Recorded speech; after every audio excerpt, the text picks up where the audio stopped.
ಕಣ್ಮುಚ್ಚಿ ಪ್ರಿಯರೇ, ಚಿಕ್ಕದಾಗಿ ಒಂದು ಪ್ರಾರ್ಥನೆ ಮಾಡಿ ಇವತ್ತಿನ ಅಂಶವನ್ನು ಶುರು ಮಾಡಿ. ಪ್ರೀತಿಯುಳ್ಳ ಪರಲೋಕದಲ್ಲಿರುವ ನಮ್ಮ ತಂದೆ, ಒಂದು ಮಹೋನ್ನತವಾಗಿರುವಂತಹ ದಿನವನ್ನು ಕೊಟ್ಟಿಕ್ಕಾಗಿ ನಿಮಗೆ ಸ್ತೋತ್ರ.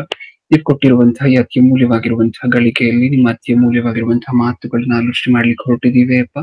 ಹೇಳ್ತಿರುವಂತಹ ನನಗೆ ಪರಿಶುದ್ಧಾತ್ಮರ ಸಹಾಯವನ್ನು, ಕೇಳ್ತಿರುವಂತಹ ನಿಮ್ಮ ಮಕ್ಕಳಿಗೆ ಅದನ್ನು ಅಂಗೀಕರಿಸಲಿಕ್ಕೆ ಬೇಕಾಗಿರುವಂತಹ ವಿವೇಕವನ್ನು, ಸಾತ್ವಿಕತೆಯನ್ನು ದಯಪಾಲಿಸಿ.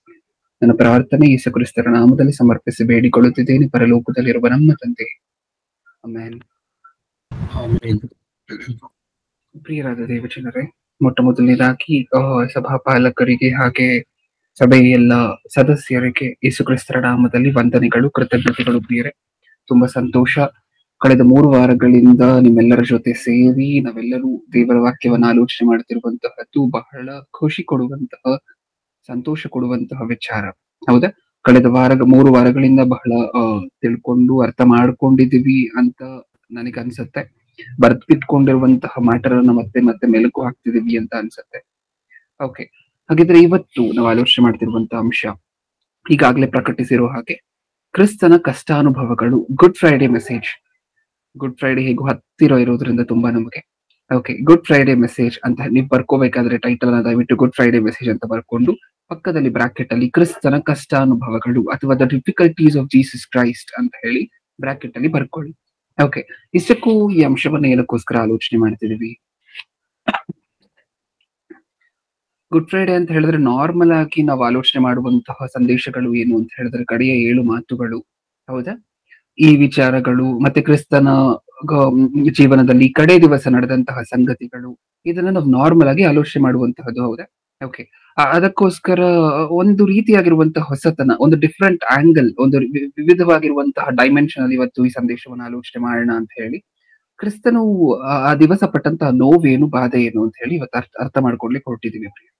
ಏನಕ್ಕೋಸ್ಕರ ಅಂತ ಹೇಳಿದ್ರೆ, ನಮಗೆ ನಾರ್ಮಲ್ ಆಗಿ ಬಂದು ಯೇಸು ಕ್ರಿಸ್ತರು ನಿಮ್ಗೋಸ್ಕರ ಪ್ರಾಣ ಕೊಟ್ರು ಅಂತ ಹೇಳಿದ್ರೆ ನಮ್ಮ ಮನಸ್ಸು ಅಷ್ಟರ ಮಟ್ಟಿಗೆ ಮುಟ್ಟೋದಿಲ್ವೇನೋ ಗೊತ್ತಿಲ್ಲ. ಒಬ್ಬ ಪಾಪಿ ಹತ್ರ ಹೋಗಿ ನೀನ್ ಪಾಪ ಮಾಡ್ಬೇಡ, ನಿನ್ನ ಪಾಪಕ್ಕೋಸ್ಕರ, ನಿನ್ನ ಪಾಪ ತೊಳಿಲಿಕ್ಕೋಸ್ಕರ ಯೇಸು ಕ್ರಿಸ್ತರು ಪ್ರಾಣ ಕೊಟ್ರು, ರಕ್ತ ಕೊಟ್ರು, ಬಲಿಯಾದ್ರು ಅಂತ ಹೇಳಿದ್ರೆ ಅದಷ್ಟರ ಮಟ್ಟಿಗೆ ಆ ವ್ಯಕ್ತಿಯ ಮನಸ್ಸನ್ನ ಮುಟ್ಟದೇ ಇರಬಹುದು. ಆದ್ರೆ ಒಂದು ಸಾರಿ ಈ ಡೀಟೇಲ್ಡ್ ಎಕ್ಸ್ಪ್ಲನೇಷನ್ ಅನ್ನ ನೀವು ಕೇಳಿ ನೋಡಿದಾಗ, ಇದನ್ನ ಇನ್ನೊಬ್ಬ ವ್ಯಕ್ತಿಯ ಮುಂದೆ ಹೇಳಿದ್ರೆ ಆವಾಗ್ಲಾದ್ರೂ ಮನಸ್ಸು ಮುಟ್ಟುತ್ತೇನೋ ಅಂತ ಹೇಳಿ ನಮ್ಗೆ ಅರ್ಥ ಆಗತ್ತೆ ಈ ಸಂದೇಶದ ಕೊನೆ.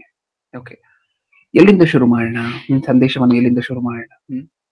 ಒಂದ್ಸಾರಿ ಯೇಸು ಕ್ರಿಸ್ತರು ಈ ಭೂಮಿಯ ಮೇಲೆ ಬರುವುದಕ್ಕಿಂತ ಮುಂಚೆ ಯೇಸು ಕ್ರಿಸ್ತರಿಗಿದ್ದಂತಹ ಸ್ಟೇಟಸ್ ಇಂದ ಶುರು ಮಾಡೋಣ. ಯಾಕಂದ್ರೆ ಅವಾಗ ನಮಗ್ ನೀಟಾಗಿ ಕನೆಕ್ಟ್ ಆಗುತ್ತೆ. ಯಾರೋ ಮೂಟೆ ಹೊರುವಂತವರಿಗೋ ಅಥವಾ ಕೂಲಿ ಕೆಲಸ ಮಾಡುವಂತವ್ರನ್ನು ಕರ್ಕೊಂಡ್ ಮನುಷ್ಯಬೇಕಾಗಿಲ್ಲ ಅಲ್ವಾ?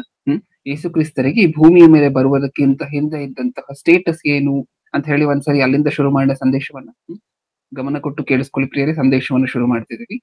ಇಷ್ಟಕ್ಕೂ ಯೇಸು ಕ್ರಿಸ್ತರು ಈ ಭೂಮಿಯ ಮೇಲೆ ಕಾಲಿಡುವುದಕ್ಕಿಂತ ಮುಂಚೆ ಯೇಸು ಕ್ರಿಸ್ತರ ಪೊಸಿಷನ್ ಏನು ಅಂತ ಹೇಳಿ ನಮ್ಗೆ ಅರ್ಥ ಆಗ್ಬೇಕು ಅಂತ ಹೇಳಿದ್ರೆ, ಫಿಲಿಪಿಯರಿಗೆ ಬರೆದ ಪತ್ರಿಕೆ 2ನೇ ಅಧ್ಯಾಯ 7ನೇ ವಚನ. 2:7.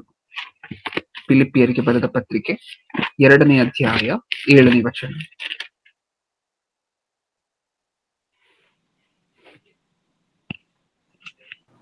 ತನ್ನನ್ನು ಬರಿದು ಮಾಡಿಕೊಂಡು ಸೇವಕನ ರೂಪವನ್ನು ಧರಿಸಿಕೊಂಡು ಮನುಷ್ಯರಿಗೆ ಸದೃಶನಾದನು. ಹೀಗೆ ಆತನು ಆಕಾರದಲ್ಲಿ ಮನುಷ್ಯನಾಗಿ ಕಾಣಿಸಿಕೊಂಡಾಗ ತನ್ನನ್ನು ತಗ್ಗಿಸಿಕೊಂಡು ಮರಣವನ್ನು, ಎಂದರೆ 6ನೇ ವಚನ ಓದ್ಬಿಡೋಣ ಪ್ರಿಯರೇ. ಕ್ಷಮಿಸಿ, ದಯವಿಟ್ಟು 2ನೇ ಅಧ್ಯಾಯ 6ನೇ ವಚನ ಓದೋಣ. ಆತನು ದೇವ ಸ್ವರೂಪನಾಗಿದ್ದರೂ ದೇವರಿಗೆ ಸಮಾನನಾಗಿರುವುದನ್ನು ಬಿಡಲೊಲ್ಲನೆಂದು ಎಣಿಸದೆ ತನ್ನನ್ನು. ಅಲ್ಲೊಂದು ಪದವನ್ನು ಓದ್ಕೊಂಡ್ವಿ, ಏನಂತೆ? ಯೇಸು ಕ್ರಿಸ್ತರು ಏನಾಗಿದ್ರಂತೆ ಭೂಮಿಯ ಮೇಲೆ ಬರುವುದಕ್ಕಿಂತ ಮುಂಚೆ?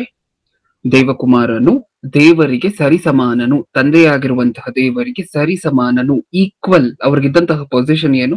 ತಂದೆಯಾಗಿರುವಂತಹ ದೇವರು, ಹಳೆ ಒಡಂಬಡಿಕೆಯಲ್ಲಿ ನೀವು ಯೆಹೋವ ಅನ್ನುವಂತ ಹೆಸರನ್ನು ಏನು ಓದ್ಕೊಳ್ತೀರೋ, ಆ ತಂದೆಯಾಗಿರುವಂತಹ ದೇವರಿಗೆ ಈಕ್ವಲ್ ಆಗಿರುವಂತಹ ಪೊಸಿಷನ್ ಯಾರಿಗೂ ಇತ್ತಂತೆ? ಯೇಸು ಕ್ರಿಸ್ತರಿಗೂ ಇತ್ತು. ಹೌದಾ? ಏನ್ ಆಲೋಚನೆ ಮಾಡಿದ್ವಿ? ಏನ್ ಅರ್ಥ ಆಯ್ತು ನಮ್ಗೆ ಫಿಲಿಪ್ಪಿ ಪತ್ರಿಕೆ 2:6 ಯೇಸು ಕ್ರಿಸ್ತರಿಗೆ, ತಂದೆಯಾಗಿರುವಂತಹ ದೇವರಿಗೆ ಈಕ್ವಲ್, ಇಬ್ಬರಿಗೂ ಸಹ ಈಕ್ವಲ್ ಪೊಸಿಷನ್ ಇದೆ. ಹೌದಾ? ತಂದೆಯಾಗಿರುವಂತಹ ದೇವರಿಗೆ ಯಾವ ಪೊಸಿಷನ್ ಇತ್ತು, ಯೇಸು ಕ್ರಿಸ್ತರಿಗೂ ಅದೇ ಪೊಸಿಷನ್ ಇದೆಯಂತೆ. ಓಕೆ, ಅರ್ಥ ಆಯ್ತಾ? ಈಗ ಯೇಸು ಕ್ರಿಸ್ತರ ನಿಜವಾದ ಪೊಸಿಷನ್ ನಮ್ಗೆ ಅರ್ಥ ಆಗ್ಬೇಕು ಅಂದ್ರೆ ತಂದೆಯಾಗಿರುವಂತಹ ದೇವರ ಸ್ಟೇಟಸ್ ಅರ್ಥ ಆಗ್ಬೇಕು. ಹೌದಲ್ವಾ? ಯಾಕೆಂದ್ರೆ ಫಿಲಿಪ್ಪಿ ಪತ್ರಿಕೆಯಲ್ಲಿ ಏನು ಓದ್ಕೊಂಡ್ವಿ? ತಂದೆ ಆಗಿರುವಂತಹ ದೇವರಿಗೆ ಯಾವ ಪೊಸಿಷನ್ ಇದೆಯೋ, ಯಾವ ಸ್ಟೇಟಸ್ ಇದೆಯೋ, ಯೇಸು ಕ್ರಿಸ್ತರಿಗೂ ಅದೇ ಸ್ಟೇಟಸ್ ಇದೆಯಂತೆ. ನಿಜನಾ? ಹಾಗಾದ್ರೆ ಯೇಸು ಕ್ರಿಸ್ತರ ಸ್ಟೇಟಸ್ ಗೊತ್ತಾಗ್ಬೇಕಾದ್ರೆ ಯಾವ ಸ್ಟೇಟಸ್ ಗೊತ್ತಾಗ್ಬೇಕು? ತಂದೆ ಆಗಿರುವಂತಹ ದೇವರ ಸ್ಟೇಟಸ್ ಗೊತ್ತಾಗ್ಬೇಕು, ಹೌದಲ್ವಾ? ಈಗ ಬೇಗ ಯೆಶಾಯನ ಗ್ರಂಥಕ್ಕೆ ಬರೋಣ. ಯೆಶಾಯನ ಗ್ರಂಥ 6ನೇ ಅಧ್ಯಾಯ 1ನೇ ವಚನದಿಂದ. ಯೆಶಾಯನ ಗ್ರಂಥ 6ನೇ ಅಧ್ಯಾಯ 1ನೇ ವಚನದಿಂದ ಹಿಡಿದು 3ನೇ ವಚನದ ತನಕ ಓದಿ. ಅರಸನಾದ ಉಜ್ಜಿಯನು ಮರಣ ಹೊಂದಿದ ವರ್ಷದಲ್ಲಿ ಯೆಹೋವನು ಉನ್ನತೋನ್ನತವಾಗಿ ಸಿಂಹಾಸನಾರೂಢನಾಗಿರುವುದನ್ನು ಕಂಡೆನು. ಆತನ ವಸ್ತ್ರದ ನೆರಿಗೆಯು ಮಂದಿರದಲ್ಲೆಲ್ಲ ಹರಡಿತ್ತು. ಅದರ ಮೇಲೆ ಸೆರಾಫಿಯರು ನಿಂತಿದ್ದರು. ಪ್ರತಿಯೊಬ್ಬನಿಗೂ 6 ರೆಕ್ಕೆಗಳಿದ್ದವು. 2ರಿಂದ ತನ್ನ ಮುಖವನ್ನು 2ರಿಂದ ತನ್ನ ಕಾಲುಗಳನ್ನು ಮುಚ್ಚಿಕೊಂಡು 12 ರೆಕ್ಕೆಗಳಿಂದ ಹಾರುತ್ತಿದ್ದನು. ಅವರಲ್ಲಿ ಒಬ್ಬನು ಮತ್ತೊಬ್ಬನಿಗೆ, ಸರ್ವಶಕ್ತನಾದ ಯೆಹೋವನು ಪರಿಶುದ್ಧನು, ಪರಿಶುದ್ಧನು, ಪರಿಶುದ್ಧನು, ಭೂಮಂಡಲವೆಲ್ಲ ಆತನ ಮಹಿಮೆಯಿಂದ ತುಂಬಿದೆ ಎಂದು ಕೂಗಿ ಹೇಳಿದನು. ಸಾಕು ಪ್ರಿಯರ್. ಓಕೆ, ಏನಕ್ಕೋಸ್ಕರ ಈ ವಚನವನ್ನು ಓದ್ಕೊಂಡ್ವಿ? ಫಿಲಿಪ್ಪಿ ಪತ್ರಿಕೆಗೆ ಹೋಗಿ ನಮ್ಗೊಂದು ಪ್ರಶ್ನೆ ಬಂತಲ್ವಾ ಪ್ರಾರಂಭದಲ್ಲಿ, ಯೇಸು ಕ್ರಿಸ್ತರ ಸ್ಟೇಟಸ್ ಏನು ಈ ಭೂಮಿಯ ಮೇಲೆ ಬರುವುದಕ್ಕಿಂತ ಮುಂಚೆ ಅನ್ನುವಂತ ಪ್ರಶ್ನೆ ಬಂತ. ಅದಕ್ಕೋಸ್ಕರ ಫಿಲಿಪ್ಪಿ ಪತ್ರಿಕೆಗೆ ಹೋದ್ವಿ. ಏನ್ ಪ್ರಭು ನಿನ್ನ ಸ್ಟೇಟಸ್ ಅಂತ ಹೇಳಿ ಕೇಳಿದ್ರೆ, ಫಿಲಿಪ್ಪಿ ಪತ್ರಿಕೆ ಹೇಳ್ತು ಯೇಸು ಕ್ರಿಸ್ತರಿಗೆ ತಂದೆ ಆಗಿರುವಂತಹ ದೇವರಿಗೆ ಇರುವಂತಹ ಸ್ಟೇಟಸ್ ಯೇಸು ಕ್ರಿಸ್ತರಿಗೂ ಇತ್ತು ಈ ಭೂಮಿಯ ಮೇಲೆ ಬರುವುದಕ್ಕಿಂತ ಮುಂಚೆ ಅಂತ ಹೇಳ್ತು. ಓಕೆ, ಹಾಗಾದ್ರೆ ಯೇಸು ಕ್ರಿಸ್ತರು ತಂದೆ ಆಗಿರುವಂತಹ ದೇವರಿಗೆ ಈಕ್ವಲ್ ಆಗಿದ್ರು ಅಂತ ಹೇಳಿದ್ರೆ, ಹಾಗಿದ್ರೆ ತಂದೆ ಆಗಿರುವಂತಹ ದೇವರಿಗೆ ಯಾವ ಸ್ಟೇಟಸ್ ಇತ್ತು ಅಂತ ಗೊತ್ತಾದ್ರೆ ನಮ್ಗೆ ಯೇಸು ಕ್ರಿಸ್ತರ ಸ್ಟೇಟಸ್ ಗೊತ್ತಾಗುತ್ತೆ. ಏನಕ್ಕೋಸ್ಕರ ಅಂದ್ರೆ ಇವ್ರಿಬ್ರು ಈಕ್ವಲ್ ಅಲ್ವಾ? ಬರುವುದಕ್ಕಿಂತ ಮುಂಚೆ, ಭೂಮಿಯ ಮೇಲೆ ಬರುವುದಕ್ಕಿಂತ ಮುಂಚೆ ಇಬ್ಬರಿಗೂ ಸಹ ಈಕ್ವಲ್ ಸ್ಟೇಟಸ್, ತಂದೆ ಆಗಿರುವಂತಹ ದೇವರಿಗಿರುವಂತಹ ಸ್ಟೇಟಸ್ ಯೇಸು ಕ್ರಿಸ್ತರಿಗೂ ಇತ್ತಲ್ವಾ? ಅದಕ್ಕೋಸ್ಕರ ತಂದೆ ಆಗಿರುವಂತಹ ದೇವರಿಗಿದ್ದಂತಹ ಸ್ಥಾನಮಾನ ಏನು ಅಂತ ಹೇಳಿ ನೋಡಿದಾಗ ಯೆಶಾಯನ ಗ್ರಂಥ ಏನ್ ಹೇಳ್ತಿದೆ? ತಂದೆ ಆಗಿರುವಂತಹ ದೇವರಿಗೆ ಯಾವ ಸ್ಥಾನ ಇದೆ ಅಂತ ಹೇಳಿದ್ರೆ, ಈ ಸ್ಥಾನ ಯೇಸು ಕ್ರಿಸ್ತರಿಗೂ ಇತ್ತು. ಅದೇ ಅಲ್ವಾ ನಮ್ಮ ಸಮ್ಮರಿ. ಅದಕ್ಕೋಸ್ಕರ ಈಗ 6ನೇ ಅಧ್ಯಾಯ 1ನೇ ವಚನದಿಂದ ಇನ್ನೊಂದ್ಸರಿ ಓದ್ಕೊಳ್ಳೋಣ. ಯಾವ ಸ್ಟೇಟಸ್ ಇತ್ತಂತೆ ಸಹೋದರರು ಓದ್ ಹಾಗೆ. ಈಗಾಗ್ಲೇ ಅರಸನಾದ ಉಜ್ಜಿಯನ ಕಾಲವಾದ ವರುಷದಲ್ಲಿ ಕರ್ತನ ಉನ್ನತ ಸಿಂಹಾಸನ ರೂಢನಾಗಿರುವುದನ್ನು ಕಂಡೆನು. ಪರಲೋಕದಲ್ಲಿ ಏನಂತೆ ತಂದೆ ಆಗಿರುವಂತಹ ದೇವರ ಸ್ಟೇಟಸ್? ಉನ್ನತ ಸಿಂಹಾಸನ ರೂಢನಾಗಿರುವುದನ್ನು ಕಂಡೆನು. ಸಿಂಹಾಸನ ರೂಢನು ಫಸ್ಟ್ ಪಾಯಿಂಟ್. ಸೆಕೆಂಡ್ ಪಾಯಿಂಟ್, ಆತನ ವಸ್ತ್ರದ ನೆರಿಗೆಯು ಮಂದಿರದಲ್ಲೆಲ್ಲ ಹರಡಿತ್ತು. ಆತನ ವಸ್ತ್ರದ ನೆರಿಗೆಯು ಮಂದಿರದಲ್ಲೆಲ್ಲ ಹರಡಿತ್ತು. ನೆಕ್ಸ್ಟ್, ಆತನ ಸುತ್ತ ಸೆರಾಫಿಯರು ಇದ್ದರು. ಸೆರಾಫಿಯರು ಅಂದ್ರೆ ಯಾರ್ಯಾರು ಅಂತ ಅನ್ಕೋಬಾರ್ದು, ಸದ್ಯಕ್ಕೆ ದೇವದೂತರು. ಓಕೆ, ನೆಕ್ಸ್ಟ್, ಸೆರಾಫಿಯರು ಇದ್ದರು. ಪ್ರತಿಯೊಬ್ಬನು 6 ರೆಕ್ಕೆಯುಳ್ಳವನಾಗಿ 2ರಿಂದ ತನ್ನ ಮುಖವನ್ನು 2ರಿಂದ ತನ್ನ ಕಾಲುಗಳನ್ನು ಮುಚ್ಚಿಕೊಂಡು 2 ಬಡಿಯುತ್ತಾ ನೆಲಸೋಕದೆ ನಿಂತಿದ್ದನು.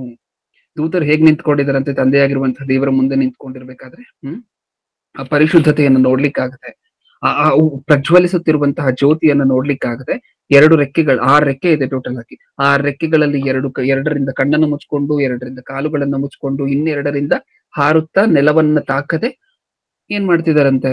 ಮುಖವನ್ನು 2ರಿಂದ ತನ್ನ ಕಾಲುಗಳನ್ನು ಮುಚ್ಚಿಕೊಂಡು 2 ಬಡಿಯುತ್ತಾ ನೆಲಸೋಕದೆ ನಿಂತಿದ್ದರು. 3ನೇ ವಚನ, ಆಗ ಮತ್ತೊಬ್ಬನಿಗೆ, ಸೇನಾಧೀಶ್ವರನಾದ ಯೆಹೋವನು ಪರಿಶುದ್ಧನು, ಪರಿಶುದ್ಧನು, ಪರಿಶುದ್ಧನು, ಭೂಮಂಡಲವೆಲ್ಲ ಆತನ ಪ್ರಭಾವದಿಂದ ತುಂಬಿದೆ ಎಂದು ಕೂಗಿ ಹೇಳಿದನು.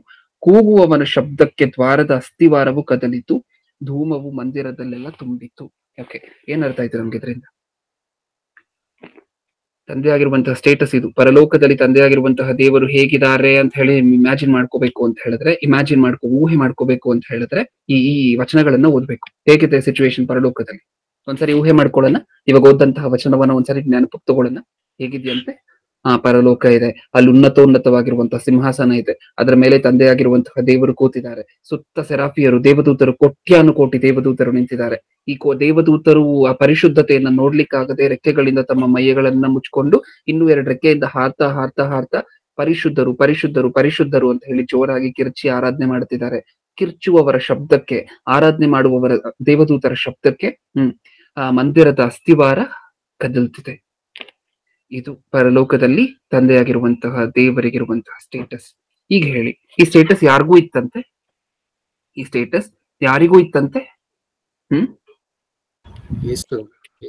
ಯೇಸು ಕ್ರಿಸ್ತರಿಗೂ ಇತ್ತು ಈ ಭೂಮಿಯ ಮೇಲೆ ಬರುವುದಕ್ಕಿಂತ ಮುಂಚೆ. ಇವಾಗ್ಲೂ ಇದೆ, ಆದ್ರೆ ನಾನು ಈ ಭೂಮಿಯ ಮೇಲೆ ಬರುವಂತ ಆ ಕಾಲಕ್ಕೆ ಸ್ಟಾಪ್ ಮಾಡ್ತಿರೋದ್ರಿಂದ ಯೇಸು ಕ್ರಿಸ್ತರು ಈ ಭೂಮಿಯ ಮೇಲೆ ಬರುವುದಕ್ಕಿಂತ ಮುಂಚೆ ಯೇಸು ಕ್ರಿಸ್ತರಿಗೂ ಇದೇ ಸ್ಟೇಟಸ್ ಇತ್ತ? ಖಂಡಿತವಾಗಿ ಯೇಸು ಕ್ರಿಸ್ತರಿಗೂ ಸಾವಿರಾರು ಕೋಟ್ಯಾಂತರ ಜನ ದೇವದೂತರು, ಯೇಸು ಕ್ರಿಸ್ತರಿಗೂ ಆರಾಧನೆ ನಡೀತಿತ್ತು. ಇದೆಲ್ಲ ಆಗ್ತಿತ್ತ? ಹೌದು. ಈಗ ಆ ಸ್ಥಾನದಲ್ಲಿದ್ದಂತೆ ಯೇಸು ಕ್ರಿಸ್ತರು ಏನಾಗ್ಬೇಕಾಗಿತ್ತು ಗೊತ್ತಾ? ಗುಡ್ ಗುಡ್ ಫ್ರೈಡೆ ದಿನ ಏನಾದ್ರು ಆ ಯೇಸು ಕ್ರಿಸ್ತರು ಆ ಸ್ಥಾನದಲ್ಲಿದ್ದಂತ ಯೇಸು ಕ್ರಿಸ್ತರು, ಯಾಕೆಂದ್ರೆ ನಾನು ಆಗ್ಲೇ ಹೇಳಿದೆ, ಯಾರೋ ಮೂಟೆ ಹೊರುವಂತವರು, ಕೂಲಿ ಮಾಡುವಂತವ್ರು ಅವ್ರನ್ನೆಲ್ಲ ಶಿಲ್ಬೆಗೆ ಹಾಕಿತ್ತು. ಸಾಕ್ಷಾತ್ ಈ ಸ್ಥಾನದಲ್ಲಿರುವಂತಹ, ಇವಾಗ ತಾನೇ ನೀವು ಓದ್ಕೊಂಡ್ರಲ್ವಾ, ಈ ಸ್ಥಾನದಲ್ಲಿರುವಂತಹ, ಅಷ್ಟು ಉನ್ನತ ಸ್ಥಾನದಲ್ಲಿರುವಂತಹ ದೇವರಾಗಿರುವಂತಹ ಯೇಸು ಕ್ರಿಸ್ತರು ಇಲ್ಲಿ ಬಂದು ಏನ್ ಮಾಡ್ಬೇಕಾಗಿತ್ತು? ಇವಾಗ ಹೋಗೋಣ. ಯೆಶಾಯನ ಗ್ರಂಥ 53ನೇ ಅಧ್ಯಾಯ. ಅಷ್ಟು ಉನ್ನತ ಸ್ಥಾನದಲ್ಲಿದ್ದಂತಹ ಯೇಸು ಕ್ರಿಸ್ತರು ನಮಗೋಸ್ಕರ ಏನೇನ್ ಆಗ್ಬೇಕಾಗಿತ್ತಂತೆ. ಯೆಶಾಯನ ಗ್ರಂಥ 53ನೇ ಅಧ್ಯಾಯ. ಇಲ್ಲಿರುವಂತಹ ವಚನಗಳನ್ನ ನಾನೇ ಓದ್ತೀನಿ ಪ್ರಿಯರೇ, ಯಾಕೆಂದ್ರೆ ಸೆಲೆಕ್ಟೆಡ್ ವಚನಗಳನ್ನ ಮಾತ್ರ ಓದ್ಬೇಕಾಗಿರೋದ್ರಿಂದ ನಾನೇ ಓದ್ತೀನಿ. ಒಂದ್ಸರಿ ನೋಡ್ಕೊಳ್ಳಿ, ವಚನಗಳ ಹೆಸರನ್ನ ಹೇಳ್ತೀನಿ. ಯೆಶಾಯನ ಗ್ರಂಥ 53ನೇ ಅಧ್ಯಾಯವನ್ನ ಎಲ್ಲರೂ ಓಪನ್ ಮಾಡಿ ಇಟ್ಕೊಂಡ್ರೆ, ಬೇಗ ಓಪನ್ ಮಾಡಿ ಇಟ್ಕೊಳ್ಳಿ. ಯೆಶಾಯನ ಗ್ರಂಥ 53ನೇ ಅಧ್ಯಾಯ ಓಪನ್ ಮಾಡಿ ಇಟ್ಕೊಂಡ್ವಾ? ನೆಕ್ಸ್ಟ್ 53ನೇ ಅಧ್ಯಾಯ 3ನೇ ವಚನದಿಂದ ಓದ್ತಿದ್ದೀನಿ.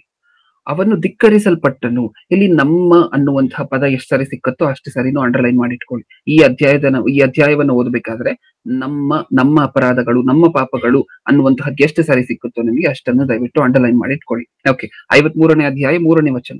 ಅವನು ಧಿಕ್ಕರಿಸಲ್ಪಟ್ಟವನು, ಮನುಷ್ಯರು ಸೇರಿಸಿಕೊಳ್ಳದವನು, ಸಂಕಷ್ಟಕ್ಕೊಳಗಾದವನು, ವ್ಯಾಧಿ ಪೀಡಿತನು, ಜನರು ಮುಖವನ್ನು ಓರೆ ಮಾಡಿಕೊಳ್ಳುವ ಧಿಕ್ಕಾರಕ್ಕೆ ಒಳಗಾದವನು ಆಗಿದ್ದನು. ನಾವು ಅವನನ್ನು ಲಕ್ಷ್ಯಕ್ಕೆ ತಾರಲೇ ಇಲ್ಲ. ನೆಕ್ಸ್ಟ್, ಅದಾದ ನಂತರ 4ನೇ ವಚನ. ನಿಜವಾಗಿಯೂ ನಮ್ಮ ಸಂಕಟಗಳನ್ನು ಅನುಭವಿಸಿದನು. ಏನ್ ಮಾಡಿದ್ರಂತೆ ಯೇಸು ಕ್ರಿಸ್ತರು? ಅಂತ ಸ್ಥಾನದಲ್ಲಿದ್ದ ಯೇಸು ಕ್ರಿಸ್ತರು ಈ ಭೂಮಿಯ ಮೇಲೆ ಬರುವುದಕ್ಕಿಂತ ಮುಂಚೆ, ಹೌದು, ಅಂತ ಸ್ಥಾನದಲ್ಲಿದ್ದಂತ ಯೇಸು ಕ್ರಿಸ್ತರು ಏನ್ ಮಾಡ್ಬೇಕಾಗಿ ಬಂತಂತೆ ಇಲ್ಲಿಗೆ ಬಂದ್ಮೇಲೆ? 4ನೇ ವಚನದಲ್ಲಿ ನಿಜವಾಗಿಯೂ ನಮ್ಮ ಸಂಕಟಗಳನ್ನು ಅನುಭವಿಸಿದನು. ಆ ಶಿಲುಬೆ ಮೇಲೆ ಯಾರ ಸಂಕಟ ಅಂತ ಹೊತ್ತಿದ್ದು? ನಮ್ಮ ಸಂಕಟ. ಆ ಸ್ಥಾನದಿಂದ ಇಳಿದು ಕೆಳಗಡೆ ಏನಕ್ಕೋಸ್ಕರ ಬರ್ಬೇಕಾಗಿತ್ತಂತೆ? ನಮಗೋಸ್ಕರ. ಆ ನಮ್ಮ ಅನ್ನುವಂತ ಪದವನ್ನ ಒಂದ್ಸರಿ ಅಂಡರ್ಲೈನ್ ಮಾಡ್ಕೊಂಡ್ರೆ, ನೆಕ್ಸ್ಟ್ 4ನೇ ವಚನ 2ನೇ ಸಾಲು. ಅವನು ಹೊತ್ತ ಹೊರೆಯು ನಮ್ಮ ಸಂಕಟವೇ ಹೌದು. 4ನೇ ವಚನದಲ್ಲಿ 2 ಸಾರಿ ನಮ್ಮ ಅನ್ನುವಂತಹ ಪದವನ್ನ ಬಳಕೆ ಮಾಡಿದ್ದಾರೆ. ಇನ್ನೊಂದ್ಸರಿ ಓದೋಣ 4ನೇ ವಚನವನ್ನ. ನಿಜವಾಗಿಯೂ ನಮ್ಮ ಸಂಕಟಗಳನ್ನು ಅನುಭವಿಸಿದನು. ನಮ್ಮ ಸಂಕಟಗಳನ್ನು ಅವ್ರು ಅನುಭವಿಸ್ಬೇಕಾಗಿ ಬಂತಂತೆ. ನೆಕ್ಸ್ಟ್, ಅವನು ಹೊತ್ತ ಹೊರೆಯು ನಮ್ಮ ಸಂಕಟವೇ ಹೌದು. ಮತ್ತೆ ರೀಟ್ರೇಟ್ ಮಾಡ್ತಿದ್ದಾರೆ ಅದನ್ನೇ, ಅದೇ ಫ್ಯಾಕ್ಟ್ ಅನ್ನ. ಅಂತ ಉನ್ನತ ಸ್ಥಾನದಲ್ಲಿದ್ದಂತ ಯೇಸು ಕ್ರಿಸ್ತರು ನಮಗೋಸ್ಕರ ಇಲ್ಲಿ ಬಂದ ಸಂಕಟ ಪಡಬೇಕಾಗಿ ಬಂತು. ನೆಕ್ಸ್ಟ್ 5ನೇ ವಚನ. ನಮ್ಮ ದ್ರೋಹಗಳ ದೆಸೆಯಿಂದ ಅವನಿಗೆ ಗಾಯವಾಯಿತು. ಮತ್ತೆ ಏನ್ ಬಂತು ಇಲ್ಲಿ? ಯಾವ ಪದ ಬಂತು? ನಮ್ಮ. ಹೌದಾ?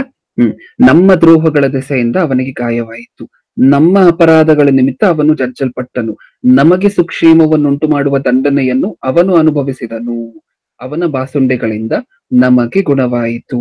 ನಾವೆಲ್ಲರೂ ಕುರಿಗಳಂತೆ ದಾರಿ ತಪ್ಪಿ ತೊಳಲುತ್ತಿದ್ದೆವು, ಪ್ರತಿಯೊಬ್ಬನು ತನ್ನ ದಾರಿಯನ್ನು ಹಿಡಿಯುತ್ತಿದ್ದನು. ನಮ್ಮೆಲ್ಲರ ದೋಷ ಫಲವನ್ನು ಯೆಹೋವನು ಅವನ ಮೇಲೆ ಹಾಕಿದನು. ಮತ್ತೆ ನಮ್ಮೆಲ್ಲರ ದೋಷ ಫಲವನ್ನು ಹೆಸರಿ ಕಾಣಿಸ್ತಿದೆ ನಮ್ಗೆ ಯೆಶಾಯನ ಗ್ರಂಥದಲ್ಲಿ ಈ ಪದ. ಹೌದಾ? ನೆಕ್ಸ್ಟ್ 8ನೇ ವಚನವನ್ನು ಓದೋಣ. 8ನೇ ವಚನ. ಹಿಂಸೆಯ ನ್ಯಾಯದಿಂದ ಕೊಲ್ಲಲ್ಪಟ್ಟನು, ಆಹಾ, ಇವನು ಜೀವಲೋಕದಿಂದ ಕೀಳಲ್ಪಟ್ಟಿದ್ದಾನೆ. ನಮ್ಮ ಜನಗಳ ದ್ರೋಹಗಳ ದೆಸೆಯಿಂದ ಈ ಪೆಟ್ಟು ಅವನ ಮೇಲೆ ಬಿತ್ತಲ್ಲ ಎಂದು ಅವನ ಕಾಲದಲ್ಲಿ ಯಾರು ಮನಮುಟ್ಟಿ ಮರುಗಿದರು. ಮತ್ತೆ ಏನ್ ಹೇಳ್ತಿದ್ದಾರೆ? ನಮ್ಮ ಪಾಪಗಳ ದೆಸೆ. ಅದನ್ನೇ ಓದ್ಕೊಂಡ್ರಲ್ಲ 8ನೇ ವಚನ 3ನೇ ಸಾಲಲ್ಲಿ. ನಮ್ಮ ಜನಗಳ ದ್ರೋಹಗಳ ದೆಸೆಯಿಂದ. ಓಕೆ, ಈಗ ಹೇಳಿ, ಈ ಅಧ್ಯಾಯದಿಂದ ನಮಗೇನ್ ಅರ್ಥ ಆಯ್ತು? ಯೇಸುಕ್ರಿಸ್ತರ ಸ್ಟೇಟಸ್ ಅನ್ನ ನೀವು ನೋಡಿದ್ರಿ. ಯೇಸುಕ್ರಿಸ್ತರು ಭೂಮಿಯ ಮೇಲೆ ಬರುವುದಕ್ಕಿಂತ ಮುಂಚೆ ಯೇಸುಕ್ರಿಸ್ತರಿಗೆ ಇದ್ದಂತಹ ಪವರ್ ಅನ್ನ ನೀವು ನೋಡಿದ್ರಿ. ಅಷ್ಟು ಉನ್ನತ ಸ್ಥಾನದಲ್ಲಿದ್ದಂತಹ ವ್ಯಕ್ತಿ, ಅಷ್ಟು ಉನ್ನತ ಸ್ಥಾನದಲ್ಲಿದ್ದಂತಹ ಮಹಾಶಕ್ತಿ. ಮತ್ತೆ ಮತ್ತೆ ಮತ್ತೆ ಯೆಶಾಯನ ಗ್ರಂಥ 53ನೇ ಅಧ್ಯಾಯದಲ್ಲಿ ಏನಂತ ಬರ್ಸಿದ್ದಾರೆ ಯೇಸುಕ್ರಿಸ್ತರ ಬಗ್ಗೆ? ನಮ್ಮಿಂದ ಯೇಸುಕ್ರಿಸ್ತರಿಗೆ ಹಿಂಗಾಯ್ತು, ನಮ್ಮಿಂದ ಯೇಸುಕ್ರಿಸ್ತರಿಗೆ ಶಿಕ್ಷೆ ಆಯ್ತು, ನಮ್ಮಿಂದ ಯೇಸುಕ್ರಿಸ್ತರು ಕೊಲ್ಲಲ್ಪಟ್ರು, ನಮ್ಮಿಂದ ಯೇಸುಕ್ರಿಸ್ತರು ಜಜ್ಜಲ್ಪಟ್ರು. ಬರ್ಸಿದ್ದಾರೆ. ನಮ್ಮಿಂದ ಇಷ್ಟೊಂದೆಲ್ಲ ಆಯ್ತಾ ಯೇಸುಕ್ರಿಸ್ತರಿಗೆ? ನಮ್ಮಿಂದ ಏನಾಗೋಯ್ತು ಹಾಗಿದ್ರೆ ಯೇಸುಕ್ರಿಸ್ತರಿಗೆ? ನಮ್ಮಿಂದ, ನಮ್ಮ ಕಾರಣದಿಂದ ಯೇಸುಕ್ರಿಸ್ತರು ಏನಾಗಬೇಕಾಗಿ ಬಂತು ಈ ಭೂಮಿಯ ಮೇಲೆ ಬಂದಾಗ? ಅಷ್ಟು ಉನ್ನತ ಸ್ಥಾನದಲ್ಲಿದ್ದಂತ ಯೇಸುಕ್ರಿಸ್ತರು, ದೇವರಿಗೆ ತಂದೆಯಾಗಿರುವಂತಹ ದೇವರಿಗೆ ಸರಿಸಮಾನವಾಗಿದ್ದಂತಹ ಸ್ಥಾನದಲ್ಲಿದ್ದಂತಹ ಯೇಸುಕ್ರಿಸ್ತರು ಈ ಭೂಮಿಯ ಮೇಲೆ ಬಂದಿದ್ದು ನಮಗೋಸ್ಕರ ಅಂತೆ, ಹೊಡೆಸ್ಕೊಂಡಿದ್ದು ನಮಗೋಸ್ಕರ ಅಂತೆ, ಜಜ್ಜಲ್ಪಟ್ಟಿದ್ದು ನಮಗೋಸ್ಕರ ಅಂತೆ. ಹೌದಾ? ಈ ಪ್ರೋಸೆಸ್ ಹೇಗಿತ್ತು ಇಷ್ಟಕ್ಕೂ? ನಮಗೋಸ್ಕರ ಇದನ್ನೆಲ್ಲ ಮಾಡಿದ್ರು ಅಂತ ಬರ್ಸಿದಾರಲ್ವಾ? ಜಜ್ಜಲ್ಪಟ್ರು, ನಮಗೋಸ್ಕರ ಗಾಯಗೊಂಡ್ರು, ನಮ್ಮ ಶ್ರಮೆಯನ್ನು ಹೊತ್ಕೊಂಡ್ರು, ನಮ್ಮ ಅಪರಾಧಗಳನ್ನು ಹೊತ್ಕೊಂಡ್ರು ಅಂತ ಇವಾಗ ತಾನೇ ಓದಿದ್ವಲ್ವಾ ಯೆಶಾಯ ಗ್ರಂಥ 53ರಲ್ಲಿ. ಓಕೆ, ಈ ಪ್ರೋಸೆಸ್ ಹೇಗಿತ್ತು? ಆ ಜಜ್ಜಲ್ಪಡುವಂತಹ, ನಮಗೋಸ್ಕರ ಅಷ್ಟು ಉನ್ನತ ಸ್ಥಾನದಲ್ಲಿರುವಂತಹ ವ್ಯಕ್ತಿ ನಮಗೋಸ್ಕರ ಇಳಿದು ಕೆಳಗ್ ಬಂದಾಗ ಆ ಜಜ್ಜಲ್ಪಡುವಂತಹ ಪ್ರೋಸೆಸ್ ಹೇಗಿತ್ತು ಇಷ್ಟಕ್ಕೂ ಯೇಸು ಕ್ರಿಸ್ತರಿಗೆ? ಅದನ್ನ ನೋಡೋಣ ಈಗ. ಪ್ಯಾಷನ್ ಆಫ್ ಕ್ರೈಸ್ಟ್ ಮೂವಿಯನ್ನು ನೋಡಿದೀವಲ್ವಾ ನಾವು? ನೋಡಿಲ್ಲ ಅನ್ನುವಂಥವ್ರು ದಯವಿಟ್ಟು ಹೋಗಿ ನೋಡಿ. ಗುಡ್ ಫ್ರೈಡೆ ಅಷ್ಟರಲ್ಲಿ ಒಂದು ಚಿಕ್ಕ ಟಾಸ್ಕ್ ಅಂತ ಆದ್ರೂ ಇದನ್ನ ಅನ್ಕೊಂಡು ಗುಡ್ ಫ್ರೈಡೆ ಅಷ್ಟರಲ್ಲಿ ನೋಡಿರುವಂತವ್ರು ಇನ್ನೊಂದು ಸಾರಿ ಬೇಕಾದ್ರೂ ನೋಡಿ. ಗುಡ್ ಫ್ರೈಡೆ ಇನ್ ಒಂದು ದಿನ ಇದೆ ಅಲ್ವಾ? ನಾಳೆ ಗುರುವಾರ, ನಾಳಿದ್ದು ಶುಕ್ರವಾರ. ಓಕೆ, ಈಗ ಇನ್ ಒಂದು ದಿನ ಗ್ಯಾಪ್ ಇದೆಯಲ್ಲ, ಈ ಒಂದು ದಿನ ಗ್ಯಾಪ್ ಅಲ್ಲಿ ಪ್ಯಾಷನ್ ಆಫ್ ಕ್ರೈಸ್ಟ್ ಮೂವಿಯನ್ನು ಒಂದ್ಸರಿ ನೋಡ್ಲಿಕ್ಕೆ ಟ್ರೈ ಮಾಡ್ತೀವ. ಯಾಕಂದ್ರೆ ಈಗ ಹೇಳುವಂತಹದನ್ನೆಲ್ಲ ನೀವು ಒಂದು ನೋಟ್ ಮಾಡಿಟ್ಕೊಂಡು ಬರ್ದಿಟ್ಕೊಂಡು ದಯವಿಟ್ಟು ಆಮೇಲೆ ಪ್ಯಾಷನ್ ಆಫ್ ಕ್ರೈಸ್ಟ್ ಮೂವಿಯನ್ನ ನೋಡಿ. ಯಾಕಂದ್ರೆ ಪ್ಯಾಷನ್ ಆಫ್ ಕ್ರೈಸ್ಟ್ ಮೂವಿ ಸುಮ್ನೆ ತೆಗೆದಿಲ್ಲ ಪ್ರಿಯರೇ. ಎಲ್ಲಾ ಸೈಂಟಿಫಿಕ್ ಫ್ಯಾಕ್ಟ್ಸ್ ಅನ್ನ ಅನಲೈಸ್ ಮಾಡಿ, ಆಗಿನ ಕಾಲದಲ್ಲಿ ಹಿಸ್ಟಾರಿಯನ್ಸ್ ಬುಕ್ಸ್ ಅನ್ನೆಲ್ಲ ಅನಲೈಸ್ ಮಾಡಿ ಹೇಗಿರಬಹುದು ಆ ಶಿಕ್ಷೆ ಅನ್ನುವಂತಹದನ್ನ ಚಿತ್ರಿಸಿ ತೆಗೆದಿರುವಂತಹದ್ದೇ ಪ್ಯಾಷನ್ ಆಫ್ ಕ್ರೈಸ್ಟ್ ಮೂವಿ.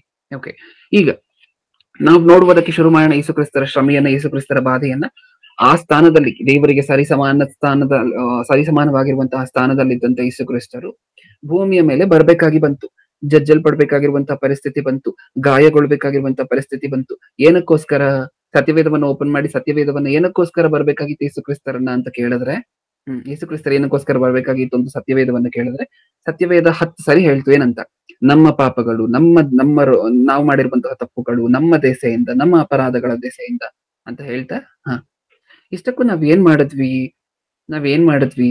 ಯೇಸು ಕ್ರಿಸ್ತರಿಗೂ ಅಂದ್ರೆ ನಮ್ಮ ಅಪರಾಧಗಳ ದೆಸೆಯಿಂದ ಯೇಸು ಕ್ರಿಸ್ತರಿಗೆ ಬಂದಂತಹ ಕಷ್ಟ, ಯೇಸು ಕ್ರಿಸ್ತರು ಜಜ್ಜಲ್ಪಟ್ರು ಅಂತ ಬರ್ಸಿದ್ದಾರೆ. ಆ ಜಜ್ಜಲ್ಪಡುವಂತಹ ಪ್ರೊಸೀಜರ್ ಹೇಗಿತ್ತು? ಆ ಗುಡ್ ಫ್ರೈಡೆ ದಿನ ಯೇಸು ಕ್ರಿಸ್ತರಿಗೆ ಬಂದಂತಹ ಶ್ರಮೆಗಳನ್ನ ಒಂದೊಂದಾಗಿ ನೋಡ್ತಾ ಹೋಗೋಣ. ಶಿಲುಬೆಗೆ ಹಾಕಬೇಕಾದ್ರೆ ಯೇಸು ಕ್ರಿಸ್ತರಿಗೆ ಎಷ್ಟು ಕಷ್ಟ ಆಗಿರಬಹುದು.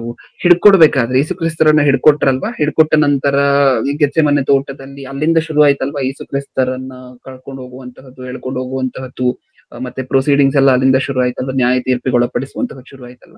ಅಲ್ಲಿಂದ ಶುರು ಮಾಡಿ ಸ್ವಲ್ಪ ಮುಂದೆ ನೋಡ್ಕೊಂಡು ಹೋಗೋಣ. ಗಮನ ಕೊಟ್ಟು ಕೇಳಿಸ್ಕೊಳ್ಳೋಣ. ಓಕೆ, ಈಗ ಮೊಟ್ಟ ಮೊದಲನೇದಾಗಿ ಮತ್ತಾಯನು ಬರೆದ ಸುವಾರ್ತೆ 26ನೇ ಅಧ್ಯಾಯ. ಮತ್ತಾಯನು ಬರೆದ ಸುವಾರ್ತೆ 26ನೇ ಅಧ್ಯಾಯ 67ನೇ ವಚನ. 26-67. ಆಮೇಲೆ ಅವರು ಆತನ ಮುಖದ ಮೇಲೆ ಹುಳಿ ಆತನನ್ನು ಗುದ್ದಿದರು. ಬೇರೆ ಕೆಲವರು ಆತನ ಕೆನ್ನೆಗೆ ಹೊಡೆದು, ಕ್ರಿಸ್ತನೇ, ನಿನ್ನನ್ನು ಹೊಡೆದವರು ಯಾರು? ನಮಗೆ ಪ್ರವಾದನೆ ಹೇಳು ಎಂದರು. ಆಗ ಪೇತ್ರನು ಹೊರಾಂಗಣದಲ್ಲಿ ಕುಳಿತಿರಲು ಒಬ್ಬ ದಾಸಿಯು ಅವನ ಬಳಿಗೆ ಬಂದು, ನೀನು ಗಲಿಲಾಯದ... ಸಾಕು. ಓಕೆ, ಈ ಸಿಚುವೇಶನ್ ಏನ್ ಗೊತ್ತಾ ಪ್ರಿಯರೇ? ಇನ್ನ ಯಾವ ಸಿಚುವೇಶನ್ ಗೊತ್ತಾ? ಇನ್ನು ಶಿಲ್ಬೆಗೆ ಹೋಗಿಲ್ಲ ಯೇಸು ಕ್ರಿಸ್ತರನ್ನ, ಇನ್ನು ಶಿಲ್ಬೆಗೆ ಹಾಕಿಲ್ಲ. ಅದಕ್ಕಿಂತ ಮುಂಚೆ ಯೇಸು ಕ್ರಿಸ್ತರಿಗೆ ಎಷ್ಟು ಶ್ರಮೆ ಬಂದಿರಬಹುದು, ಎಷ್ಟು ಕಷ್ಟ ಬಂದಿರಬಹುದು ಅಂತ ಹೇಳಿ ಯೋಚನೆ ಮಾಡ್ತೀವಿ. ಅದ್ರ ಹಿಂದೆ ಯೇಸು ಕ್ರಿಸ್ತರ ಪರಿಸ್ಥಿತಿ ಏನಿತ್ತು ಗೊತ್ತಾ? ಇಷ್ಟಕ್ಕೂ ನಮ್ಮೆಲ್ಲರಿಗೂ ಗೊತ್ತು. ಯೇಸು ಕ್ರಿಸ್ತರು ಸಾಧಾರಣವಾಗಿ ಎದ್ದೇಳುವಂತಹ ಸಮಯ ಎಷ್ಟು ಅಂತ ಹೇಳಿ ಸತ್ಯವೇದವನ್ನು ಓದಿದಾಗ ಏನ್ ಸಿಕ್ಕುತ್ತೆ ನಿಮ್ಗೆಲ್ಲ ಕಡೆ? ಕತ್ತಲಿರ್ಬೇಕಾದ್ರೆ ಎದ್ದೇಳ್ತಿದ್ರಂತೆ ಯೇಸು ಕ್ರಿಸ್ತರು. ಬೆಳಕು ಹರಿಯುವುದಕ್ಕಿಂತ ಮುಂಚೆನೆ ಯೇಸು ಕ್ರಿಸ್ತರು ಎದ್ದೇಳ್ತಿದ್ರಂತೆ. ಹೌದಾ? ಓಕೆ, ಸುಮಾರು 4 o'clock ಎದ್ದಿರಬಹುದು ಅಂತ ಅನ್ಸತ್ತಾ? ಬೆಳಕು ಹರಿಯುವುದಕ್ಕಿಂತ ಮುಂಚೆ ಅಂತ ಹೇಳಿದ್ರೆ ಪ್ರತಿದಿನ ಎಷ್ಟು ಗಂಟೆಗೆ ಹೇಳ್ತಿದ್ರು ಯೇಸು ಕ್ರಿಸ್ತರು? 4 ಗಂಟೆಗ? 3:30 ಗಂಟೆಗ? ಓಕೆ, 4 o'clock ಅಂತ ಅನ್ಕೊಳ್ಳಿ ಸ್ವಲ್ಪ ಹೊತ್ತು. ಈಗ 4 o'clock ಎದ್ದು ಮತ್ತೆ ಶಿಷ್ಯಂದಿರೊಂದಿಗೆಲ್ಲ ಸುವಾರ್ತೆ ಕಾರ್ಯಕ್ರಮವನ್ನ ಮಾಡಿ, ರಾತ್ರಿ ಬಂದು ರೊಟ್ಟಿ ಕಾರ್ಯಕ್ರಮದಲ್ಲಿ ಕಡೆರಾರ್ ಭೋಜನದಲ್ಲಿ ಪಾಲ್ಗೊಂಡು ಇದೆಲ್ಲ ಮಾಡಿದ ನಂತರ ಗೆತ್ಸೆಮನೆ ತೋಟದಲ್ಲಿ ಸಂದರ್ಭ, ಅವತ್ತು ರಾತ್ರಿ ಬಂಧನ ಆಗ್ತಾರೆ. ಬೆಳಿಗ್ಗೆ ಎಷ್ಟು ಗಂಟೆಗೆ ಎದ್ದಿದ್ದಾರೆ? 4 ಗಂಟೆಗೆ. ರಾತ್ರಿ ಬಂಧನ ಆಗ್ತಾರಲ್ವಾ? ಓಕೆ, ರಾತ್ರಿ ಬಂಧಿಸಲ್ಪಡ್ತಾರೆ. ಈಗ ಬಂಧಿಸಲ್ಪಟ್ಟ ಮೇಲೆ ಹೇಗಿರುತ್ತೆ ಸಿಚುವೇಶನ್? ಯೇಸು ಕ್ರಿಸ್ತರನ್ನ ಬಂಧಿಸಲ್ಪಟ್ಟ ನಂತರ ಯೇಸು ಕ್ರಿಸ್ತರಿಗೆ ಆ ಶ್ರಮೆ ಹೇಗಿರುತ್ತೆ? ಬಂಧಿಸಲ್ಪಟ್ಟ ನಂತರ ಯಾರಾದ್ರೂ ಯೇಸು ಕ್ರಿಸ್ತರನ್ನ ಇಷ್ಟಪಡುವಂತ ಸುತ್ತ ಇರ್ತಾರೆ ಅಂತ ನಿಮ್ಗೆ ಅನ್ಸುತ್ತಾ? ಯೇಸು ಕ್ರಿಸ್ತರನ್ನ ಹಿಡ್ಕೊಂಡು ಹೋದ ನಂತರ ಅಲ್ಲಿ ಯೇಸು ಕ್ರಿಸ್ತರ ಸುತ್ತ ಯಾವಾಗ್ಲೂ ಒಂದು 50 ಜನ, ಯಾಕಂದ್ರೆ ಶಿಷ್ಯಂದಿರು ಓಡ್ ಹೋದಂತಹ ಸಂದರ್ಭ ಅದು. ಯಾವುದು? ಯೇಸು ಕ್ರಿಸ್ತರನ್ನ ಹೇಳ್ಕೊಟ್ಟ ನಂತರ ಶಿಷ್ಯಂದಿರು ಓಡ್ ಹೋದಂತಹ ಸಂದರ್ಭ ಅಲ್ವಾ? ಅಲ್ಲಿ ಕೆಳಗಡೆ ನೀವು ಓದಿದ್ರೆ ನಿಮ್ಗೆ ಅರ್ಥ ಆಗುತ್ತೆ. ಇವಾಗ ಯಾವ ವಚನವನ್ನ ಓದಿದಿರೋ ಅದೇ ವಚನವನ್ನ ಕಂಟಿನ್ಯೂ ಮಾಡ್ಕೊಂಡು 69-75 ಆ ವರ್ಸಸ್ ಅನ್ನೆಲ್ಲ ಓದಿದ್ರೆ ನಮ್ಗೆ ಅರ್ಥ ಆಗುತ್ತೆ. ಪೇತ್ರನು ಯೇಸು ಕ್ರಿಸ್ತರು ಯಾರು ಅಂತ ಹೇಳಿ ಗೊತ್ತಿಲ್ಲ ಅಂತ ಹೇಳಿ ಸುಳ್ಳು ಹೇಳ್ಬಿಡ್ತಾರೆ. ಪೇತ್ರನನ್ನು ಕೇಳ್ತಾರೆ, ನೀನ್ ಅವ್ರ ಜೊತೆನೆ ಅಲ್ವಾ ಇದ್ದಿದ್ದು, ನೀನ್ ನೋಡಿದೀನಿ ಅದು ಇದು ಅಂತ ಹೇಳಿದಾಗೆಲ್ಲ ಪೇತ್ರನು ಅವ್ರು ಯಾರೋ ನನಗೆ ಗೊತ್ತಿಲ್ಲ, ಆಣೆ ಇಟ್ಟು ಹೇಳ್ತಿದ್ದೀನಿ ಅವ್ರು ಯಾರೋ ನನಗೆ ಗೊತ್ತಿಲ್ಲ ಅಂದ್ಬಿಡ್ತಾರೆ. ಹೌದಾ?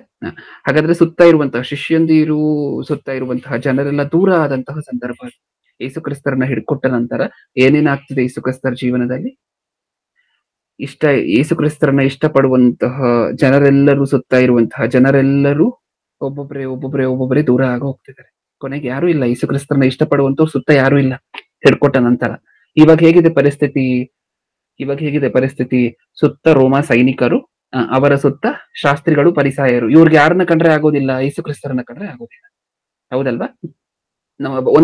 ಒಂದು ಮಾತಲ್ಲಿ ಹೇಳ್ಬೇಕಾದ್ರೆ ನಮ್ಗೆ ಅರ್ಥ ಆಗುವಂತಹ ಭಾಷೆಯಲ್ಲಿ, ಯೇಸು ಕ್ರಿಸ್ತರ ಸುತ್ತ ಯಾರಿದ್ದಾರೆ ಗೊತ್ತಾ? ಯೇಸು ಕ್ರಿಸ್ತರನ್ನ ಕಂಡ್ರೆ ಯಾರಿಗ ಆಗೋದಿಲ್ವೋ ಅವರೇ ಇದ್ದಾರೆ ಯೇಸು ಕ್ರಿಸ್ತರ ಸುತ್ತ. ಹಿಡ್ಕೊಟ್ಟ ತಕ್ಷಣ ಯೇಸು ಕ್ರಿಸ್ತರ ಸುತ್ತ ಇರುವಂತಹ ಆ ಸರ್ಕಲ್ ಬದಲಾಗೋಯ್ತು. ಯೇಸು ಕ್ರಿಸ್ತರನ್ನ ಇಷ್ಟಪಡುವಂತವ್ರು ಯಾರು ಇಲ್ಲ. ಯೇಸು ಕ್ರಿಸ್ತರನ್ನ ಕಂಡ್ರೆ ಯಾರಿಗ ಆಗೋದಿಲ್ವೋ ಅವ್ರು ಮಾತ್ರ ಇದ್ದಾರೆ ಆ ಸರ್ಕಲ್ ಅಲ್ಲಿ. ಓಕೆ. ಸೈನಿಕರು ಇಲ್ಲಿಂದ ಅಲ್ಲಿಗೆ, ಅಲ್ಲಿಂದ ಅಲ್ಲಿಗೆ ಈ ಟ್ರಯಲ್ಸ್ ಸುತ್ತಾಡಿಸ್ತಾನೆ ಇದ್ದಾರೆ. ಎಷ್ಟೊತ್ತು ಎತ್ತಿದ್ರು ಯೇಸು ಕ್ರಿಸ್ತರು ಬೆಳಿಗ್ಗೆ ಅಂತ ನಾನು ಹೇಳಿದ್ದೆ. ಸತ್ಯವೇದಲ್ಲಿರುವಂತಹ ಮಾತು. ಪ್ರತಿದಿನನೂ ಅವ್ರ ಬೆಳಕಾಗುವುದಕ್ಕಿಂತ ಮುಂಚೆನೆ ಎದ್ದೇಳ್ತಿದ್ರಂತೆ. 4 ಎತ್ತಿದ್ರು ಅಂತ ಅನ್ಕೊಂಡ್ವಾ? ಓಕೆ. ರಾತ್ರಿ ಬಂಧನ ಆಯ್ತಾ? ಬೆಳಿಗ್ಗೆ 4 o'clock ಎದ್ದಿದ್ದಾರೆ. ರಾತ್ರಿ ಬಂಧನ ಆಯ್ತಾ ಅವತ್ ರಾತ್ರಿ? ಓಕೆ. ರಾತ್ರಿ ಬಂಧನ ಆದ ನಂತರ ಇಷ್ಟಕ್ಕೂ ಹಿಡ್ಕೊಟ್ಟ ನಂತರ ರಾತ್ರಿ ಪೂರ್ತಿ ಯೇಸು ಕ್ರಿಸ್ತರನ್ನ ಯಾವ ಟಾರ್ಚರ್ ಕೊಟ್ಟಿರ್ಬೋದು ಅಂತ ಒಂದ್ಸರಿ ಊಹೆ ಮಾಡ್ಕೊಂಡು ನೋಡ್ಕೊಳ್ಳಿ. ಸತ್ಯವೇದದಿಂದನೂ ಓದೋಣ. ಇನ್ ಬೆಳಿಗ್ಗೆನೆ ಟ್ರಯಲ್ಸ್ ಇರುತ್ತೆ. ಬೆಳಿಗ್ಗೆನೆ ಟ್ರಯಲ್ಸ್ ಅಂತ ಹೇಳಿದ್ರೆ ನ್ಯಾಯ ತೀರ್ಪಿಗೆ ಅಲ್ಲಿಂದ ಇಲ್ಲಿಗೆ, ಇಲ್ಲಿಂದ ಅಲ್ಲಿಗೆ, ಅರ್ಲಿ ಮಾರ್ನಿಂಗ್ ಸುತ್ತಾಡಿಸ್ತಿದ್ದಾರೆ. ರಾತ್ರಿ ಪೂರ್ತಿ ಸುತ್ತಾಡಿಸ್ತಾನೆ ಇದ್ದಾರೆ ಯೇಸು ಕ್ರಿಸ್ತರನ್ನ. ಅಲ್ಲಿಂದ ಇಲ್ಲಿಗೆ, ಹೆರೋದನಿಂದ ಪಿಲಾತನ ಬಳಿಗೆ, ಪಿಲಾತನಿಂದ ಹೆರೋದನ ಬಳಿಗೆ ಸುತ್ತಾಡಿಸ್ತಿದ್ದಾರೆ. ಓಕೆ. ಈಗ ಹಾಗಾದ್ರೆ ರಾತ್ರಿ ಪೂರ್ತಿ ನಿದ್ರೆ ಮಾಡಿಲ್ವಾ ಅವತ್ತು? ಇಲ್ಲ. ಬೆಳಿಗ್ಗೆ ಆಯ್ತು. ಫೈನಲ್ ಆಗಿ ವರ್ಡಿಕ್ಟ್ ಬಂತು. ಏನದು? ಶಿಲ್ಬೆಗೆ ಹಾಕ್ಬೋದು ಯೇಸು ಕ್ರಿಸ್ತರನ್ನ. ಓಕೆ. ಬೆಳಿಗ್ಗೆ ಶಿಲ್ಬೆಗೆ ಏರಿಸ್ತಾರೆ. ಪ್ರಾಣ ಬಿಟ್ಟಿದ್ದು ಎಷ್ಟು ಗಂಟೆಗೆ? ಮಧ್ಯಾಹ್ನ 3 ಗಂಟೆಗೆ. ನಾನು ಹೇಳಿರುವಂತಹ ನಿಮ್ಗೆ ಅರ್ಥ ಆಯ್ತಾ? ಬೆಳಿಗ್ಗೆ ಎದ್ದದ್ದು ಎಷ್ಟೊತ್ತಿಗೆ? ಹಿಂದೆ ದಿನ ಬೆಳಿಗ್ಗೆ 4 ಗಂಟೆಗೆ ಎದ್ರೆ ಯೇಸು ಕ್ರಿಸ್ತರು, ಮತ್ತೆ ಪ್ರಾಣ ಹೋಗಿ ಶಿಲ್ಬೆಯಲ್ಲಿ ಪ್ರಾಣ ಹೋಗಿದ್ದು ಮಧ್ಯಾಹ್ನ. ಹಾಗಾದ್ರೆ ಈ ಗ್ಯಾಪ್ ಅಲ್ಲಿ ಯೇಸು ಕ್ರಿಸ್ತರು ಎಲ್ಲೂ ಸಹ ಏನ್ ಮಾಡಿದಂಗೆ ಕಾಣಿಸ್ತಿಲ್ಲ ನಮ್ಗೆ? ನಿದ್ರೆ ಮಾಡಿದಂಗೆ ಏನಾದ್ರು ಕಾಣಿಸ್ತಿದ್ಯಾ? ಇಲ್ಲ. ಬೆಳಿಗ್ಗೆ 4 o'clock ಶುರುವಾಗಿ, ಹಿಂದಿನ ದಿನ ಬೆಳಿಗ್ಗೆ 4 o'clock ಶುರುವಾಗಿ, ಮತ್ತೆ ಬೆಳಿಗ್ಗೆ 4 o'clock ಆಗಿ, ಇನ್ನ ಬೆಳಿಗ್ಗೆ 4 o'clock ಆದ ನಂತರ ಇನ್ನು ಟ್ರಯಲ್ಸ್ ಹೋಗ್ತಿದೆ. ಅರ್ಲಿ ಮಾರ್ನಿಂಗ್ ಏನ್ ನಡೀತಿದೆ? ಟ್ರಯಲ್. ನಿಮ್ಗೆ ಅರ್ಥ ಆಗುವಂತಹ ಭಾಷೆಯಲ್ಲಿ ಹೇಳ್ಬೇಕಾದ್ರೆ, ನಾನು ನಿನ್ನೆ ಬೆಳಿಗ್ಗೆ 4 ಗಂಟೆಗೆ ಎದ್ದಿದ್ದೀನಿ ಅಂತ ಅನ್ಕೊಳ್ಳಿ. ಇವತ್ತು ಬೆಳಿಗ್ಗೆ 4 ಗಂಟೆ ಆಗಿದೆ. ಇವತ್ತು ಬೆಳಿಗ್ಗೆ 4 ಗಂಟೆ, 5 ಗಂಟೆ, 6 ಗಂಟೆಗೆ ಇನ್ನೂ ಏನ್ ನಡೀತಿದೆ? ನ್ಯಾಯ ತೀರ್ಪು ನಡೀತಾನೆ ಇದೆ. ಪಿಲಾತನಿಂದ ಹೆರೋದನ ಬಳಿಗೆ ಹೋಗ್ಬೇಕು, ಹೆರೋದನಿಂದ ಪಿಲಾತನ ಬಳಿಗೆ ಹೋಗ್ಬೇಕು, ಇದೇ ನಡೀತಾನೆ ಇದೆ. ಓಕೆ. ಮತ್ತೆ ಇವತ್ತು ಮಧ್ಯಾಹ್ನ 3 ಗಂಟೆಗೆ ಸಮಾಪ್ತಿ, ಪ್ರಾಣ ಹೋಗುತ್ತೆ. ಹೌದಲ್ವಾ? ಟೋಟಲ್ ಆಗಿ ಎಷ್ಟು ಗಂಟೆ ಆಯ್ತು? ಈ ಮಧ್ಯ ಎಷ್ಟು ಅವರ್ಸ್ ಆಯ್ತು? ಸುಮಾರು 35-36 hours. ನಿದ್ರೆ ಮಾಡಿಲ್ವಾ ಎಲ್ಲೂ? ಇಲ್ಲ. ಎಲ್ಲೂ ನಿದ್ರೆ ಅನ್ನುವಂತಹದ್ದಿಲ್ಲ. ಓಕೆ. ಶರೀರದಲ್ಲಿರುವಂತಹ ಸರ್ಕೇರಿಯನ್ ರಿದಮ್ ಪೂರ್ತಿಯಾಗಿ ಡಿಸ್ಟರ್ಬ್ ಆಗಿರುತ್ತೆ. ಇದೊಂದು ಚಿಕ್ಕ ಉದಾಹರಣೆ ಮಾತ್ರ ನಿಮಗೆ ಕೊಟ್ಟಿತ್ತು. ಯೇಸು ಕ್ರಿಸ್ತರು ಪಟ್ಟಂತಹ ಅಷ್ಟು ಶ್ರಮೆಯಲ್ಲಿ ಚಿಕ್ಕ ಉದಾಹರಣೆ ಇದು. ಯಾಕಂದ್ರೆ ನಿಮ್ಗೆ ಗೊತ್ತಿರ್ಬೇಕಲ್ವ ನಿದ್ರೆ ಮಾಡದೇ ಇದ್ದ ಪರಿಸ್ಥಿತಿ ಹೇಗಿರುತ್ತೆ ಅಂತ. ಚಿಕ್ಕ ಚಿಕ್ಕ ವಿಚಾರಕ್ಕೂ ಸುಸ್ತಾಗ್ತಿರುತ್ತೆ. ಚಿಕ್ಕ ಚಿಕ್ಕ ವಿಚಾರಕ್ಕೂ ಕಣ್ಣು ಓಪನ್ ಮಾಡ್ಲಿಕ್ಕೆ ಆಗ್ತಿರೋದಿಲ್ಲ, ತಲೆನೋವುತ್ತಿರುತ್ತೆ, ಇದೆಲ್ಲ ಇರುತ್ತೆ. ಇದು ಚಿಕ್ಕ ಒಂದು ಎಕ್ಸಾಂಪಲ್ ಅಷ್ಟೇ. ಓಕೆ. ಇನ್ನು ಮುಂದೆ ಆ ಟ್ರಯಲ್ಸ್ ನಡಿಬೇಕಾದ್ರೆ, ಅಂದ್ರೆ ಆ ನ್ಯಾಯ ತೀರ್ಪು ನಡಿಬೇಕಾದ್ರೆ, ಇಷ್ಟಕ್ಕೂ ಸೈನಿಕರು ಯೇಸು ಕ್ರಿಸ್ತರ ಸುತ್ತ ಇದಾರ? ಯೇಸು ಕ್ರಿಸ್ತರನ್ನು ಇಷ್ಟಪಡುವಂತವ್ರು ಯಾರಾದ್ರೂ ಸುತ್ತ ಇದಾರ? ಯಾರು ಇಲ್ಲ. ಯಾರು ಸುತ್ತ ಯೇಸು ಕ್ರಿಸ್ತರ ಸುತ್ತ ಯಾರು ಇರುವಂತಹದ್ದು ಹಿಡ್ಕೊಟ್ಟ ನಂತರ ಯಾರಿಗೆ ಯೇಸು ಕ್ರಿಸ್ತರನ್ನ ಕಂಡ್ರೆ ಆಗೋದಿಲ್ವೋ ಅವರಿದ್ದಾರೆ. ಈಗ ಅವರೆಲ್ಲ ಯೇಸು ಕ್ರಿಸ್ತರನ್ನ ಸುಮ್ಮನೆ ಬಿಡ್ತಾರೆ ಅಂತ ನಿಮ್ಗೆ ಅನ್ನಿಸ್ತಿದ್ಯಾ? ರಾತ್ರಿ ಯೇಸು ಕ್ರಿಸ್ತರು ಕೈಗೆ ಸಿಕ್ಕಿದ್ದಾರೆ. ಇವರ ಕೈಗೆ ಯೇಸು ಕ್ರಿಸ್ತರು ರಾತ್ರಿ ಸಿಕ್ಕಿದ್ದಾರೆ ಗೆತ್ಸೆಮನೆ ತೋಟದಲ್ಲಿ. ಅಲ್ಲಿಂದ ಹಿಡಿದು ಮತ್ತೆ ಶಿಲುಬೆಗೆ ಏರಿಸುವಂತಹ ಆ ಸಮಯದವರೆಗೂ ಈ ಮಧ್ಯ ಯಾರ ಕೈಯಲ್ಲಿದ್ದಾರೆ ಯೇಸು ಕ್ರಿಸ್ತರು? ಸೈನಿಕರ ಕೈಯಲ್ಲಿ. ಸುತ್ತ ಯಾರಿದಾರೋ, ಯಾರಿಗೆ ಯೇಸು ಕ್ರಿಸ್ತನ ಕಂಡ್ರೆ ಆಗೋದಿಲ್ವೋ ಅವರಿದ್ದಾರೆ. ಇವರೆಲ್ಲ ಏನ್ ಮಾಡ್ತಿದಾರೆ ಗೊತ್ತಾ? ಈ ಗ್ಯಾಪ್ ಅಲ್ಲಿ ಯೇಸು ಕ್ರಿಸ್ತರನ್ನ ಎಲ್ಲೆಲ್ಲಿ ಟೈಮ್ ಸಿಕ್ಕುತ್ತೋ, ಎಲ್ಲೆಲ್ಲಿ ಗ್ಯಾಪ್ ಸಿಕ್ಕುತ್ತೋ ಎಲ್ಲಾ ಕಡೆನೂ ಅವಮಾನ ಪಡಿಸಿದೆ ಪ್ರಿಯರೇ. ಅದೇ ವಚನವನ್ನ ನೀವ್ ಈಗ ಓದಂತಹ ವಚನ, ಇವಾಗ ಒಂದು ವಚನ ಓದಿದ್ರಲ್ವಾ? ಏನಿತ್ತು ಆ ವಚನದಲ್ಲಿ? 67ನೇ ವಚನ, 26ನೇ ಅಧ್ಯಾಯ 67ನೇ ವಚನ. ಆಗ ಆತನ ಮುಖದ ಮೇಲೆ ಉಗುಳಿ ಆತನನ್ನು ಗುದ್ದಿದರು. ಕೆಲವರು ಆತನ ಕೆನ್ನೆಗೆ ಏಟು ಹಾಕಿ, ಕ್ರಿಸ್ತನೇ, ನಿನ್ನನ್ನು ಹೊಡೆದವರು ಯಾರು? ನಮಗೆ ಪ್ರವಾದನೆ ಹೇಳು ಅಂದರು. ಏನೇನ್ ಮಾಡ್ತಿದಾರಂತೆ ಅವರು? ಎಲ್ಲೆಲ್ಲಿ ಗ್ಯಾಪ್ ಸಿಕ್ಕುತ್ತೋ, ಎಲ್ಲೆಲ್ಲಿ ಟೈಮ್ ಸಿಕ್ಕುತ್ತೋ, ಬಂಧನ ಆಗೋಗಿದೆ ಯೇಸು ಕ್ರಿಸ್ತರದ್ದು. ಯೇಸು ಕ್ರಿಸ್ತರು ಇವ್ರ ಕೈಯಲ್ಲಿ ಇದಾರೆ ಇವಾಗ. ಹೌದಲ್ವಾ? ಇನ್ನು ಶಿಲುಬೆಗೆ ಈ ಶಿಲುಬೆಗೆ ಹಾಕುವುದಕ್ಕಿಂತ ಮುಂಚೆ ಏನೇನ್ ಮಾಡ್ತಿದಾರಂತೆ ಯೇಸು ಕ್ರಿಸ್ತರನ್ನ ಈ ಗ್ಯಾಪ್ ಅಲ್ಲಿ? ಈ ಒಳಗಿನ ಸಮಯದಲ್ಲಿ ಏನೇನ್ ಮಾಡ್ತಿದಾರಂತೆ? ಒಬ್ರು ಬಂದು ಮುಖದ ಮೇಲೆ ಉಗುಳ್ತಿದಾರಂತೆ. ಯಾರಿಗೆ ಉಗುಳ್ತಿರುವಂತಹದ್ದು? ಯಾರಿಗೂ ಹೋಳ್ತಿರುವಂತಹದ್ದು ಆ ಸ್ಟೇಟಸ್ ಇತ್ತಲ್ವಾ, ಅದನ್ನ ಒಂದ್ಸರಿ ನೆನಪಿಸ್ಕೊಳ್ಳಿ. ಸುತ್ತ ದೇವದೂತರು ನಿಂತ್ಕೊಂಡು ಪರಿಶುದ್ಧರೆ ಪರಿಶುದ್ಧರೆ ಪರಿಶುದ್ಧರೆ ಅಂತ ಆರಾಧನೆ ಮಾಡುವಂತಹ ಆ ಸ್ಟೇಟಸ್ ಎಲ್ಲಿ ಅವ್ರು ನಮಗೋಸ್ಕರ ಬಂದು ದೇಹವನ್ನು ಧರಿಸ್ಕೊಂಡು ತನ್ನನ್ನು ತಾನು ತಗ್ಗಿಸ್ಕೊಂಡು ದಾಸನ ರೂಪದಲ್ಲಿದ್ರೆ ಅವ್ರ ಮುಖಕ್ಕೆ ಉಗುಳುವಂತಹ ಈ ಸ್ಟೇಟಸ್ ಎಲ್ಲಿ? ಹೌದಾ? ನೆಕ್ಸ್ಟ್, ಒಬ್ರು ಬಂದು ಮುಖಕ್ಕೆ ಉಗುಳ್ತಿದ್ದಾರೆ. ಸುಮಾರು 30 ಜನ ಇದ್ದಾರೆ ಅಂತ ಅನ್ಕೊಳ್ಳಿ ಯೇಸು ಕ್ರಿಸ್ತರ ಸುತ್ತ. ಅದರಲ್ಲಿ ಒಂದು 15 ಜನ ಸೈನಿಕರು, 15 ಜನ ಶಾಸ್ತ್ರಿಗಳು, ಪರಿಸಾಯರು. ಇವ್ರಿಗೆ ಯಾರಿಗೂ ಯೇಸು ಕ್ರಿಸ್ತರನ್ನ ಕಂಡ್ರೆ ಆಗೋದಿಲ್ಲ ಅಲ್ವಾ? ಹೌದು. ಈಗ ಆ 30 ಜನರಲ್ಲೂ 10 ಜನ ಮುಂದೆ ಬಂದು ಉಗುಳ್ತಿದ್ದಾರೆ ಅಂತ ಹೇಳಿ ಅಂತ ಅನ್ಕೊಳ್ಳಿ ಸ್ವಲ್ಪ ಹೊತ್ತು. ಓಕೆ, ಅದಾದ ನಂತರ ಇನ್ನೊಂದು 10 ಜನ ಬಂದು ಗುದ್ದುತ್ತಿದ್ದಾರೆ ಅಂತ ಅನ್ಕೊಳ್ಳಿ. ಇಲ್ಲೇ ಬರ್ಸಿದಾರಲ್ವಾ ಆ ಮಾತನ್ನ. ಏನೇನ್ ಮಾಡಿದ್ರಂತೆ ಯೇಸು ಕ್ರಿಸ್ತರಿಗೆ? ಆತನ ಮುಖದ ಮೇಲೆ ಉಗುಳಿ ಆತನನ್ನು ಗುದ್ದಿದರು. ಪಂಚ್ ಮಾಡುವಂತಹದ್ದು ಒಂದು ಕರಿತೀವಿ, ನಮಗೆ ಗೊತ್ತಾ? ಫಿಸ್ಟ್ ಅನ್ನ ಹಿಂಗ್ ಹೋಲ್ಡ್ ಮಾಡಿ ಪಂಚ್ ಮಾಡಿದ್ರೆ ಹೇಗಿರುತ್ತೆ? ಆ ಸುತ್ತ ಯೇಸು ಕ್ರಿಸ್ತರ ಸುತ್ತ ಇರುವಂತಹ 30 ಜನರಲ್ಲಿ ಒಂದು 20 ಜನ ಬಂದು ಪಂಚ್ ಮಾಡಿದ್ರು ಅಂತ ಅನ್ಕೊಳ್ಳಿ ಮುಖದ ಮೇಲೆ. ಹೌದಾ? ಸ್ವಲ್ಪ ಜನ ಉಗುಳ್ತಿದ್ದಾರೆ, ಸ್ವಲ್ಪ ಜನ ಪಂಚ್ ಮಾಡ್ತಿದ್ದಾರೆ, ಇನ್ನೊಂದ್ ಸ್ವಲ್ಪ ಜನ ಇನ್ನೂ ಏನ್ ಮಾಡ್ತಿದಾರಂತೆ ಮುಂದೆ. ಕೆಲವರು ಆತನ ಕೆನ್ನೆಗೆ ಏಟು ಹಾಕಿ ಅಲ್ಲಿಗೆ ನಿಲ್ಲಿಸ್ತಿಲ್ಲ, ಕಪಾಳಕ್ಕೆ ಹೊಡೆದು ಸುಮ್ನೆ ಆಗ್ತಿಲ್ಲ. ಇನ್ನೂ ಏನ್ ಮಾಡ್ತಿದಾರಂತೆ? ಕ್ರಿಸ್ತರ್ನೇ ನಿನ್ನನ್ನು ಹೊಡೆದವರು ಯಾರು? ನಮಗೆ ಪ್ರವಾದನೆ ಹೇಳು. ಅಪಹಾಸ್ಯ ಮಾಡ್ತಿದ್ದಾರೆ.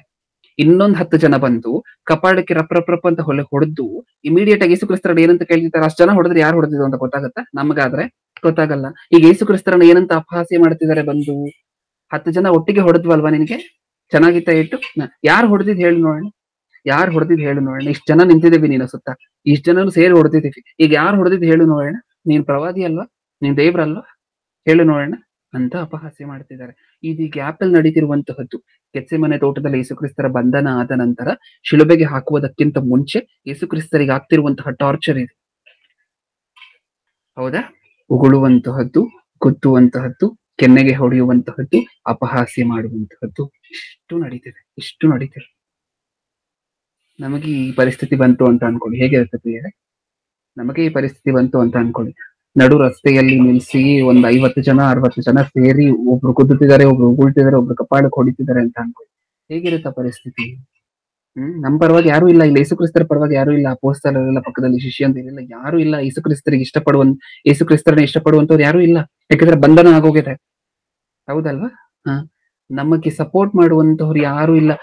ನಮ್ಗೇನಾದ್ರು ಕಷ್ಟ ಬಂದಾಗ ನಮ್ಮ ಪರವಾಗಿ ಯಾರು ಬಂದಿಲ್ಲ ಅಂತ ಅನ್ಕೊಳ್ಳಿ. ಇವಾಗಾದ್ರೆ ನಮ್ಮ ಕುಟುಂಬ ಕೊಟ್ಟಿದಾರಲ್ವಾ, ನಮ್ಗೆಲ್ಲ ಕುಟುಂಬ ಕೊಟ್ಟಿದಾರಲ್ವಾ ದೇವ್ರು. ಗಂಡನಿಗೆ ಕಷ್ಟ ಬಂದರೆ ಹೆಂಡತಿ ಮಕ್ಕಳು ಅಡ್ಡ ಬರ್ತಾರೆ, ಹೆಂಡತಿ ಕಷ್ಟ ಬಂದ್ರೆ ಮಕ್ಕಳು ಗಂಡ ಅಡ್ಡ ಬರ್ತಾರೆ, ನಾನಿದ್ದೀನಿ ಅಂತ ಹೇಳಿ. ಅವತ್ ಯಾರು ಇಲ್ಲ ಯೇಸು ಕ್ರಿಸ್ತರಿಗೆ ಈ ಶ್ರಮೆ ಎಲ್ಲ ಕೊಡ್ತಿರ್ಬೇಕಾದ್ರೆ. ಹೌದಾ? ಇದೆಲ್ಲ ನಡೀತಿದೆ. ಹಾಗೆ ಹಿಡ್ಕೊಂಡಿದ್ದಾರೆ ಯೇಸು ಕ್ರಿಸ್ತರನ್ನ. ಹಿಡ್ಕೊಂಡ ನಂತರ ಈ ಟಾರ್ಚರ್ ಶುರು ಆಗಿದೆ ಈಗಾಗಲೇ ಯೇಸು ಕ್ರಿಸ್ತರಿಗೆ. ನೆಕ್ಸ್ಟ್ ಇನ್ನು ಏನಾಗಿರಬಹುದು? ಇಷ್ಟಕ್ಕೂ ನಾನು ಈಗಾಗ್ಲೇ ಹೇಳಿದ್ದೀನಲ್ವಾ, ಕಂಟಿನ್ಯೂಸ್ ಆಗಿ ಯೇಸು ಕ್ರಿಸ್ತರಿಗೆ ಮಿನಿಮಮ್ ಅಂತ ಹೇಳಿದ್ರೆ ಎಷ್ಟು ಗಂಟೆ ನಿದ್ರೆ ಇರಲಿಲ್ಲ? 36 hours ಕಂಟಿನ್ಯೂಸ್ ಆಗಿ ನಿದ್ರೆ ಇಲ್ಲ. ಈ ಸಂದರ್ಭದಲ್ಲಿ ಇನ್ನೊಂದು, ಯಾಕಂದ್ರೆ ಈ ಕಷ್ಟಗಳೆಲ್ಲ ನಾವು ಮರ್ತೋಗ್ತೀವಿ. ಯೇಸು ಕ್ರಿಸ್ತರು ಈ ಕಷ್ಟಗಳು ಬರೀ ಶಿಲುಬೆಯಲ್ಲಿ ಮಾತ್ರ ಯೇಸು ಕ್ರಿಸ್ತರನ್ನ ನಮಗೆ ವಿಡಿಯೋದಲ್ಲಿ ಇಮೇಜ್ ಅಲ್ಲೆಲ್ಲ ತೋರಿಸ್ತಾರೆ. ಶಿಲುಬೆಗೆ ಹಾಕುವುದಕ್ಕಿಂತ ಮುಂಚೆನೂ ಕಷ್ಟಪಟ್ಟಿದ್ದಾರೆ ಯೇಸು ಕ್ರಿಸ್ತರು ನಮಗೋಸ್ಕರ. ಅಷ್ಟೇ ಅಲ್ಲ, ಶಿಲುಬೆಯಲ್ಲಿ ಮಾತ್ರ ಅಲ್ಲ ಕಷ್ಟಪಟ್ಟದ್ದು. ಓಕೆ, ಈಗ ಅದಾದ ನಂತರ ತೀರ್ಪು ಅಂತ ನಾನು ಹೇಳದ್ನಲ್ವಾ.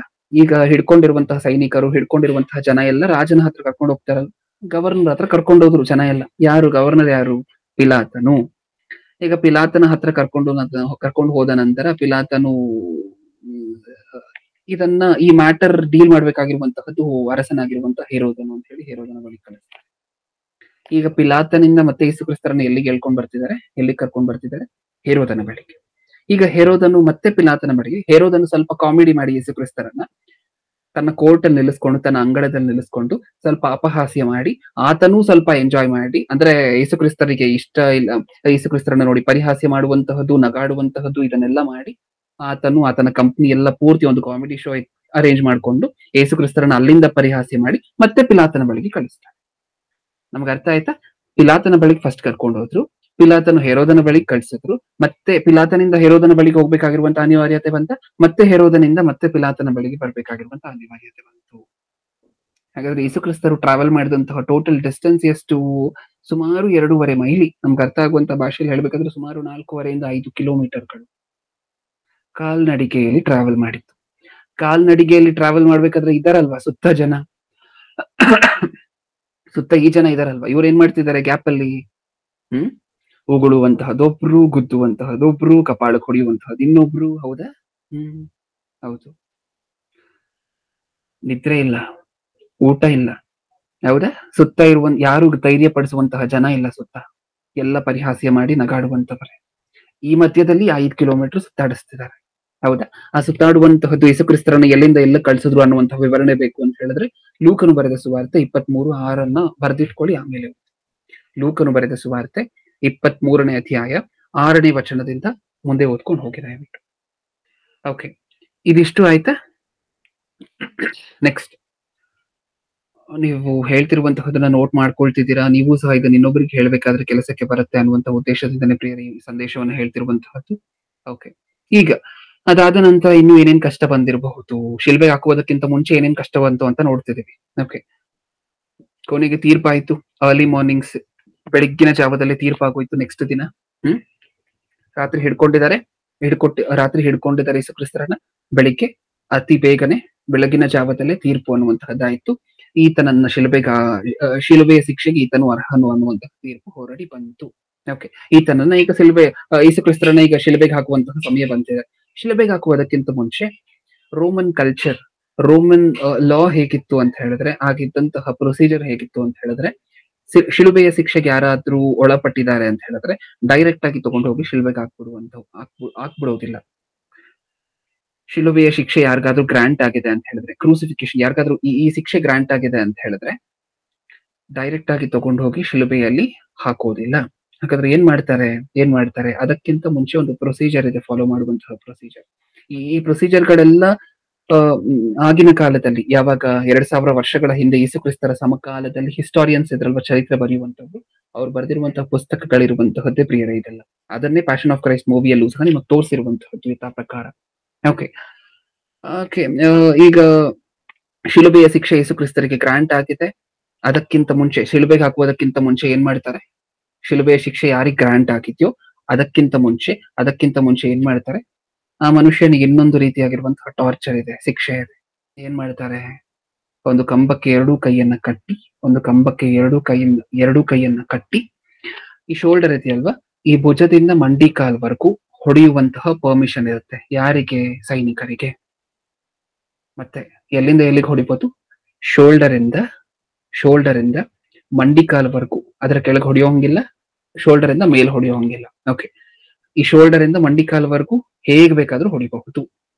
ಎರಡೂ ಕೈಗಳು ಸಹ ಬಂಧನದಲ್ಲಿರುತ್ತೆ. ಒಂದು ಪೋಲ್ಗೆ ಮುಂದಿನ ಭಾಗ ಅಂದ್ರೆ ಯಾವ ಏರಿಯಾ ಎಕ್ಸ್ಪೋಸ್ ಆಗಿರುತ್ತೆ ಸೋಲ್ಜರ್ಸ್ಗೆ ಹೊಡಿಲಿಕ್ಕೆ, ಬ್ಯಾಕ್ ಪೂರ್ತಿ ಹಿಂದಿನ ಭಾಗ ಏನಿದೆ ಮೈದು, ಇದು ಪೂರ್ತಿ ಸೋಲ್ಜರ್ಸ್ಗೆ ಎಕ್ಸ್ಪೋಸ್ ಆಗಿರುತ್ತೆ. ಅವ್ರು ಇದನ್ನ ಎಷ್ಟು ಬೇಕಾದ್ರೂ ಹೊಡಿಬಹುದು. ಹೌದಲ್ವಾ? ಓಕೆ, ಈಗ ಎರಡೂ ಕೈಗಳನ್ನ ಬಂಧಿಸಿದ್ರು, ಯೇಸುಕ್ರಿಸ್ತರ ಎರಡೂ ಕೈಗಳನ್ನ ಬಂಧಿಸಿದ್ರು ಒಂದು ಪೋಲ್ಗೆ. ನೆಕ್ಸ್ಟ್ ಅದಾದ ನಂತರ ಶೋಲ್ಡರ್ ಇಂದ ಮಂಡಿಕಾಲ್ವರೆಗೂ ಹೊಡೆಯುವಂತಹ ಪರ್ಮಿಷನ್ ಇದೆ ಸೋಲ್ಜರ್ಸ್ಗೆ. ಹೌದಲ್ವಾ? ಈಗ ಆ ಹೊಡೆಯುವಂತವ್ರು ಹೇಗಿರ್ತಾರೆ, ಯೇಸುಕ್ರಿಸ್ತರನ್ನ ಹೊಡೆಯುವಂತವ್ರು ಹೇಗಿರ್ತಾರೆ ಒಂದ್ಸರಿ ಊಹೆ ಮಾಡ್ಕೊಳ್ಳೋಣ. ಈ ರೋಮನ್ ಎಂಪೈರ್ ಅಲ್ಲಿ ಇನ್ನೊಂದು ಪದ್ಧತಿ ಏನು ಅಂತ ಹೇಳಿದ್ರೆ, ಇದಕ್ಕೋಸ್ಕರ ಪ್ರವೀಣರು ಇರ್ತಾ ಇದ್ರು, ಎಕ್ಸ್ಪರ್ಟ್ಸ್ ಇರ್ತಾ ಇದ್ರು. ಯಾರಂದ್ರೆ ಅವ್ರು ಬಂದು ಹೊಡಿತಾ ಇರ್ಲಿಲ್ಲ. ಹಿಂಗಿರುವಂತವ್ರು, ಸಣ್ಣಗಿರುವಂತವ್ರು, ದೇಹದಲ್ಲಿ ಏನು ಮಾಂಸನೇ ಇಲ್ಲ ಅಂತ ಅನ್ಕೊಳ್ಳಿ, ಬರೀ ಮೂಳೆಗಳೇ ಇರುವಂತಹ ವ್ಯಕ್ತಿ ಬಂದು ಹೊಡೆಯೋದಿಲ್ಲ. ಅದಕ್ಕೆ ಅಂತ ಹೇಳಿ ಎಕ್ಸ್ಪರ್ಟ್ಸ್ ಇರ್ತಾರೆ. ಇವ್ರ ಕೆಲಸ ಏನ್ ಗೊತ್ತಾ, ಪ್ರತಿದಿನನೂ ಸಹ ಯಾರ್ಯಾರಿಗೆ ಶಿಲ್ಬೆ ಶಿಕ್ಷೆ ಆಗುತ್ತೋ, ಯಾರ್ಯಾರು ತಪ್ಪು ಮಾಡ್ತೋ ಇವ್ರಿಗೆಲ್ಲ ಹೊಡೆಯುವಂತಹದ್ದೇ ಅವ್ರ ಕೆಲಸ. ಈಗಿನ ಕಾಲದಲ್ಲೂ ಕಾನ್ಸ್ಟೇಬಲ್ಗಳಿರ್ತಾರೆ, ಪೊಲೀಸ್ ಅವರು. ಓಕೆ, ಇವ್ರಿಗೆ ಲಾಠಿ ಚಾರ್ಜ್ ಮಾಡ್ಲಿಕ್ಕೆ ಸಿಕ್ಕುವಂತ ಅವಕಾಶ ಯಾವಾಗ್ಲೋ ಒಂದ್ಸರಿ, ಹೌದಲ್ವಾ? 1.5 ವರ್ಷಕ್ಕೋ 1 ವರ್ಷಕ್ಕೋ 6 months ಒಂದ್ಸರಿನೂ ಇವ್ರಿಗೆ ಚಾನ್ಸ್ ಸಿಕ್ಕುತ್ತೆ ಲಾಠಿ ಚಾರ್ಜ್ ಮಾಡುವಂತ. ಲಾಠಿಯಿಂದ ಇನ್ನೊಬ್ರಿಗೆ ಹೊಡೆಯುವಂತಹ ಚಾನ್ಸ್ ಯಾವಾಗ ಸಿಕ್ಕತ್ತೆ ಇವ್ರಿಗೆ? 4 ತಿಂಗಳಿಗೋ 5 ತಿಂಗಳಿಗೋ 6 ತಿಂಗಳಿಗೋ ಒಂದ್ಸರಿ ಸಿಕ್ಕುತ್ತೆ. ಯಾವಾಗ್ಲೋ ಪೊಲೀಸ್ ಟ್ರೈನಿಂಗ್ ತಗೊಬೇಕಾದ್ರೆ ಅವ್ರಿಗೆ ಲಾಠಿಯಲ್ಲಿ ಇನ್ನೊಬ್ರಿಗೆ ಹೆಂಗ್ ಹೊಡಿಯೋದು ಅಂತ ಹೇಳ್ಕೊಟ್ಟಿರ್ತಾರೆ. ಹೌದಾ? ಅವ್ರ ಲಾಠಿಯನ್ನು ಹೊಡಿಬೇಕಾದ್ರೆ ಹಿಂಗ್ ಎತ್ಬಿಟ್ಟು ಹಿಂಗ್ ಹೊಡಿಯೋದಿಲ್ಲ. ಹೌದಲ್ವಾ? ಹೆಂಗ್ ಎತ್ತುತ್ತಾರೆ ಲಾಠಿಯನ್ನು? ಎಲ್ಲಿವರೆಗೂ ಎತ್ತುತ್ತಾರೆ? ಪೂರ್ತಿಯಾಗಿ ಫೋರ್ಸ್ ಹಿಂದೆವರೆಗೂ ತಗೊಂಡು ಆಮೇಲೆ ಹೊಡಿತಾರೆ. ಹೌದಾ? ಏನಕ್ಕೋಸ್ಕರ ಹಾಗೆ? ಅವ್ರಿಗೆ ಟ್ರೈನ್ ಮಾಡಿರುವಂತಹದ್ದು ಆ ರೀತಿ. ಹಾಗಾದ್ರೆ ಯಾವಾಗ್ಲೋ ಪೊಲೀಸ್ ಟೈಮಲ್ಲಿ ಟ್ರೈನಿಂಗ್ ತಗೊಂಡಿರುವಂತಹ ಕಾನ್ಸ್ಟೇಬಲ್ಗಳೇ 6 months ಆಗೋಗಿದೆ ಅಂತ ಅನ್ಕೊಳ್ಳಿ ಟ್ರೈನಿಂಗ್ ತಗೊಂಡು, ಅವಾಗ ಅಷ್ಟು ಜೋರಾಗಿ ಹೊಡಿತಾರ? 6 months ಬ್ಯಾಕ್ ಟ್ರೈನಿಂಗ್ ತಗೊಂಡಿರುವಂತಹದ್ದು ಹೊಡಿಲಿಕ್ಕೆ, ಇವಾಗ ಚಾನ್ಸ್ ಸಿಕ್ಕಿದ್ರು ಅಷ್ಟೊಂದು ಜೋರಾಗಿ ಹೊಡಿತಿದಾರ? ಹೌದು. ಯೇಸುಕ್ರಿಸ್ತರಿಗೆ ಯಾರು ಹೊಡೆದ್ರು ಗೊತ್ತಾ? ಪ್ರತಿದಿನನೂ ಸಹ ಒಬ್ಬೊಬ್ಬರನ್ನ ಹೊಡೆದು, ಪ್ರತಿದಿನನೂ ಸಹ ಅದರಲ್ಲಿ ಎಕ್ಸ್ಪರ್ಟೈಸ್ ಡೆವಲಪ್ ಮಾಡ್ಕೊಂಡಿರುವಂತಹ ಆ ಜನ. ಹಿಂಗಿರುವಂತವ್ರು ಯಾರು ಇರೋದಿಲ್ಲ. ಅದಕ್ಕೆ ಅಂತಾನೆ ರೋಮ ಪ್ರಭುತ್ವದಲ್ಲಿ ಕೆಲವರನ್ನ ಬೆಳೆಸ್ತಾ ಇದ್ರು. ದಾಂಡಿಗರ ತರ ಇರ್ತಾ ಇದ್ರು ಒಬ್ಬೊಬ್ರು ಸಹ ನೋಡ್ಲಿಕ್ಕೆ. ಆ ಹೈಟು, ಆ ಪರ್ಸನಾಲಿಟಿ ಎಲ್ಲ ಮ್ಯಾಚ್ ಆದ್ರೆ ಮಾತ್ರ ಉದ್ಯೋಗ ಅವ್ರ ಕೈಗೆ ಸಿಕ್ಕುವಂತದ್ದು, ಇನ್ನೊಬ್ಬರನ್ನ ಶಿಕ್ಷಿಸುವಂತ ಉದ್ಯೋಗ ಅವ್ರ ಕೈಯಲ್ಲಿ ಸಿಕ್ಕುವಂತದ್ದು. ಇಲ್ಲಿ ವಿಚಾರಕರವಾಗಿರುವಂತ ಸಂಗತಿ ಏನ್ ಗೊತ್ತಾ, ಇಬ್ಬರನ್ನ ನಿಲ್ಲಿಸ್ತಾ ಇದ್ರು ಪ್ರಿಯ, ಇಬ್ಬರನ್ನ ನಿಲ್ಲಿಸ್ತಾ ಇದ್ರು. ಯೇಸು ಕ್ರಿಸ್ತರನ್ನ ಒಂದು ಕಂಬಕ್ಕೆ ಎರಡು ಕೈಯನ್ನ ಕಟ್ಟಾಕಿ ಹಿಂದೆ ಆ ಕಡೆ ಒಬ್ಬರನ್ನ ಈ ಕಡೆ ಒಬ್ಬರನ್ನ ಇಬ್ಬರನ್ನ ನಿಲ್ಲಿಸ್ತಾ ಇದ್ರು ಯೇಸು ಕ್ರಿಸ್ತರನ್ನ ಹೊಡಿಲಿಕ್ಕೆ. ಓಕೆ, ಅದು ಹೇಗೆ ಹೊಡಿತಿದ್ರು ಅಂತ ಹೇಳಿದ್ರೆ, ಈ ಇಬ್ಬರಲ್ಲಿ ಯಾರಿಗ್ ಫಾಸ್ಟ್ ಆಗಿ ಪ್ರಮೋಷನ್ ಆಗತ್ತೆ ಗೊತ್ತಾ, ಯಾರು ಬೇಗ ರೆಕಗ್ನೈಸ್ ಆಗ್ತಾರೆ ಗೊತ್ತಾ? ಯಾರಿಗ್ ಪ್ರಮೋಷನ್? ಚೆನ್ನಾಗಿ ಓದಿರೋರ್ಗಲ್ಲ. ಯಾರು ಹೊಡೆದ್ರೆ ಆ ಮನುಷ್ಯನಿಗೆ ಜಾಸ್ತಿ ಬಾಧೆ ಆಗುತ್ತೋ, ಯಾರು ಹೊಡೆದ್ರೆ ಆ ಮನುಷ್ಯನಿಗೆ ಜಾಸ್ತಿ ನೋವಾಗತ್ತೋ ಅವರು ಪ್ರಮೋಟ್ ಆಗಿ ಮುಂದೆ ಹೋಗ್ತಾರೆ. ಈಗ ಆ ಇಬ್ಬರೂ ಸಹ ಹಾಗಾದ್ರೆ ಹೇಗೆ ಹೊಡೆದಿರಬಹುದು? ಕಾಂಪಿಟೇಷನ್, ಸ್ಪರ್ಧೆ, ಕಾಂಪೀಟ್ ಮಾಡ್ಕೊಂಡು ನಾನು ಜೋರಾಗಿ ಹೊಡಿತೀನ ನೀನ್ ಜೋರಾಗಿ ಹೊಡಿತೀನ ಅನ್ನುವಂತ ಉದ್ದೇಶವನ್ನ ಇಟ್ಕೊಂಡು ಹೊಡೆದಿರ್ತಾರೆ. ಹೌದಾ? ಹೌದು. ಇಬ್ಬರನ್ನ ಏನಕ್ಕೋಸ್ಕರ ನಿಲ್ಲಿಸ್ತಾ ಇದ್ರು ಅಂತ ಹೇಳಿದ್ರೆ, ಆ ಕಡೆ ಒಬ್ರು ಈ ಕಡೆ ಒಬ್ರನ್ನ ಏನಕ್ಕೋಸ್ಕರ ನಿಲ್ಲಿಸ್ತಾ ಇದ್ರು ಅಂತ ಹೇಳಿದ್ರೆ, ಹಿಂಭಾಗದಲ್ಲಿ ಒಬ್ರು ಹೊಡೆದ್ರು ಅಂತ ಅನ್ಕೊಳ್ಳಿ, ಒಬ್ರು ಚಾಟಿ ತಗೊಂಡ್ ಹೊಡೆದ್ರು ಅಂತ ಅನ್ಕೊಳ್ಳಿ. ಓಕೆ, ಆ ಒಬ್ಬರು ಏನ್ ಜೋರಾಗಿ ಎತ್ತಿ ಹೊಡೆದ್ರು, ಆ ಹೊಡೆದಂತಹ ವ್ಯಕ್ತಿ ರೆಸ್ಟ್ ಮಾಡುವಷ್ಟರಲ್ಲಿ ಇನ್ನೊಂದು ಏಟ್ ಬೀಳ್ಬೇಕು. ನಮ್ಗೆ ಅರ್ಥ ಆಯ್ತಾ? ಆ ಹೊಡೆದಂತಹ ಒಬ್ಬ ವ್ಯಕ್ತಿ ರೆಸ್ಟ್ ಮಾಡುವಷ್ಟರಲ್ಲಿ ಇನ್ನೊಬ್ಬ ವ್ಯಕ್ತಿ ಏನ್ ಮಾಡಿರ್ತಾನೆ, ಒಂದ್ ಏಟನ್ನ ಹಾಕಿರ್ತಾನೆ. ಹಾಗಾದ್ರೆ ಈ ಕಡೆಯಿಂದ ಒಂದ್ ಏಟನ್ನ ತಗೊಂಡು ಆ ವ್ಯಕ್ತಿ ಈ ಕಡೆಯಿಂದ ಹೊಡೆದಂತಹ ವ್ಯಕ್ತಿ ರೆಸ್ಟ್ ತಗೊಳ್ಳುವಷ್ಟರಲ್ಲಿ ಈ ಕಡೆಯಿಂದ ಇನ್ನೊಂದ್ ಏಟ್ ಬೀಳ್ತಿರುತ್ತೆ. ಹಾಗಾದ್ರೆ ಹೊಡಿತಿರುವಂತವ್ರಿಗೆ ರೆಸ್ಟ್ ಸಿಗ್ತದೆ, ಮಧ್ಯದಲ್ಲಿ ಹೊಡೆಸ್ಕೊಳ್ತಿರುವಂತವ್ರಿಗೆ ಮಾತ್ರ ರೆಸ್ಟ್ ಸಿಗ್ತಿಲ್ಲ. ಎಷ್ಟು ಏಟುಗಳು ಬಿದ್ದಿರಬಹುದು, ಎಷ್ಟು ಏಟುಗಳು ಬಿದ್ದಿರಬಹುದು, ಹೌದಲ್ವಾ? ಓಕೆ, ಈಗ ಹೊಡೆದಿರುವಂತಹದ್ದು ಯಾವ ಮಟೀರಿಯಲ್ ಅಲ್ಲಿ? ಹೊಡೆದಿರುವಂತಹದ್ದು ಯಾವ ಮಟೀರಿಯಲ್ ಅಲ್ಲಿ ಪ್ರಿಯರೇ? ಏನ್ ಅನ್ಸುತ್ತೆ ನಮ್ಗೆ, ಯಾವ ಮಟೀರಿಯಲ್ ಅಲ್ಲಿ ಹೊಡೆದಿರಬಹುದು? ಚಾಟಿ. ಅಣ್ಣ ಒಂದ್ಸಾರಿ ಇಮೇಜ್ ಹಾಕ್ತೀರಾ? ನಾನು ಕಳ್ಸಿರುವಂತ ಇಮೇಜ್ ಗಳನ್ನ, 2 ಇಮೇಜ್ ಕಳ್ಸಿದ್ದೀನಿ, ಚಾಟಿಯ 2 ಇಮೇಜ್ ಕಳ್ಸಿದ್ದೀನಿ. 2 ಇಮೇಜ್ ಗಳನ್ನ ಹಾಕಿ.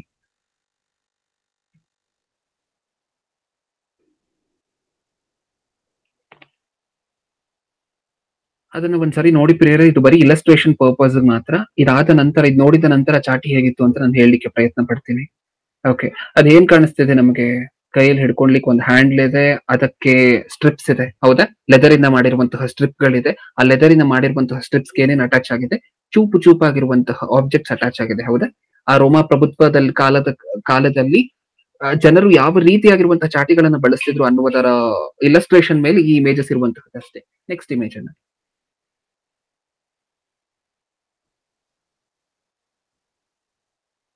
ಓಕೆ, ಇದನ್ನು ಒಂದ್ಸರಿ ನೋಡಿ ಪ್ರಿಯರೇ, ಗಮನ ಕೊಟ್ಟು. ಹೇಗೆಲ್ಲ ಇರ್ತಾ ಇತ್ತು ಆ ಕಾಲದಲ್ಲಿ ಚಾಟಿಗಳು ಅಂತ ಹೇಳಿದ್ರೆ, ಚಾಟಿ ಅಂತ ಹೇಳಿದ್ರೆ ನಮ್ಗೆ ಹಾಕೊಳ್ಳುವಂತಹ ಬೆಲ್ಟ್ ತರ ಎಲ್ಲ ಇರೋದಿಲ್ಲ, ಅಷ್ಟೊಂದು ಡೀಸೆಂಟ್ ಆಗಿ, ಅಷ್ಟೊಂದು ಸ್ಮೂತ್ ಆಗಿ ನೋವು ಕೊಡುವಂತಹ ತರ ಎಲ್ಲ ಇರೋದಿಲ್ಲ. ಈ ರೀತಿ ಇರುತ್ತೆ ಚಾಟಿ, ಇರುತ್ತೆ, ಅದಕ್ಕೆ ಲೆದರ್ ಸ್ಟ್ರಿಪ್ಸ್ ಇರುತ್ತೆ. ಅದಾದ ನಂತರ ಈ ರೀತಿ ಮುಂದೆ ಮೆಟಲ್ ಬಾಲ್ಸ್, ಅಲ್ಲಿರುವಂತಹ ಬಾಲ್ ಗಳೆಲ್ಲ ಕಬ್ಬಿಣದಲ್ಲಿ, ಮೆಟಲ್ ಅಲ್ಲಿ ಮಾಡಲ್ಪಟ್ಟಿರುವಂತಹ ಬಾಲ್ ಗಳು ಸುತ್ತ ಇರುವಂತಹದ್ದೆಲ್ಲ. ಓಕೆ, ಹೌದಾ? ಈ ಸೆಕೆಂಡ್ ಚಾಟಿಯಲ್ಲಿ ನಮ್ಗೆ ಏನ್ ಕಾಣಿಸ್ತಿದೆ? ಅಲ್ಲಿ ಮುಂದೆ ಅದರ ತುದಿಯಲ್ಲಿ ಯೇಸು ಕ್ರಿಸ್ತರಿಗೆ ಹೊಡೆದಂತಹ ಚಾಟಿ ಹೇಗಿತ್ತು ಅಂತ ಹೇಳಿ ಹಿಸ್ಟೋರಿಯನ್ ಬರೆದಿರುವಂತಹ ಬುಕ್ ಅಲ್ಲಿ ಇರುವಂತಹದ್ದು ಏನ್ ಗೊತ್ತಾ? ಮೊಟ್ಟ ಮೊದಲನೇದಾಗಿ ಒಂದು ಹ್ಯಾಂಡ್ಲು, ಅದಕ್ಕೆ ಸುಮಾರು ಲೆದರ್ ಸ್ಟ್ರಿಪ್ಸ್ ಇರ್ತದೆ. ಲೆದರ್ ಸ್ಟ್ರಿಪ್ಸ್ ಅಂದ್ರೆ ಈಗ ತಾನೇ ನೋಡಿದ್ರಲ್ವಾ, ಪದರಗಳು, ಒಂದಷ್ಟು ಪದರಗಳಿರುತ್ತೆ. ಜೊತೆಯಲ್ಲಿ ಆ ಲೆದರ್ ಸ್ಟ್ರಿಪ್ಸ್ ಏನಿದೆ, ಚಿಕ್ಕ ಮೆಟಲ್ ಬಾಲ್ಸ್ ಇರುತ್ತೆ. ಅದಾದ ನಂತರ ಕೊನೆಯಲ್ಲಿ, ಆ ಚಾಟಿಯ ಕೊನೆಯಲ್ಲಿ, ತುದಿಯಲ್ಲಿ ಏನಿರುತ್ತೆ? ಕುರಿಯ ಮೂಳೆ ನಮಗ್ ಗೊತ್ತಲ್ವಾ? ಆ ಮೂಳೆಯನ್ನ ಚೂಪಾಗಿ ಮಾಡಿ ಆ ಚೂಪಾಗಿರುವಂತಹ ಒಂದಷ್ಟು ಮೂಳೆಗಳನ್ನ ತುದಿಯಲ್ಲಿ, ಪ್ರತಿ ಸ್ಟ್ರಿಪ್ ತುದಿಯಲ್ಲಿ ಅಟ್ಯಾಚ್ ಮಾಡಿ ಬಿಡ್ತಾರೆ. ಅದು ಸೆಕೆಂಡ್ ಸ್ಟ್ರಿಪ್ ಅಲ್ಲಿ ಕಾಣಿಸ್ತಿದೆ ನಿಮಗೆ, ಹೌದಲ್ವಾ? ಓಕೆ, ಇದು ಯೇಸು ಕ್ರಿಸ್ತರಿಗೆ ಹೊಡೆದಂತಹ ಚಾಟಿ ಹೇಗಿತ್ತು ಅಂತ ಹೇಳಿದ್ರೆ, ಆ ಇಬ್ಬರು ದಾಂಡಿಗರು ನಿಂತ್ಕೊಂಡು ಆ ಕಡೆ ಈ ಕಡೆ ಹೊಡಿತಿದ್ದಾರೆ ಅಂತ ನಾನು ಹೇಳದ್ನಲ್ವಾ, ಆ ಚಾಟಿ ಹೇಗಿತ್ತು ಅಂತ ಹೇಳಿದ್ರೆ ಬೇಸಿಕಲಿ ಹೀಗಿತ್ತು. ಕೈಯಲ್ಲಿ ಹ್ಯಾಂಡ್ಲು, ಅದಕ್ಕೆ ಸುಮಾರು ಲೆದರ್ ಸ್ಟ್ರಿಪ್ಗಳು, ಅದಕ್ಕೆ ಮೆಟಲ್ ಬಾಲ್ಗಳು. ಆ ಮೆಟಲ್ ಬಾಲ್ ಹೋಗಿ ಒಂದೊಂದು ಸಾರಿ ಮೈಗೆ ಬಿದ್ದಾಗ ಜೋರಾಗಿ ಎಲ್ಲೆಲ್ಲಿ ಏಟ್ ಬೀಳುತ್ತೋ ಎಲ್ಲಾ ಕಡೆನೂ ಸಹ ನರ್ವ್ಸ್ ಡ್ಯಾಮೇಜ್ ಆಗುತ್ತೆ. ಎಲ್ಲಾ ಕಡೆನೂ ನರ್ವ್ ಇರುತ್ತಲ್ವಾ ನಮ್ಮ ಶರೀರದಲ್ಲಿ, ಆ ನರ್ವ್ ನ ಕೆಲಸ ಏನು, ನರಗಳ ಕೆಲಸ ಏನು? ಬ್ಲಡ್ ಸಪ್ಲೈ ಮಾಡುವಂತಹದ್ದು. ಈ ಮೆಟಲ್ ಬಾಲ್ಗಳು ಎಲ್ಲಿ ಹೋಗಿ ಜೋರಾಗಿ ಗಾಢವಾಗಿ ಏಟ್ ಬೀಳುತ್ತೋ, ಎಲ್ಲೆಲ್ಲಿ ಶರೀರಕ್ಕೆ ಬೀಳುತ್ತೋ ಅಲ್ಲಿ ಎಲ್ಲಾ ಕಡೆನೂ ಆ ನರ್ವ್ ಕಟ್ ಆಗ್ತಾ ಇರುತ್ತೆ, ಪಟ್ ಅಂತ ಕಟ್ ಆಗ್ತಿರುತ್ತೆ. ಯಾಕಂದ್ರೆ ಅಷ್ಟೊಂದು ಜೋರಾಗಿರುತ್ತೆ ಏಟು. ಒಂದು ನರ ಇಲ್ಲಿದೆ ಅಂತ ಹೇಳಿದ್ರೆ ಅಲ್ಲಿ ಹೋಗಿ ಅದು ಬಿತ್ತು, ಆ ಮೆಟಲ್ ಬಾಲ್ ಇಂದ ಏಟ್ ಬಿತ್ತು ಅಂದ ತಕ್ಷಣ ಆ ನರ ಪಟ್ ಅಂತ ಕಟ್ ಆಗೋಗುತ್ತೆ, ಇಲ್ಲ ತುಂಬಾ ಡ್ಯಾಮೇಜ್ ಆಗೋಗುತ್ತೆ ಆ ಸ್ಥಳ. ಓಕೆ, ಇದು ಆ ಮೆಟಲ್ ಬಾಲ್ ನ ಕೆಲಸ. ಮೆಟಲ್ ಬಾಲ್ ನ ಕೆಲಸ ಏನು? ಚಾಟಿಯಿಂದ ಫಸ್ಟ್ ಏಟ್ ಬೀಳ್ತಿದೆ, ಚುರ್ ಅಂತ ಇರುತ್ತೆ ಆ ಚಾಟಿಯಲ್ಲಿ ಬಿದ್ದಾಗ. ನೆಕ್ಸ್ಟ್ ಅದರ ಜೊತೆಯಲ್ಲಿ ಆ ಮೆಟಲ್ ಬಾಲ್ಗಳು ಏನಿದೆ, ಆ ಮೆಟಲ್ ಬಾಲ್ಗಳಿಂದ ಏಟು ಬಿದ್ದಾಗ ಆ ಸ್ಥಳ ಪೂರ್ತಿ ಡ್ಯಾಮೇಜ್ ಆಗ್ತಿರುತ್ತೆ. ರಕ್ತ ಹೆಪ್ಪು ಕಟ್ಟುವಂತಹದ್ದು ಅಂತ ಕರಿತೀವಲ್ವಾ, ಬ್ಲಡ್ ಕ್ಲಾಟ್ ಅಂತ ಹೇಳಿ ಕರಿತೀವಲ್ವಾ, ತುಂಬಾ ನೋವಾಗುವಂತಹದ್ದು ಗೊತ್ತಲ್ವಾ ನಮ್ಗೆ. ಆ ಆ ಮೆಟಲ್ ಬಾಲ್ಗಳು ಯಾವಾಗ ಹೋಗಿ ಮೈಗೆ ಬೀಳುತ್ತೋ ಅವಾಗ ಆ ಏರಿಯಾ ಪೂರ್ತಿ ನರ್ವ್ ಗಳೆಲ್ಲ ಕಟ್ ಆಗಿ ನರ್ವ್ ಡ್ಯಾಮೇಜ್ ಆಗಿ ಬ್ಲಡ್ ಕ್ಲಾಟ್ ಆಗುತ್ತೆ. ಅದನ್ನ ಹೊರತುಪಡಿಸಿ ತುದಿಯಲ್ಲಿ ಮೂಳೆಗಳಿರುತ್ತೆ ಅಂತ ನಾನು ಹೇಳಿದ್ನಲ್ವಾ, ಅದರ ಕೆಲಸ ಏನು ಹಾಕಿದ್ರೆ, ತುದಿಯಲ್ಲಿ ಮೂಳೆಗಳಿರುತ್ತಲ್ವಾ ಅದರ ಕೆಲಸ ಏನು? ಪ್ಯಾಷನ್ ಆಫ್ ಕ್ರೈಸ್ಟ್ ಅಲ್ಲಿ ಒಂದ್ ಸೀನ್ ಅನ್ನು ನೀವು ನೋಡಿರ್ತೀರ. ಹೊಡೆದಾಗ ಹೊಡೆದಾಗ ಆ ಮೂಳೆಗಳು ಚೂಪಾಗಿರುವಂತ ಮೂಳೆಗಳ ಕೆಲಸ ಏನು ಅಂತ ಹೇಳಿದ್ರೆ ಹೋಗಿ ಮಾಂಸಕ್ಕೆ ಕಚ್ಕೊಳ್ಳುತ್ತೆ. ಅಷ್ಟು ಚೂಪಾಗಿರುತ್ತೆ. ಆ ಫೋರ್ಸ್ ಅಲ್ಲಿ ಹೊಡೆದಾಗ ಹೋಗಿ ಮಾಂಸಕ್ಕೆ ಕಚ್ಕೊಳ್ಳುವಂತಹದ್ದು, ಹೊಡೆಯುವಂತಹವರು ಅದನ್ನ ಜೋರಾಗಿ ಹಿಡ್ಕೊಂಡು ಎಳೆಯುವಂತಹದ್ದು. ಪ್ರತಿ ಏಟು ಬೀಳ್ಬೇಕಾದ್ರೆ ಏನೇನ್ ಡ್ಯಾಮೇಜ್ ಆಗ್ತಿದೆ, ಚಾಟಿಯಿಂದ ಬರೆ ಬೀಳ್ತಿದೆ, ಈ ಮೆಟಲ್ ಬಾಲ್ಸ್ ಇಂದ ಪೂರ್ತಿ ಆ ಏರಿಯಾ ಪೂರ್ತಿ ಬ್ಲಡ್ ಕ್ಲಾಟ್ ಆಗ್ತಿದೆ. ನೆಕ್ಸ್ಟ್ ಅದನ್ನ ಹೊರತುಪಡಿಸಿ ಈ ಚೂಪಾಗಿರುವಂತಹ ಮೂಳೆಗಳಿಂದ ಮಾಂಸ ಪ್ರತಿ ಸರಿ ಹೊಡೆದಾಗ್ಲೂ ಸಹ ಇಷ್ಟಿಷ್ಟು ಮಾಂಸ ಕಿತ್ತು ಹೊರಗಡೆ ಬರ್ತಿದೆ. ಅರ್ಥ ಆಯ್ತಲ್ವಾ? ಅವ್ರು ಹೊಡೆಯುವಂತಹ ಫೋರ್ಸ್ ಏನು ಅಂತ ಈಗಾಗ್ಲೇ ನಾನು ಹೇಳಿದ್ದೀನಿ, ಯಾವ ಫೋರ್ಸ್ ಅಲ್ಲಿ ಹೊಡಿತಾರೆ ಅಂತ ಹೇಳಿ. ಹೊಡೆಯುವುದರಲ್ಲಿ ಪ್ರವೀಣರು, ಯಾರು ಜಾಸ್ತಿ ಹೊಡೆದು ಯಾರು ಜಾಸ್ತಿ ಬಾಧೆ ಪಡಿಸ್ತಾರೋ ಅವ್ರು ಪ್ರಮೋಷನ್ ಆಗುತ್ತೆ. ಇನ್ಯಾವ ರೇಂಜಿಗೆ ಹೊಡಿಬಹುದು. ಪ್ರತಿದಿನ ನಾನ್ ವೆಜ್ ತಿನ್ನುವಂತವ್ರು, ನಮ್ಗೆ ಅರ್ಥ ಆಗುವಂತಹ ಭಾಷೆಯಲ್ಲಿ ಹೇಳ್ಬೇಕಾದ್ರೆ, ಪ್ರತಿದಿನ ಎಕ್ಸರ್ಸೈಸ್ ಮಾಡುವಂತವ್ರು ಹೊಡಿಲಿಕ್ಕೆ ಅಂತಾನೆ ಅವ್ರು ಹೊಡಿಬೇಕಾದ್ರೆ ಇನ್ಯಾವ ರೇಂಜಿಗೆ ಹೊಡೆದಿರ್ಬೋದು. ಅರ್ಥ ಆಗ್ತಿದೆಯಲ್ವಾ ನಮ್ಗೆ? ಓಕೆ, ಇನ್ನು ಶಿಲ್ಬೆಗೆ ಹಾಕಿಲ್ಲ. ಶಿಲ್ಬೆಗೆ ಹೋಗುವುದಕ್ಕಿಂತ ಮುಂಚೆ ನಡೀತಿರುವಂತಹ ವಿಚಾರಗಳು ನಾನು ಹೇಳ್ತಿರುವಂತಹದ್ದು. ಕರೆಂಟ್ಲಿ ಇಷ್ಟು ಕಷ್ಟ ಇದೆ ಯೇಸುಕ್ರಿಸ್ತರಿಗೆ. ಈ ಚಾಟಿ ಏಟು ತಿಂದ ನಂತರ ಯೇಸುಕ್ರಿಸ್ತರ ಪರಿಸ್ಥಿತಿ ಹೇಗಾಗಿರ್ಬಹುದು, ಯೇಸುಕ್ರಿಸ್ತರ ಶರೀರ ಯಾವ ತರ ಕಾಣಿಸ್ತಿರ್ಬೋದು, ಒಂದ್ಸರಿ ಊಹೆ ಮಾಡ್ಕೊಳ್ಳೋಣ. ನೀವು ಊಹೆ ಮಾಡ್ಕೊಳ್ಳುವಂತಹದ್ದಕ್ಕೆ ಇನ್ನೂ ಸ್ವಲ್ಪ ಸುಲಭ ಆಗುವಂತೆ ಇನ್ನೊಂದು ಇಮೇಜ್ ಇದೆ, ಅದಕ್ಕೋಸ್ಕರ ನಮ್ಮ ಹತ್ರ ಆ ಇಮೇಜ್ ಅನ್ನ ಹಾಕ್ತಿರೋಣ.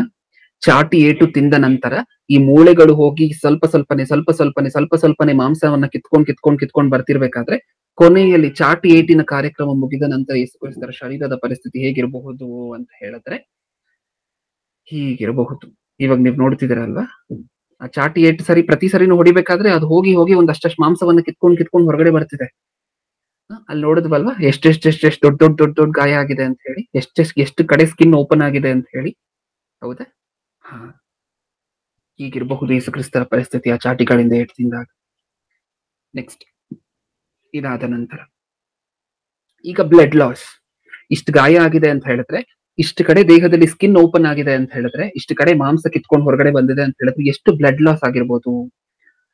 ಆಗಿನ ಕಾಲದಲ್ಲಿ ಇದ್ದಂತಹ ಹಿಸ್ಟಾರಿಯನ್ಸ್ ಅನ್ನ ವೈದ್ಯರು ಬರೆದಿರುವಂತಹ ಪುಸ್ತಕಗಳು, ಹಾಗೆ ಈಗಿನ ಕಾಲದಲ್ಲಿ ವೈದ್ಯರು ಅದಕ್ಕೆ ಕೊಡುವಂತಹ ಜಸ್ಟಿಫಿಕೇಶನ್, ಇದನ್ನೆಲ್ಲ ಕಂಪೇರ್ ಮಾಡಿ ನೋಡಿದಾಗ ಎಷ್ಟು ಬ್ಲಡ್ ಲಾಸ್ ಆಗಿರುತ್ತೆ ಅಂತ ಹೇಳಿದ್ರೆ, ಮನುಷ್ಯನ ದೇಹದಲ್ಲಿ ಎಷ್ಟು ರಕ್ತ ಇರುತ್ತೋ ಅದರಲ್ಲಿ ಸುಮಾರು 40% ಬ್ಲಡ್ ಅವಾಗ್ಲೇ ಹೊರಟೋಗಿರುತ್ತೆ. 30-40% ಬ್ಲಡ್ ಅವಾಗ್ಲೇ ಹೊರಟೋಗಿರುತ್ತೆ. ಅಷ್ಟು ಏಟುಗಳನ್ನ ಆ ಚಾಟಿಯಲ್ಲಿ ತಿಂದಾಗ 30-40% ಬ್ಲಡ್ ಈಗಾಗ್ಲೇ ಹೊರಟೋಗಿರುತ್ತೆ ಅಂತ ಹೇಳ್ತಾರೆ. 30-40% ಬ್ಲಡ್ ಹೋಗಿರುತ್ತೆ ಅಂದ್ರೆ ಅದಕ್ಕೆ ಅರ್ಥ ಏನು? ನೀವು ಯಾರಿಗಾದ್ರೂ ಬ್ಲಡ್ ಡೊನೇಟ್ ಮಾಡಿದೀವಲ್ವಾ ಪ್ರಿಯರ್? ಬ್ಲಡ್ ಡೊನೇಷನ್ ಮಾಡಿದೀವಲ್ವಾ ನಾವು? ಓಕೆ, ಎಷ್ಟು ಬ್ಲಡ್ ಅನ್ನು ತಗೋತಾರೆ ನಮ್ಮ ದೇಹದಲ್ಲಿ? 350 ml ಮ್ಯಾಕ್ಸ್. ಹೌದಾ? 350 ml ಮಾತ್ರನೇ ತಗೊಳ್ಳುವಂತದ್ದು. ಕೆಲವರಿಗೆ ಆ ರಕ್ತವನ್ನು ಕೊಟ್ಟ ನಂತರ 350 ml ಅಂತ ಹೇಳಿದ್ರೆ ಏನೂ ಅಲ್ಲ. ನಮ್ಮ ದೇಹದಲ್ಲಿ ಸುಮಾರು 6-7 ಲೀಟರ್ ರಕ್ತ ಇರುತ್ತೆ. ಅದ್ರಲ್ಲಿ 350 ml ಅಂತ ಹೇಳಿದ್ರೆ ಅದು ಏನೂ ಅಲ್ಲ, ಒಂದು 7%-6% ಅಷ್ಟೇ. ಯೇಸುಕ್ರಿಸ್ತರ ಶರೀರದಲ್ಲಿ 40%, 35% ಬ್ಲಡ್ ಹೊರಟೋಗಿದೆಯಂತೆ ಈಗಾಗಲೇ. ಕೆಲವರು ಬ್ಲಡ್ ಡೊನೇಷನ್ ಮಾಡಿದ ನಂತರ ಒಂದು ಜ್ಯೂಸು, ಒಂದು ಆಪಲ್, ಒಂದು ಬಾಳೆಹಣ್ಣು ಇಷ್ಟನ್ನ ತಿಂದೆ ಹೋದ್ರೆ ಮೇಲೆ ಎದ್ದೊಳೋದಿಲ್ಲ. ಯಾಕಂದ್ರೆ ತಲೆ ಸುತ್ತ ಬರ್ತಾ ಇರುತ್ತೆ. ಕೆಲವರಿಗೆ ಬ್ಲಡ್ ಡೊನೇಷನ್ ಮಾಡಿದ ತಕ್ಷಣ ತಲೆ ಆಗ್ಲೇ ಲೈಟ್ ಆಗಿ ಸುತ್ತಾ ಇರುತ್ತೆ, ಕಣ್ಣು ಮಂಜಾಗ್ತಾ ಇರುತ್ತೆ. ಶಕ್ತಿ ಇಲ್ಲದೆ ಇರುವಂತವರಿಗೆ. ಹೌದಾ? ದೇಹ ಪುಷ್ಟಿಯಾಗಿ ಯಾರಿಗಿರೋದಿಲ್ವೋ, ನೀವು 350 ml ಬ್ಲಡ್ ಕೊಟ್ಟ ನಂತರವೂ ಸಹ ನಿಮ್ಮ ಕಣ್ಣು ಏನಾಗ್ತಾ ಇರುತ್ತೆ, ಮಂಜಾಗ್ತಾ ಇರುತ್ತೆ, ಕಣ್ಣು ಕಾಣಿಸ್ಲಿಕ್ಕೆ ಕಡಿಮೆ ಆಗ್ತಿರುತ್ತೆ ದೃಷ್ಟಿ. ಯಾಕಂದ್ರೆ ನಿಮ್ಮ ರಕ್ತನೇ ಅಲ್ವಾ ಜೀವ. ಸತ್ಯವೇದದಲ್ಲಿ ಏನ್ ಬರ್ಸಿದ್ದಾರೆ? ರಕ್ತ ಏನಂತೆ? ಮನುಷ್ಯನಿಗೆ ಜೀವ. ನಿಮ್ಮ ರಕ್ತ ಯಾವಾಗ ನಿಮ್ಮ ದೇಹವನ್ನು ಬಿಟ್ಟು ಹೊರಗಡೆ ಹೋಗ್ತಾ ಇದೆಯೋ ನಿಮ್ಮ ಜೀವ ಹೋಗ್ತಾ ಇದೆ ಅಂತ ಹೇಳಿ ಅದರ ಅರ್ಥ. ನೀವು ಸಾವಿಗೆ ಹತ್ತಿರ ಆಗ್ತಿದ್ದೀರಾ ಅಂತ ಹೇಳಿ ಅದರ ಅರ್ಥ. ಈಗ ಯೇಸುಕ್ರಿಸ್ತರಿಗೆ ಈಗಾಗ್ಲೇ 35% ಬ್ಲಡ್ ಲಾಸ್ ಆಗಿದೆ, 40% ಬ್ಲಡ್ ಲಾಸ್ ಆಗಿದೆ. ಕಣ್ಣು ಸ್ವಲ್ಪನೂ ಸಹ ಯೇಸುಕ್ರಿಸ್ತರ ದೃಷ್ಟಿ ಎಷ್ಟಿತ್ತೋ ಅದ್ರಲ್ಲಿ ಅರ್ಧ ಮಾತ್ರ ಕಾಣಿಸ್ತಿರುತ್ತೆ ಪ್ರಿಯರೇ. ಅಷ್ಟು ಏಟು ತಿಂದ ನಂತರ ಅಷ್ಟೊಂದು ಬ್ಲಡ್ ಲಾಸ್ ಆದ ನಂತರ ಕಣ್ಣು ಪೂರ್ತಿಯಾಗಿ ಮಂಜಾಗಿರುತ್ತೆ. 50% ಮಾತ್ರ ಕಾಣಿಸ್ತಿದೆ. ಎದುರುಗಿರುವಂತಹ ವ್ಯಕ್ತಿ ಯಾರು ಅಂತ 50% ಮಾತ್ರ ಪೂರ್ತಿಯಾಗಿ ಮಂಜಾಗಿದೆ ಕಣ್ಣು. ಎದ್ದೇಳಲಿಕ್ಕೂ ಆಗದೇ ಇರುವಂತಹ ಪರಿಸ್ಥಿತಿ ಅದು. ಕೂತಿರುವಂತಹ ಜಾಗದಿಂದ ಎದ್ದೇಳ್ಲಿಕ್ಕೂ ಆಗದೇ ಇರುವಂತಹ ಪರಿಸ್ಥಿತಿ. ಯಾಕಂದ್ರೆ ರಕ್ತ ಅಷ್ಟು ಹೋದ್ಮೇಲೆ 36 ಗಂಟೆಯಿಂದ ನಿದ್ರೆ ಎಲ್ಲ, ಯಾರು ತಿನ್ನಕ್ಕೇನು ಕೊಟ್ಟಿಲ್ಲ, ನೀರ್ ಯಾರು ಕೊಡೋದಿಲ್ಲ, ಕಪಾಳು ಹೊಡೆಯುವಂತಹದ್ದು, ಗುದ್ದುವಂತಹದ್ದು, ಕಪಾಳು ಮತ್ತೆ ಉಗುಳುವಂತಹದ್ದು, ಇದೆಲ್ಲದರ ಮಧ್ಯ ಇಷ್ಟು ಏಟ್ ತಿನ್ನುವಂತಹದ್ದು. ಹೌದಾ? ಹ, ಅದ್ರಲ್ಲಿ ಇಷ್ಟು ಬ್ಲಡ್ ಲಾಸ್. ಈಗ ಶರೀರದಲ್ಲಿ ಏನಾದ್ರೂ ಎನರ್ಜಿ ಇದೆ ಅಂತ ನಿಮ್ಗೆ ಅನ್ನಿಸ್ತಿದ್ಯಾ? ನೆಕ್ಸ್ಟ್, ಇಷ್ಟೇ ಅಲ್ಲ, ಶಿಲ್ಬೆಗೆ ಹಾಕುವುದಕ್ಕಿಂತ ಮುಂಚೆ ಪಟ್ಟಂತಹದ್ದು ಯೇಸು ಕ್ರಿಸ್ತರು ಕಷ್ಟ ಇಷ್ಟೇ ಅಲ್ಲ, ಇನ್ನೊಂದಿದೆ. ಏನದು? ಏನದು? ಈ ಗ್ಯಾಪ್ ಅಲ್ಲಿ ಮುಳ್ಳಿನ ಕಿರೀಟ ತಗೊಂಡ್ಬರ್ತಾರೆ ಸೈನಿಕರು, ಕುಣಿದಾಡ್ಕೊಂಡು ನಗಾಡ್ಕೊಂಡು. ಓಹೋ, ನೀನ್ ರಾಜ ಅಲ್ವಾ, ನೀನ್ ರಾಜ ಅಲ್ವಾ. ಯೇಸು ಕ್ರಿಸ್ತರ ಸ್ಟೇಟಸ್ ಊಹೆ ಮಾಡ್ಕೊಳ್ಳಿ.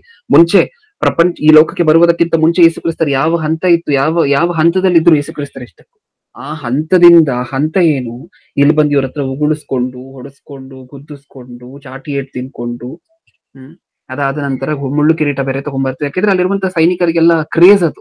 ಜನರನ್ನ ಹಿಂಸೆ ಪಡಿಸುವಂತಹದ್ದು ಅಂದ್ರೆ ಅಲ್ಲಿರುವಂತಹ ಸೈನಿಕರಿಗೆ ಕ್ರೇಜ್. ಈಗ ಮುಳ್ಳಿನ ಕಿರೀಟವನ್ನ ತಗೊಂಡ್ಬರ್ತಾರೆ. ಮುಳ್ಳಿನ ಕಿರೀಟ ಅಂತ ಹೇಳಿದ್ರೆ ನಮ್ಮ ಗಿಡಗಳಲ್ಲಿ, ನಮ್ಮ ರೋಸ್ ಗಿಡದಲ್ಲಿರುವಂತಹ ಮುಳ್ಳುಗಳಲ್ಲ, ಆ ಗಿಡದಿಂದ ಮಾಡಲ್ಪಟ್ಟಿರುವಂತಹ ಮುಳ್ಳುಗಳಲ್ಲ. ಹೇಗಿರುತ್ತೆ ಮುಳ್ಳುಗಳು? ಒಂದೊಂದು ಮುಳ್ಳು ಎಷ್ಟೆಷ್ಟು ಉದ್ದ ಇರುತ್ತೆ. ನಮ್ಗೆ ಊಹೆ ಸಿಕ್ಬೇಕು ಅಂತ ಹೇಳಿದ್ರೆ ಇನ್ನೊಂದು ಇಮೇಜ್ ಅನ್ನ ನೋಡೋಣ.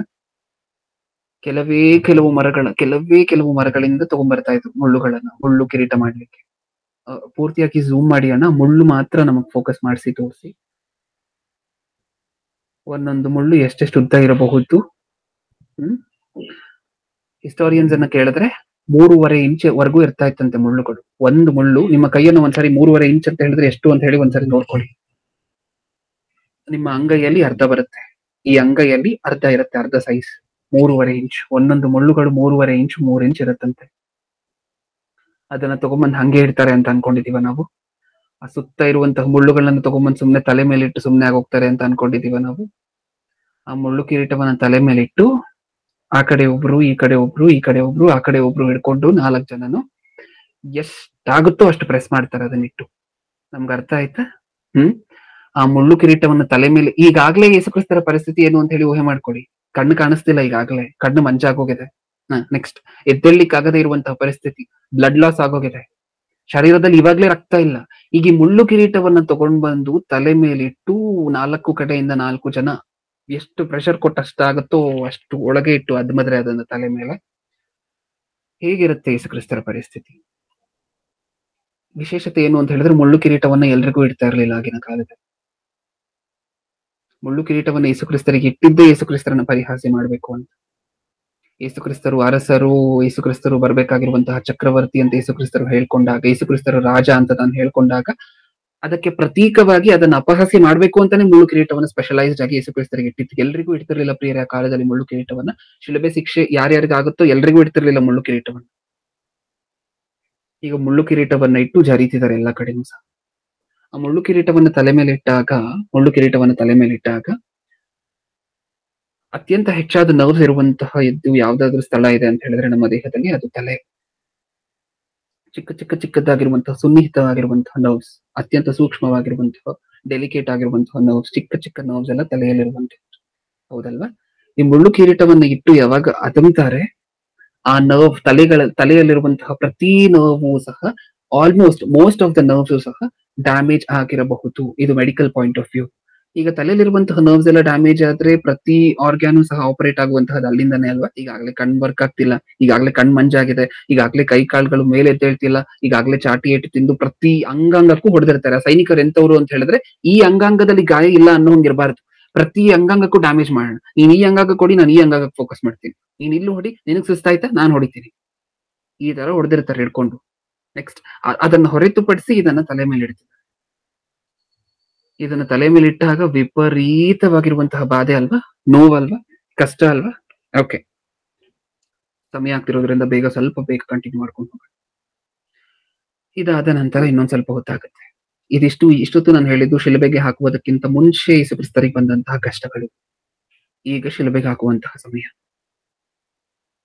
ಕಣ್ಣು ಕಾಣಿಸ್ತಿಲ್ಲ, ಕೂತಿರುವಂತಹ ಜಾಗದಿಂದ ಎದ್ದೇಳ್ಲಿಕ್ಕೆ ಆಗ್ತಿಲ್ಲ ಒಬ್ಬ ಮನುಷ್ಯನಿಗೆ ಅಂದಾಗ ಆ ಸಂದರ್ಭದಲ್ಲಿ ಏನ್ ಮಾಡ್ತಾರೆ ಗೊತ್ತಾ? ಹಾರಿಸಾಂಟಲ್ ಆಗಿರುವಂತಹ ಕ್ರಾಸ್, ಶಿಲ್ಬೆ ಹಿಂಗಿರುತ್ತಲ್ವಾ ನೋಡ್ಲಿಕ್ಕೆ, ಹಿಂಗಿರುವಂತಹ ಆ ಪೀಸ್ ಯಾವಾಗ್ಲೂ ಸಹ ಅಲ್ಲೇ ಇರುತ್ತೆ. ಈಗಾಗ್ಲೇ ಹೋಗಿ ಆ ಬೆಟ್ಟದ ಮೇಲೆ ಇರುತ್ತೆ. ಹಿಂಗಿರುವಂತಹ ಪೀಸ್ ಅನ್ನ ಮೊದಲೇ ತಗೊಂಡು ಹೋಗಿ ಹಾಕಿರ್ತಾರೆ. ಹಿಂಗಿರುವಂತಹದ್ದು ಹಾರಿಸಾಂಟಲ್, ವರ್ಟಿಕಲ್ ಪೀಸ್ ಅನ್ನ ಈಗಾಗಲೇ ಬೆಟ್ಟದ ಮೇಲೆ ಹಾಕಿರ್ತಾರೆ. ಹಾರಿಸಾಂಟಲ್ ಆಗಿರುವಂತಹ ಪೀಸ್ ಅನ್ನ ಮಾತ್ರ ಯಾರು ಶಿಲ್ಬೆ ಹೊರತಾರೋ ಅವ್ರ ಮೇಲೆ ಹೊರಿಸ್ತಾರೆ. ಈಗ ಇಲ್ಲಿ ಎದ್ದೇಳ್ಲಿಕ್ಕೆ ಆಗ್ತಿಲ್ಲ, ಬ್ಲಡ್ ಲಾಸ್ ಆಗಿರುವಂತಹ ರೀಸನ್ ಇಂದ ಎದ್ದೇಳ್ಲಿಕ್ಕೆ ಆಗ್ತಿಲ್ಲ. ಆದ್ರೂ ಸಹ ಎಬ್ಬರಿಸಿ ಹಾರಿಸಾಂಟಲ್ ಆ ಶಿಲುಬೆಯ ಪೀಸ್ ಅನ್ನ ಹೊರುವಂತೆ ಮಾಡ್ತಾರೆ. ಈಗ ಅದನ್ನ ಹೊತ್ಕೊಂಡು ಹೋಗ್ಬೇಕಾ? ಹೌದು. ಸರಿ, ಸ್ವಲ್ಪ ಫಾಸ್ಟ್ ಫಾರ್ವರ್ಡ್ ಮಾಡಿ, ಸಮಯ ಆಗ್ತಿರೋದ್ರಿಂದ ಸ್ವಲ್ಪ ಫಾಸ್ಟ್ ಫಾರ್ವರ್ಡ್ ಮಾಡಿ ಅದನ್ನ ಹೊತ್ಕೊಂಡು ಹೋಗಿ ಸ್ಥಳ ಬರುತ್ತೆ, ಶಿಲ್ಬೆಗೆ ಹಾಕುವಂತಹ ಸ್ಥಳ ಬರುತ್ತೆ. ಅಲ್ಲಿ ಜೋರಾಗಿ ತಳ್ಳುತ್ತಾರೆ, ಯೇಸುಕ್ರಿಸ್ತರು ಕೆಳಗಡೆ ಯಾರ್ಯಾರು ಶಿಲ್ಬೆಗೆ ಶಿಕ್ಷೆ ಆಗುತ್ತೋ ಪ್ರತಿಯೊಬ್ಬರಿಗೂ ಹಿಂಗೆ ಮಾಡುವಂತಹದ್ದು. ಅಲ್ಲಿಂದ ಜೋರಾಗಿ ಬೆಟ್ಟ ಯಾವಾಗ ಹತ್ರ ಬರುತ್ತೋ ಅಲ್ಲಿಂದ ಜೋರಾಗಿ ಎಷ್ಟು ಗಾಯ ಆಗಿದ್ರು ಸಹ ಮನುಷ್ಯನಿಗೆ ನೋಡದೆ ಸೈನಿಕರೆಲ್ಲ ಜೋರಾಗಿ ಒದ್ದು ದೂರ ತಳ್ತಾರೆ. ಅವ್ರು ಹೋಗಂದ್ ಅಷ್ಟು ದೂರ ಬೀಳ್ತಾರೆ. ಆ ಬಿದ್ದಿರುವಂತಹ ವ್ಯಕ್ತಿಯನ್ನ ಕರ್ಕೊಂಡ್ ಬಂದು ಇವಾಗ ಏನ್ ಮಾಡ್ತಾರೆ? ಒಂದು ಆಣಿ ಹೊಡಿತಾರೆ ಪ್ರಿಯರೇ ಕೈಗೆ. ಒಂದ್ ಕಡೆ ಒಂದು ಆಣಿಯನ್ನ ಹೊಡಿತಾರೆ. ಆ ಆಣಿ ಹೇಗಿರುತ್ತೆ ನೋಡ್ಲಿಕ್ಕೆ? ಅಣ್ಣ ಸ್ವಲ್ಪ ಲೆಫ್ಟ್ ಗೆ ಝೂಮ್ ಮಾಡಿ ತೋರಿಸ್ತೀರಾ? ಆಣಿ ಎಷ್ಟು ಉದ್ದ ಇರುತ್ತೆ ಅಂತ ಹೇಳಿ ನಮ್ಗೊಂದು ಅಂದಾಜು ಸಿಕ್ಕುತ್ತೆ.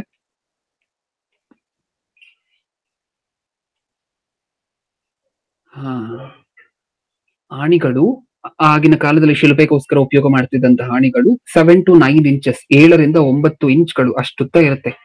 ಇದು ಹಿಂಗೆಷ್ಟು ದಪ್ಪ ಇರ್ಬೋದು? 7 ಇಂಚ್ ಉದ್ದ ಅಂತ ಹೇಳಿದ್ರೆ ಹಿಂಗೆಷ್ಟು ದಪ್ಪ ಇರ್ಬೋದು ಆಣಿ ಅಂತ ಹೇಳಿ ನಿಮಗೆ ಗೊತ್ತಾಗ್ತದೆ. ಓಕೆ, ಈ ಆಣಿಯನ್ನ, ಈ ಚೂಪಾಗಿರುವಂತಹ ಆಣಿಯನ್ನ ಕೈ ಮೇಲೆ ಇಟ್ಟು ಯಾವ ಕೈ ಸೃಷ್ಟಿ ಮಾಡ್ತೋ, ಯಾಕಂದ್ರೆ ಸೃಷ್ಟಿ ಕಾರ್ಯಕ್ರಮದಲ್ಲಿ ಅತ್ಯಂತ ಉನ್ನತವಾಗಿರುವಂತಹ ಅತ್ಯುತ್ತಮವಾಗಿರುವಂತಹ ಪಾತ್ರವನ್ನು ಪೋಷಿಸಿರುವಂತಹದ್ದು ಯಾರು? ಆಕಾಶವನ್ನ, ಭೂಮಿಯನ್ನ, ಮರಗಳನ್ನ, ಗಿಡಗಳನ್ನ, ಇದನ್ನೆಲ್ಲ ಸೃಷ್ಟಿ ಮಾಡ್ಬೇಕಾದ್ರೆ ಯಾವ ಕೈ ಅತ್ಯಂತ ಉತ್ತಮವಾಗಿರುವಂತಹ ಪಾತ್ರವನ್ನು ಪೋಷಿಸ್ತೋ ಅದೇ ಕೈಗೆ ಆಣಿ ಹೊಡೆಯುವಂತಹ ಸಮಯ ಬಂದಿದೆ. ಈಗ ಒಂದು ಕೈಗೆ ಆಣಿ ಹೊಡೆದ್ ಬಿಡ್ತಾರೆ.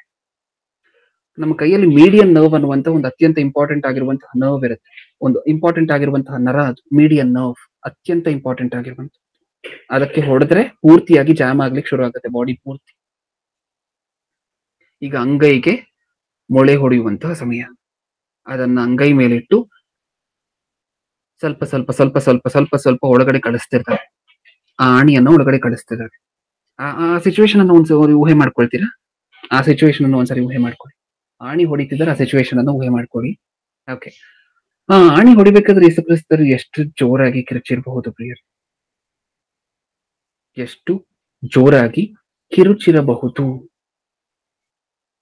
ಊಹೆ ಮಾಡ್ಕೊಂಡ್ರೆ ನಮಗೆ ಆ ಸೌಂಡ್ ಇವಾಗ್ಲೂ ಸಹ ಕೇಳಿಸುತ್ತೆ ಅಂತ ಅನ್ಸುತ್ತೆ. ನಮ್ಮ ಮೈಂಡ್ಗೆ ಆ ಸೌಂಡ್ ಇವಾಗ್ಲೂ ಸಹ ತಟ್ಟುತ್ತೆ ಅಂತ ಅನ್ಸುತ್ತೆ, ಹೌದಲ್ವಾ? ಆ ಆಣಿ ಹೊಡಿಬೇಕಾದ್ರೆ ಇನ್ ಎಷ್ಟು ಜೋರಾಗಿ ಕಿರ್ಚಿರ್ಬೋದು? ಅಷ್ಟು ದೊಡ್ಡ ಆಣಿಯನ್ನ ಇಂಚಿಂಚ್ ಒಳಗಡೆ ಇಳಿಸ್ತಿದ್ದಾರೆ ಅಂತ ಹೇಳಿದ್ರೆ ಆ ಆಣಿ ಹೊಡೆಯುವಂತವ್ರು ದಾಂಡಿಗಾರೆ. ಎಲ್ಲಾ ಸೈನಿಕರು ಹಂಗೆ ಇರ್ತಾರೆ. ಯಾಕಂದ್ರೆ ಯಾರು ಸಹ ಹಿಂಗೆ ಡಿಸೆಂಟ್ ಆಗಿರುವಂತ ಸೈನಿಕರಲ್ಲ ಇವರೆಲ್ಲ. ಎಲ್ಲರೂ ಸಹ ನೋಡ್ಲಿಕ್ಕೆ ಅದೇ ರೀತಿ ಇರ್ತಾರೆ.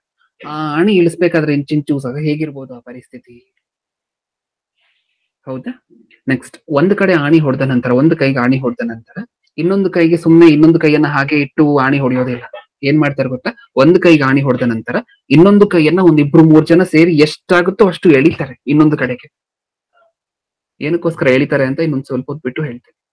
ಎಷ್ಟಾಗುತ್ತೋ ಅಷ್ಟು. ನೀವು ನಾರ್ಮಲ್ ಆಗಿ ಇಷ್ಟು ಕೈಯನ್ನ ಚಾಚಿದ್ರೆ ಇಷ್ಟು ಕೈ ಚಾಚಿಸ್ಬಿಟ್ಟು ಆಣಿ ಹೊಡೆಯೋದಿಲ್ಲ. 2 ಕಡೆ ಒಂದ್ಸರಿ ಆಣಿ ಹೊಡೆದು ಇನ್ನೊಂದು ಕಡೆ 1-3 ಜನ ಬಂದು ಎಷ್ಟಾಗುತ್ತೋ ಅಷ್ಟು ಈ ಕೈಯನ್ನ ಹಿಡ್ಕೊಂಡು ಎಳೆದು ಆಮೇಲೆ ಆಣಿ ಹೊಡಿತಾರೆ. ಏನಕ್ಕೋಸ್ಕರ ಹಿಂಗ್ ಮಾಡ್ತಾರೆ ಅಂತ ಹೇಳಿ ನೋಡೋಣ ಇನ್ ಮುಂದೆ. ಓಕೆ, ಇಷ್ಟಕ್ಕೂ 2 ಕೈಗೆ ಆಣಿ ಹೊಡೆದಿರುವಂತಹದ್ದಾಯ್ತು. ಈಗ ಕಾಲುಗಳಿಗೆ ಆಣಿ ಹೊಡೆಯುವಂತಹ ಕಾರ್ಯಕ್ರಮ ಅದು ಸಹ ಮುಗಿತು.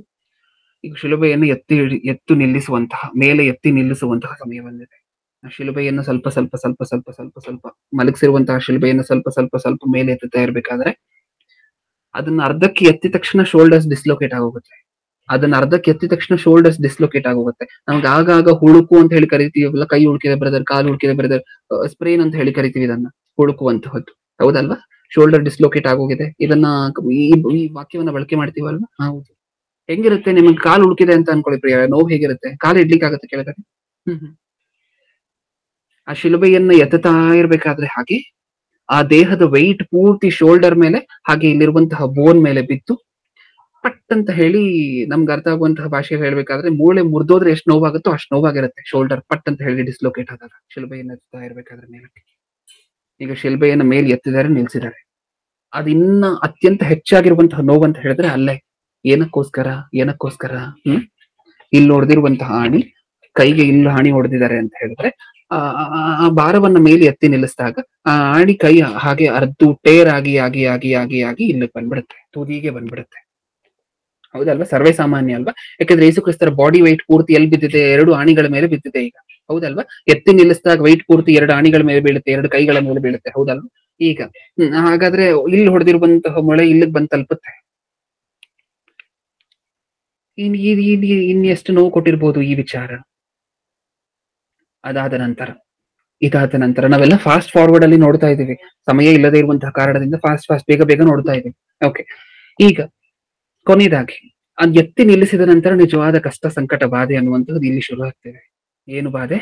ಉಸಿರಾಟದ ಸಮಸ್ಯೆ. ಏನಕ್ಕೋಸ್ಕರ ಉಸಿರಾಟದ ಸಮಸ್ಯೆ ಬರುತ್ತೆ ಒಬ್ಬ ಮನುಷ್ಯನಿಗೆ ಎತ್ತಿ ನಿಲ್ಲಿಸಿದಾಗ, ಶಿಲುಬೆಗೆ ಹಾಕಿದಾಗ ಅಂತ ಕೇಳಿದ್ರೆ ಏನಕ್ಕೋಸ್ಕರ? ಎಳೆದು ಹೊಡೆದ್ರು ಕೈ ಅಂತ ನಮ್ಗೆ ಇವಾಗ ಅರ್ಥ ಆಯ್ತಾ? ನಾನು ಆಗ್ಲೇ ಒಂದ್ ಮಾತು ಹೇಳಿದೆ, ಒಂದ್ ಆಣಿ ಹೊಡೆದ್ಬಿಡ್ತಾರೆ ಫಸ್ಟ್, ಇನ್ನೊಂದು ಆಣಿ ಹೊಡಿಬೇಕಾದ್ರೆ ಹಾಗೆ ಹೊಡೆಯೋದಿಲ್ಲ. 2-3 ಜನ ಸೈನಿಕರು ಓಡ್ ಬಂದು ಇನ್ನೊಂದು ಕೈಯನ್ನ ಹಿಡಿದು ಎಳೆದು ಎಷ್ಟಾಗತ್ತೋ ಅಷ್ಟು ಹೊಡಿತಾರೆ. ಏನಕ್ಕೋಸ್ಕರ ಎಳಿತಿದ್ದಾರೆ? ಅವಾಗ್ಲೇ ಬರುವಂತಹದ್ದು ಮನುಷ್ಯನಿಗೆ ಉಸಿರಾಟದ ಸಮಸ್ಯೆ. ನಮ್ಮ ಡಯಾಫ್ರಮ್, ರಿಬ್ ಕೇಜ್ ಏನಿರುತ್ತೆ ಪೂರ್ತಿಯಾಗಿ ಇದೆಲ್ಲ ಫ್ರೀ ಆಗಿರ್ಬೇಕು, ನಾವು ಉಸಿರಾಡ್ಬೇಕು ಅಂತ ಹೇಳಿದ್ರೆ. ಶಿಲುಬೆಗೆ ಯಾವಾಗ ಹಾಕ್ತಾರೋ ಒಬ್ಬ ಮನುಷ್ಯನನ್ನ, ಪೂರ್ತಿಯಾಗಿ ಇಲ್ಲಿರುವಂತಹ ಎಲ್ಲ ಜಾಮ್ ಆಗೋಗಿರುತ್ತೆ. ಒಂದು ಉಸಿರು ಸಹ ತಗೊಳ್ಲಿಕ್ಕೆ, ಒಂದು ಉಸಿರು ಒಬ್ಬ ಮನುಷ್ಯ ತಗೊಬೇಕು ಅಂತ ಹೇಳಿದ್ರೆ ಆ ಮನುಷ್ಯನಿಗೆ ಕೊನೆಯಲ್ಲಿ ಈ ಹಾಸ್ಪಿಟಲ್ ಅಲ್ಲಿ ತುಂಬಾ ದೊಡ್ಡ ಕಾಯಿಲೆಗಳು ಬಂದಾಗ ಬೇಡ ಅಂತ ಹೇಳಿ ಈ ಮನುಷ್ಯನು ಬದುಕಿದ್ರೆ ಇನ್ನೂ ಹಿಂಸೆ ಪಡ್ತಾನೆ ಅಂತ ಹೇಳಿ ಆಕ್ಸಿಜನ್ ಅನ್ನ ತೆಗೆದ್ಬಿಡ್ತಾರೆ. ಮರ್ಸಿ ಕಿಲ್ಲಿಂಗ್ ಅಂತ ಕರಿತೀವಿ ಅದನ್ನ. ಆಕ್ಸಿಜನ್ ಅನ್ನ ತೆಗೆದ್ಬಿಡ್ತಾರೆ. ಆಗ ಮನುಷ್ಯ ಸಾಯ್ಬೇಕಾದ್ರೆ ಎಷ್ಟು ಕಷ್ಟ ಪಡ್ತಾನೋ ಒಂದು ಉಸಿರನ್ನ ತಗೊಳ್ಲಿಕ್ಕೆ, ಆ ರೀತಿ ಆಗತ್ತೆ. ಆ ಶಿಲುಬೆಗೆ ಎತ್ತು ನಿಲ್ಸಿದ ತಕ್ಷಣ ಆ ರೀತಿ ಆಗೋಗುತ್ತೆ ಮನುಷ್ಯನ ಸಿಚುವೇಶನ್. ಒಂದು ಉಸಿರನ್ನ ತಗೊಳ್ಲಿಕ್ಕೂ ಸಹ ತುಂಬಾ ತುಂಬಾ ತುಂಬಾ ತುಂಬಾ ತುಂಬಾ ಕಷ್ಟಪಡ್ತಿರ್ತಾರೆ. ಅದು ಯೇಸು ಕ್ರಿಸ್ತರ ಪರಿಸ್ಥಿತಿ ಈಗ ಶಿಲುಬೆಯಲ್ಲಿ. ಇವ್ರು ಏನ್ ಮಾಡ್ತಿದಾರೋ ಇವರಿಗೆ ಗೊತ್ತಿಲ್ಲ. ಕ್ಷಮಿಸಿ ಅಂದಂತಹ ಮಾತಾಡಿದ್ದಾವಾಗ್ಲೇ ಯಾವಾಗ ಗೊತ್ತಾ? ಇಷ್ಟು ಶಿಕ್ಷೆ ಕೊಟ್ಟ ನಂತರ ಅವರಿಗೆ ಹೊಡೆದು ಕಪಾಳಕ್ಕೆ, ಅವರಿಗೆ ಗುದ್ದಿ, ಅವರಿಗೆ ಉಗುಳಿ, ಇದೆಲ್ಲ ಮಾಡಿದ ನಂತರ ಅಪಹಾಸ್ಯ ಮಾಡಿ, ಚಾಟಿ ಏಟು ಹೊಡೆದು, ಮಾಂಸದ ಪೂರ್ತಿ ಹಾನಿ ಮಾಡಿ, ಬ್ಲಡ್ ಲಾಸ್ ಮಾಡಿ, ಕಣ್ಣು ಮಂಜು ಮಾಡಿ, ಅದಾದ ನಂತರ ಮುಳ್ಳು ಕಿರೀಟ ತಗೊಂಡ್ ಬಂದು ತಲೆ ಮೇಲೆ ಇಟ್ಟು ಎಷ್ಟು ಫೋರ್ಸ್ ಆಗುತ್ತೋ ಅಷ್ಟು ಫೋರ್ಸ್ ಅಲ್ಲಿ ಅದ್ಮಿ ಶಿಲ್ಬೆಯನ್ನು ಹೊರಿಸಿ ಅಲ್ಲಿ ತನಕ ತಗೊಂಡ್ ಬಂದು ಈಗ ಆಣಿ ಹೊಡೆದು ನಿಲ್ಲಿಸ್ತಾರಲ್ವಾ. ನಿಲ್ಲಿಸಿದ ನಂತರ ಉಸಿರಾಡ್ಲಿಕ್ಕೆ ಆಗ್ತಿಲ್ಲ ಅಲ್ವಾ, ಒಂದು ಉಸಿರು ಸಹ ತಗೊಳ್ಲಿಕ್ಕೋಸ್ಕರ ತುಂಬಾ ತುಂಬಾ ತುಂಬಾ ತುಂಬಾ ಕಷ್ಟ ಪಡ್ತಿದಾರಲ್ವಾ. ಆ ಸಮಯದಲ್ಲಿ ಒಂದು ಮಾತು ಬರುತ್ತೆ ಪ್ರಿಯರೇ ಯೇಸು ಕ್ರಿಸ್ತರ ಬಾಯಿಂದ. ಅದೇ ಮಾತೆ, ಇವ್ರೇನ್ ಮಾಡ್ತಿದಾರೋ ಇವರಿಗೆ ಗೊತ್ತಿಲ್ಲ ತಂದೆ, ಕ್ಷಮಿಸಿ. ಆ ಮಾತು ಯಾವಾಗ ಬರುವಂತಹದ್ದು ಗೊತ್ತಾ? ಅವಾಗ ಬರುವಂತಹದ್ದು. ಇವಾಗ ಏನ್ ಅನ್ನಿಸ್ತಿದೆ ನಮಗೆ? ಉಸಿರಾಟದ ಸಮಸ್ಯೆಯಿಂದ ಲ್ಯಾಕ್ ಆಫ್ ಆಕ್ಸಿಜನ್ ಸಪ್ಲೈ, ಬಾಡಿಗೆ ಆಕ್ಸಿಜನ್ ಆಸ್ಫಿಕ್ಸಿಯಾ ಅಂತ ಹೇಳಿ ಕರಿತೀವಿ ಈ ಸಿಚುವೇಶನ್ ಅನ್ನ. ಏನು ಹಾಗಾದ್ರೆ? ಹಂಗಂದ್ರೆ ಆಕ್ಸಿಜನ್ ಸಪ್ಲೈ ಬಾಡಿಗೆ ಸಿಕ್ಕದೇ ಇರುವಂತಹದ್ದು. ನಮಗೆ ನಮ್ಮ ಟಿಶ್ಯೂಸ್, ಬಾಡಿಯಲ್ಲಿ ಇರುವಂತಹ ಟಿಶ್ಯೂಸ್, ಲಂಗ್ಸ್, ನಮಗೆ ಇರುವಂತಹ ಹಾರ್ಟ್ ಎಲ್ಲ ಕರೆಕ್ಟ್ ಆಗಿರ್ಬೇಕು ಅಂತ ಹೇಳಿದ್ರೆ ಫಸ್ಟ್ ಆಕ್ಸಿಜನ್ ಸಪ್ಲೈ ಬೇಕು ಎಲ್ಲ ಆರ್ಗಾನ್ಗಳಿಗೆ. ಆಕ್ಸಿಜನ್ ಸಪ್ಲೈ ಯಾವಾಗ ಇರೋದಿಲ್ವೋ ಆಟೋಮೆಟಿಕ್ ಆಗಿ ಹಾರ್ಟ್ ಅಟ್ಯಾಕ್ ಬರುತ್ತೆ. ಶಿಲುಬೆಗೆ ಶಿಲುಬೆ ಶಿಕ್ಷೆ ಯಾರ್ಯಾರಿಗೆ ಆಗ್ತಿದೋ ಪ್ರತಿಯೊಬ್ಬರು ಮರಣ ಹೊಂದುವಂತಹದ್ದು ಹೇಗೆ ಅಂತ ಹೇಳಿ ಕೇಳಿದ್ರೆ ಹಾರ್ಟ್ ನ ಸಮಸ್ಯೆಯಿಂದ. ಯಾಕಂದ್ರೆ ಫಸ್ಟ್ ಬಾಡಿಯಲ್ಲಿ ಜಾಮ್ ಆಗುವಂತಹದ್ದು ಹಾರ್ಟೆ. ಈ ತರ ಸಂದರ್ಭದಲ್ಲಿ ಶಿಲುಬೆಗೆ ಹಾಕಿದಾಗ ಸ್ವಲ್ಪನೂ ಸಹ ಉಸಿರಾಡ್ಲಿಕ್ಕೆ ಆಗದೇ ಇರುವಂತಹ ಒತ್ತಡ ಪರಿಸ್ಥಿತಿ, ಆ ಪರಿಸ್ಥಿತಿಯಲ್ಲಿ ಮೊಟ್ಟ ಮೊದಲು ಏಟ್ ಬೀಳುವಂತಹದ್ದು ಲಂಗ್ಸ್ಗೆ, ಹಾರ್ಟ್ಗೆ. ಒಂದು ಉಸಿರು ಸಹ ತಗೊಳ್ಲಿಕ್ಕೆ ಆಗದೇ ಇರುವಂತಹ ಪರಿಸ್ಥಿತಿ ಯೇಸು ಕ್ರಿಸ್ತರಿಗೆ. ಆ ಸಂದರ್ಭದಲ್ಲಿ ಕ್ಷಮಿಸಿ ಅಂತ ಒಂದ್ ಕಡೆ ಅಂತಿದ್ದಾರೆ, ಈ ಕಡೆ ಹಾರ್ಟ್ ಕೆಲಸ ಮಾಡ್ತಿಲ್ಲ, ಈ ಕಡೆ ಲಂಗ್ಸ್ ಜಾಮ್ ಆಗೋಗಿದೆ. ಇದು ಪರಿಸ್ಥಿತಿ. ಶಿಲುಬೆಯಲ್ಲಿ ಯೇಸು ಕ್ರಿಸ್ತರ ಕಡೆ ಪರಿಸ್ಥಿತಿ ಹೇಗಿತ್ತು ಅಂತ ಹೇಳಿದ್ರೆ ಹೀಗಿತ್ತು. ಹೌದಾ? ಏನ್ ಅರ್ಥ ಆಯ್ತು ನಮ್ಗೆ ಇದರಿಂದ? ಗುಡ್ ಫ್ರೈಡೆ ಯಾರಿಗೆ ಗೊತ್ತು? ಗುಡ್ ಫ್ರೈಡೆ ಯಾರಿಗೆ ಗೊತ್ತು? ನಮಗ? ಯೇಸು ಕ್ರಿಸ್ತರಿಗೆ ಅದು ಬ್ಯಾಡ್ ವರ್ಸ್ಟ್ ಫ್ರೈಡೆ ಪ್ರಿಯರೇ. ಆ ವರ್ಸ್ಟ್ ಫ್ರೈಡೆನ ಏನಕ್ಕೋಸ್ಕರ ಒಪ್ಕೊಂಡ್ರು ಗೊತ್ತಾ? ನಾನು ಈ ವರ್ಸ್ಟ್ ಫ್ರೈಡೆ ಆದ್ರೂ ಪರವಾಗಿಲ್ಲ, ಇದ್ರಲ್ಲಿ ನಾನು ಪಾರ್ಟಿಸಿಪೇಟ್ ಮಾಡ್ತೀನಿ ಅಂತ ಏನಕ್ಕೋಸ್ಕರ ಒಪ್ಕೊಂಡ್ರು ಗೊತ್ತಾ? ಇವಾಗ ಬರೋಣ ಯೆಶಾಯನ ಗ್ರಂಥ 53ನೇ ಅಧ್ಯಾಯಕ್ಕೆ. ನಮ್ಗೆ ಇನ್ನೊಂದ್ ಸ್ವಲ್ಪ ಟಚ್ ಆಗುತ್ತೆ ಅನ್ಸುತ್ತೆ ಯೆಶಾಯನ ಗ್ರಂಥದಲ್ಲಿ ಬರ್ತಿರುವಂತಹ ಮಾತು. ಯೆಶಾಯನ ಗ್ರಂಥ 53ನೇ ಅಧ್ಯಾಯ. ಯೆಶಾಯನ ಗ್ರಂಥ 53ನೇ ಅಧ್ಯಾಯ.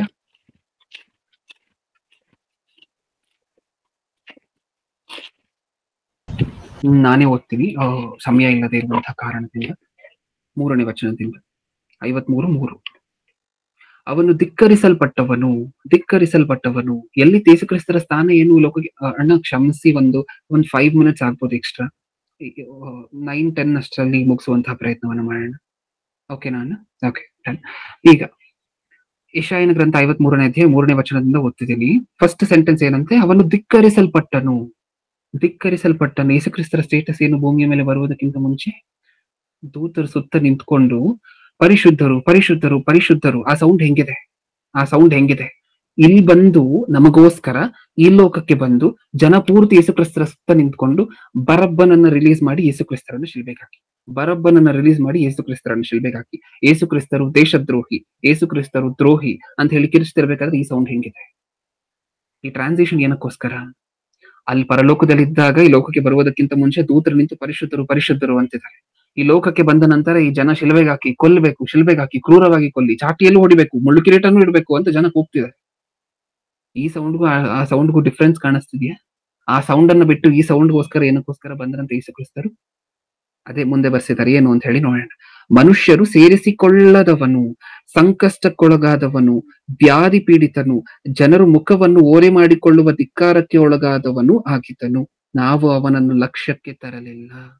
ಇಷ್ಟೆಲ್ಲ ನಮಗೋಸ್ಕರ ಮಾಡಿದ್ರು, ಯಾವತ್ತೂ ಯೇಸುಕ್ರಿಸ್ತರನ್ನ ನಾವು ಲಕ್ಷ್ಯಕ್ಕೆ ತಾರಲಿಲ್ಲ. ಹೌದಾ? ಯಾವಾಗ ಆಲೋಚನೆ ಮಾಡಿದ್ವಿ ಯೇಸುಕ್ರಿಸ್ತರ ಬಗ್ಗೆ? ಹೇಳಿ, ಒಂದು ದಿನಕ್ಕೆ ಎಷ್ಟೊತ್ತು ಯೇಸುಕ್ರಿಸ್ತರ ಬಗ್ಗೆ ಆಲೋಚನೆ ಮಾಡ್ತೀವಿ? ಎಷ್ಟೊತ್ತು? ನಮ್ಮ ಕುಟುಂಬದವರ ಬಗ್ಗೆ ಆಲೋಚನೆ ಮಾಡ್ತೀವ? ಬಂಧು ಬಳಗದ ಬಗ್ಗೆ, ಸ್ನೇಹಿತರ ಬಗ್ಗೆ, ಯೇಸುಕ್ರಿಸ್ತರ ಬಗ್ಗೆ ಎಷ್ಟೊತ್ತು ಆಲೋಚನೆ ಮಾಡ್ತೀವಿ ಒಂದು ದಿನಕ್ಕೆ? ಯಾವತ್ತಾದ್ರೂ ಲಕ್ಷ್ಯ ಇಟ್ಟಿದೀವ? ಯಾವತ್ತಾದ್ರೂ ಕಾನ್ಸಂಟ್ರೇಟ್ ಮಾಡಿದೀವ ಆ ಶ್ರಮೆಯ ಮೇಲೆ? ಅದನ್ನೇ ಇಲ್ಲೂ ಹೇಳಿರುವಂತಹದ್ದು, ನಾವು ಅವನನ್ನು ಲಕ್ಷ್ಯಕ್ಕೆ ತಾರಲಿಲ್ಲ. 4ನೇ ವಚನ. ನಿಜವಾಗಿಯೂ ಇದೆಲ್ಲ ಏನಕ್ಕೋಸ್ಕರ ಅಂತೆ? ಆ ಸೌಂಡ್ ಅನ್ನ ಬಿಟ್ಟು ಈ ಸೌಂಡ್ ಅನ್ನ ಕೇಳಿಸ್ಕೊಡ್ಲಿಕ್ಕೋಸ್ಕರ ಏನಕ್ಕೋಸ್ಕರ ಬಂದ್ರಂತೆ? 4ನೇ ವಚನ. ನಿಜವಾಗಿಯೂ ನಮ್ಮ ಸಂಕಟಗಳನ್ನು ಅನುಭವಿಸಿದನು, ಅವನು ಹೊತ್ತ ಹೊರೆಯು ನಮ್ಮ ಸಂಕಟವೇ ಹೌದು. ನಾವಾದರೂ ಅವನು ದೇವರಿಂದ ಬಾಧಿತನು, ಪೆಟ್ಟು ತಿಂದವನು, ಕುಗ್ಗಿಸಲ್ಪಟ್ಟವನು ಎಂದು ಭಾವಿಸಿಕೊಂಡೆವು. ನಮ್ಮ ದ್ರೋಹಗಳ ದೆಸೆಯಿಂದ ಅವನಿಗೆ ಗಾಯವಾಯಿತು, ನಮ್ಮ ಅಪರಾಧಗಳ ನಿಮಿತ್ತ ಅವನು ಜಜ್ಜಲ್ಪಟ್ಟನು. ಆ ಜಜ್ಜಲ್ಪಡುವಂತಹ ಪ್ರೊಸೀಜರ್ ಹೇಗಿತ್ತು ಅಂತ ನೋಡಿದ್ವಲ್ವ ಇವಾಗ ತಾನೆ. ಮುಂದೆ, ನಮಗೆ ಸುಕ್ಷೇಮವನ್ನುಂಟು ಮಾಡುವ ದಂಡನೆಯನ್ನು ಅವನು ಅನುಭವಿಸಿದನು, ಅವನ ಬಾಸುಂಡೆಗಳಿಂದ ನಮಗೆ ಗುಣವಾಯಿತು. ಪ್ರತಿ ಸರಿನೂ ಆ ಚಾಟಿಯಿಂದ ಹೊಡೆದಾಗ ಮಾಂಸ ಇಷ್ಟಿಷ್ಟು ಕಿತ್ಕೊಂಡ್ ಬರ್ತಿತ್ತಲ್ವ, ಬಾಸುಂಡೆಗಳು ಅಂತ ಹೇಳಿ ಕರಿತೀವಲ್ವ, ಅದರಿಂದ ನಮಗೇನಾಯ್ತಂತೆ? ಅವನ ಬಾಸುಂಡೆಗಳಿಂದ ನಮಗೆ ಗುಣವಾಯಿತು. ನಾವೆಲ್ಲರೂ ಕುರಿಗಳಂತೆ ದಾರಿ ತಪ್ಪಿತೊಳಲುತ್ತಿದ್ದೆವು, ಪ್ರತಿಯೊಬ್ಬನು ತನ್ನ ದಾರಿಯನ್ನು ಹಿಡಿಯುತ್ತಿದ್ದನು. ನಮ್ಮೆಲ್ಲರ ದೋಷ ಫಲವನ್ನು ಯೆಹೋವನು ಅವನ ಮೇಲೆ ಹಾಕಿದನು. ಅಂದ್ರೆ ಯೇಸುಕ್ರಿಸ್ತರ ಮೇಲೆ ಹಾಕ್ತಿದರಂತೆ ತಂದೆಯಾಗಿರುವಂತಹ ದೇವರು ನಾವು ಮಾಡುವಂತಹ ತಪ್ಪುಗಳನ್ನೆಲ್ಲ. ಇದು ಒಂದು ನಮ್ಮ ಮನಸ್ಸಲ್ಲಿದ್ರೆ ಸಾಕು ಪ್ರಿಯರೇ, ನಾವು ತಪ್ಪುಗಳನ್ನು ಆಟೋಮ್ಯಾಟಿಕ್ ಕಮ್ಮಿ ಮಾಡ್ತೀವಿ. ಹೌದಾ? ಪ್ರತಿ ಸಾರಿ ನಾವು ತಪ್ಪು ಮಾಡ್ಬೇಕಾದ್ರೆ ಯಾರ ಮೇಲೆ ಬೀಳ್ತಿದೆ ಅದು? ಯೇಸುಕ್ರಿಸ್ತರ ಮೇಲೆ. ನಾವ್ ಇವಾಗ ಮಾಡುವಂತಹ ತಪ್ಪಿಗೂ ಸೇರಿಸಿ ಅಲ್ವಾ ಅವಾಗ ಕೊಟ್ಟಿರುವಂತಹದ್ದು ಯೇಸುಕ್ರಿಸ್ತರ ರಕ್ತವನ್ನ. ಇವಾಗ್ಲೂ ಯಾರಾದ್ರೂ ಹೊಸದಾಗಿ ಬ್ಯಾಪ್ಟಿಸಮ್ ತಗೊಳ್ತಿದ್ದಾರೆ ಅಂತ ಹೇಳಿದ್ರೆ ಯೇಸುಕ್ರಿಸ್ತರ ರಕ್ತದಿಂದ ತಮ್ಮ ಪಾಪಗಳನ್ನು ತೊಳಿತಿದ್ದಾರೆ. ಯಾವಾಗ ಕೊಟ್ಟಂತಹ ರಕ್ತ ಇದು? 2000 ವರ್ಷಗಳ ಹಿಂದೆ ಕೊಟ್ಟಂತಹ ರಕ್ತ.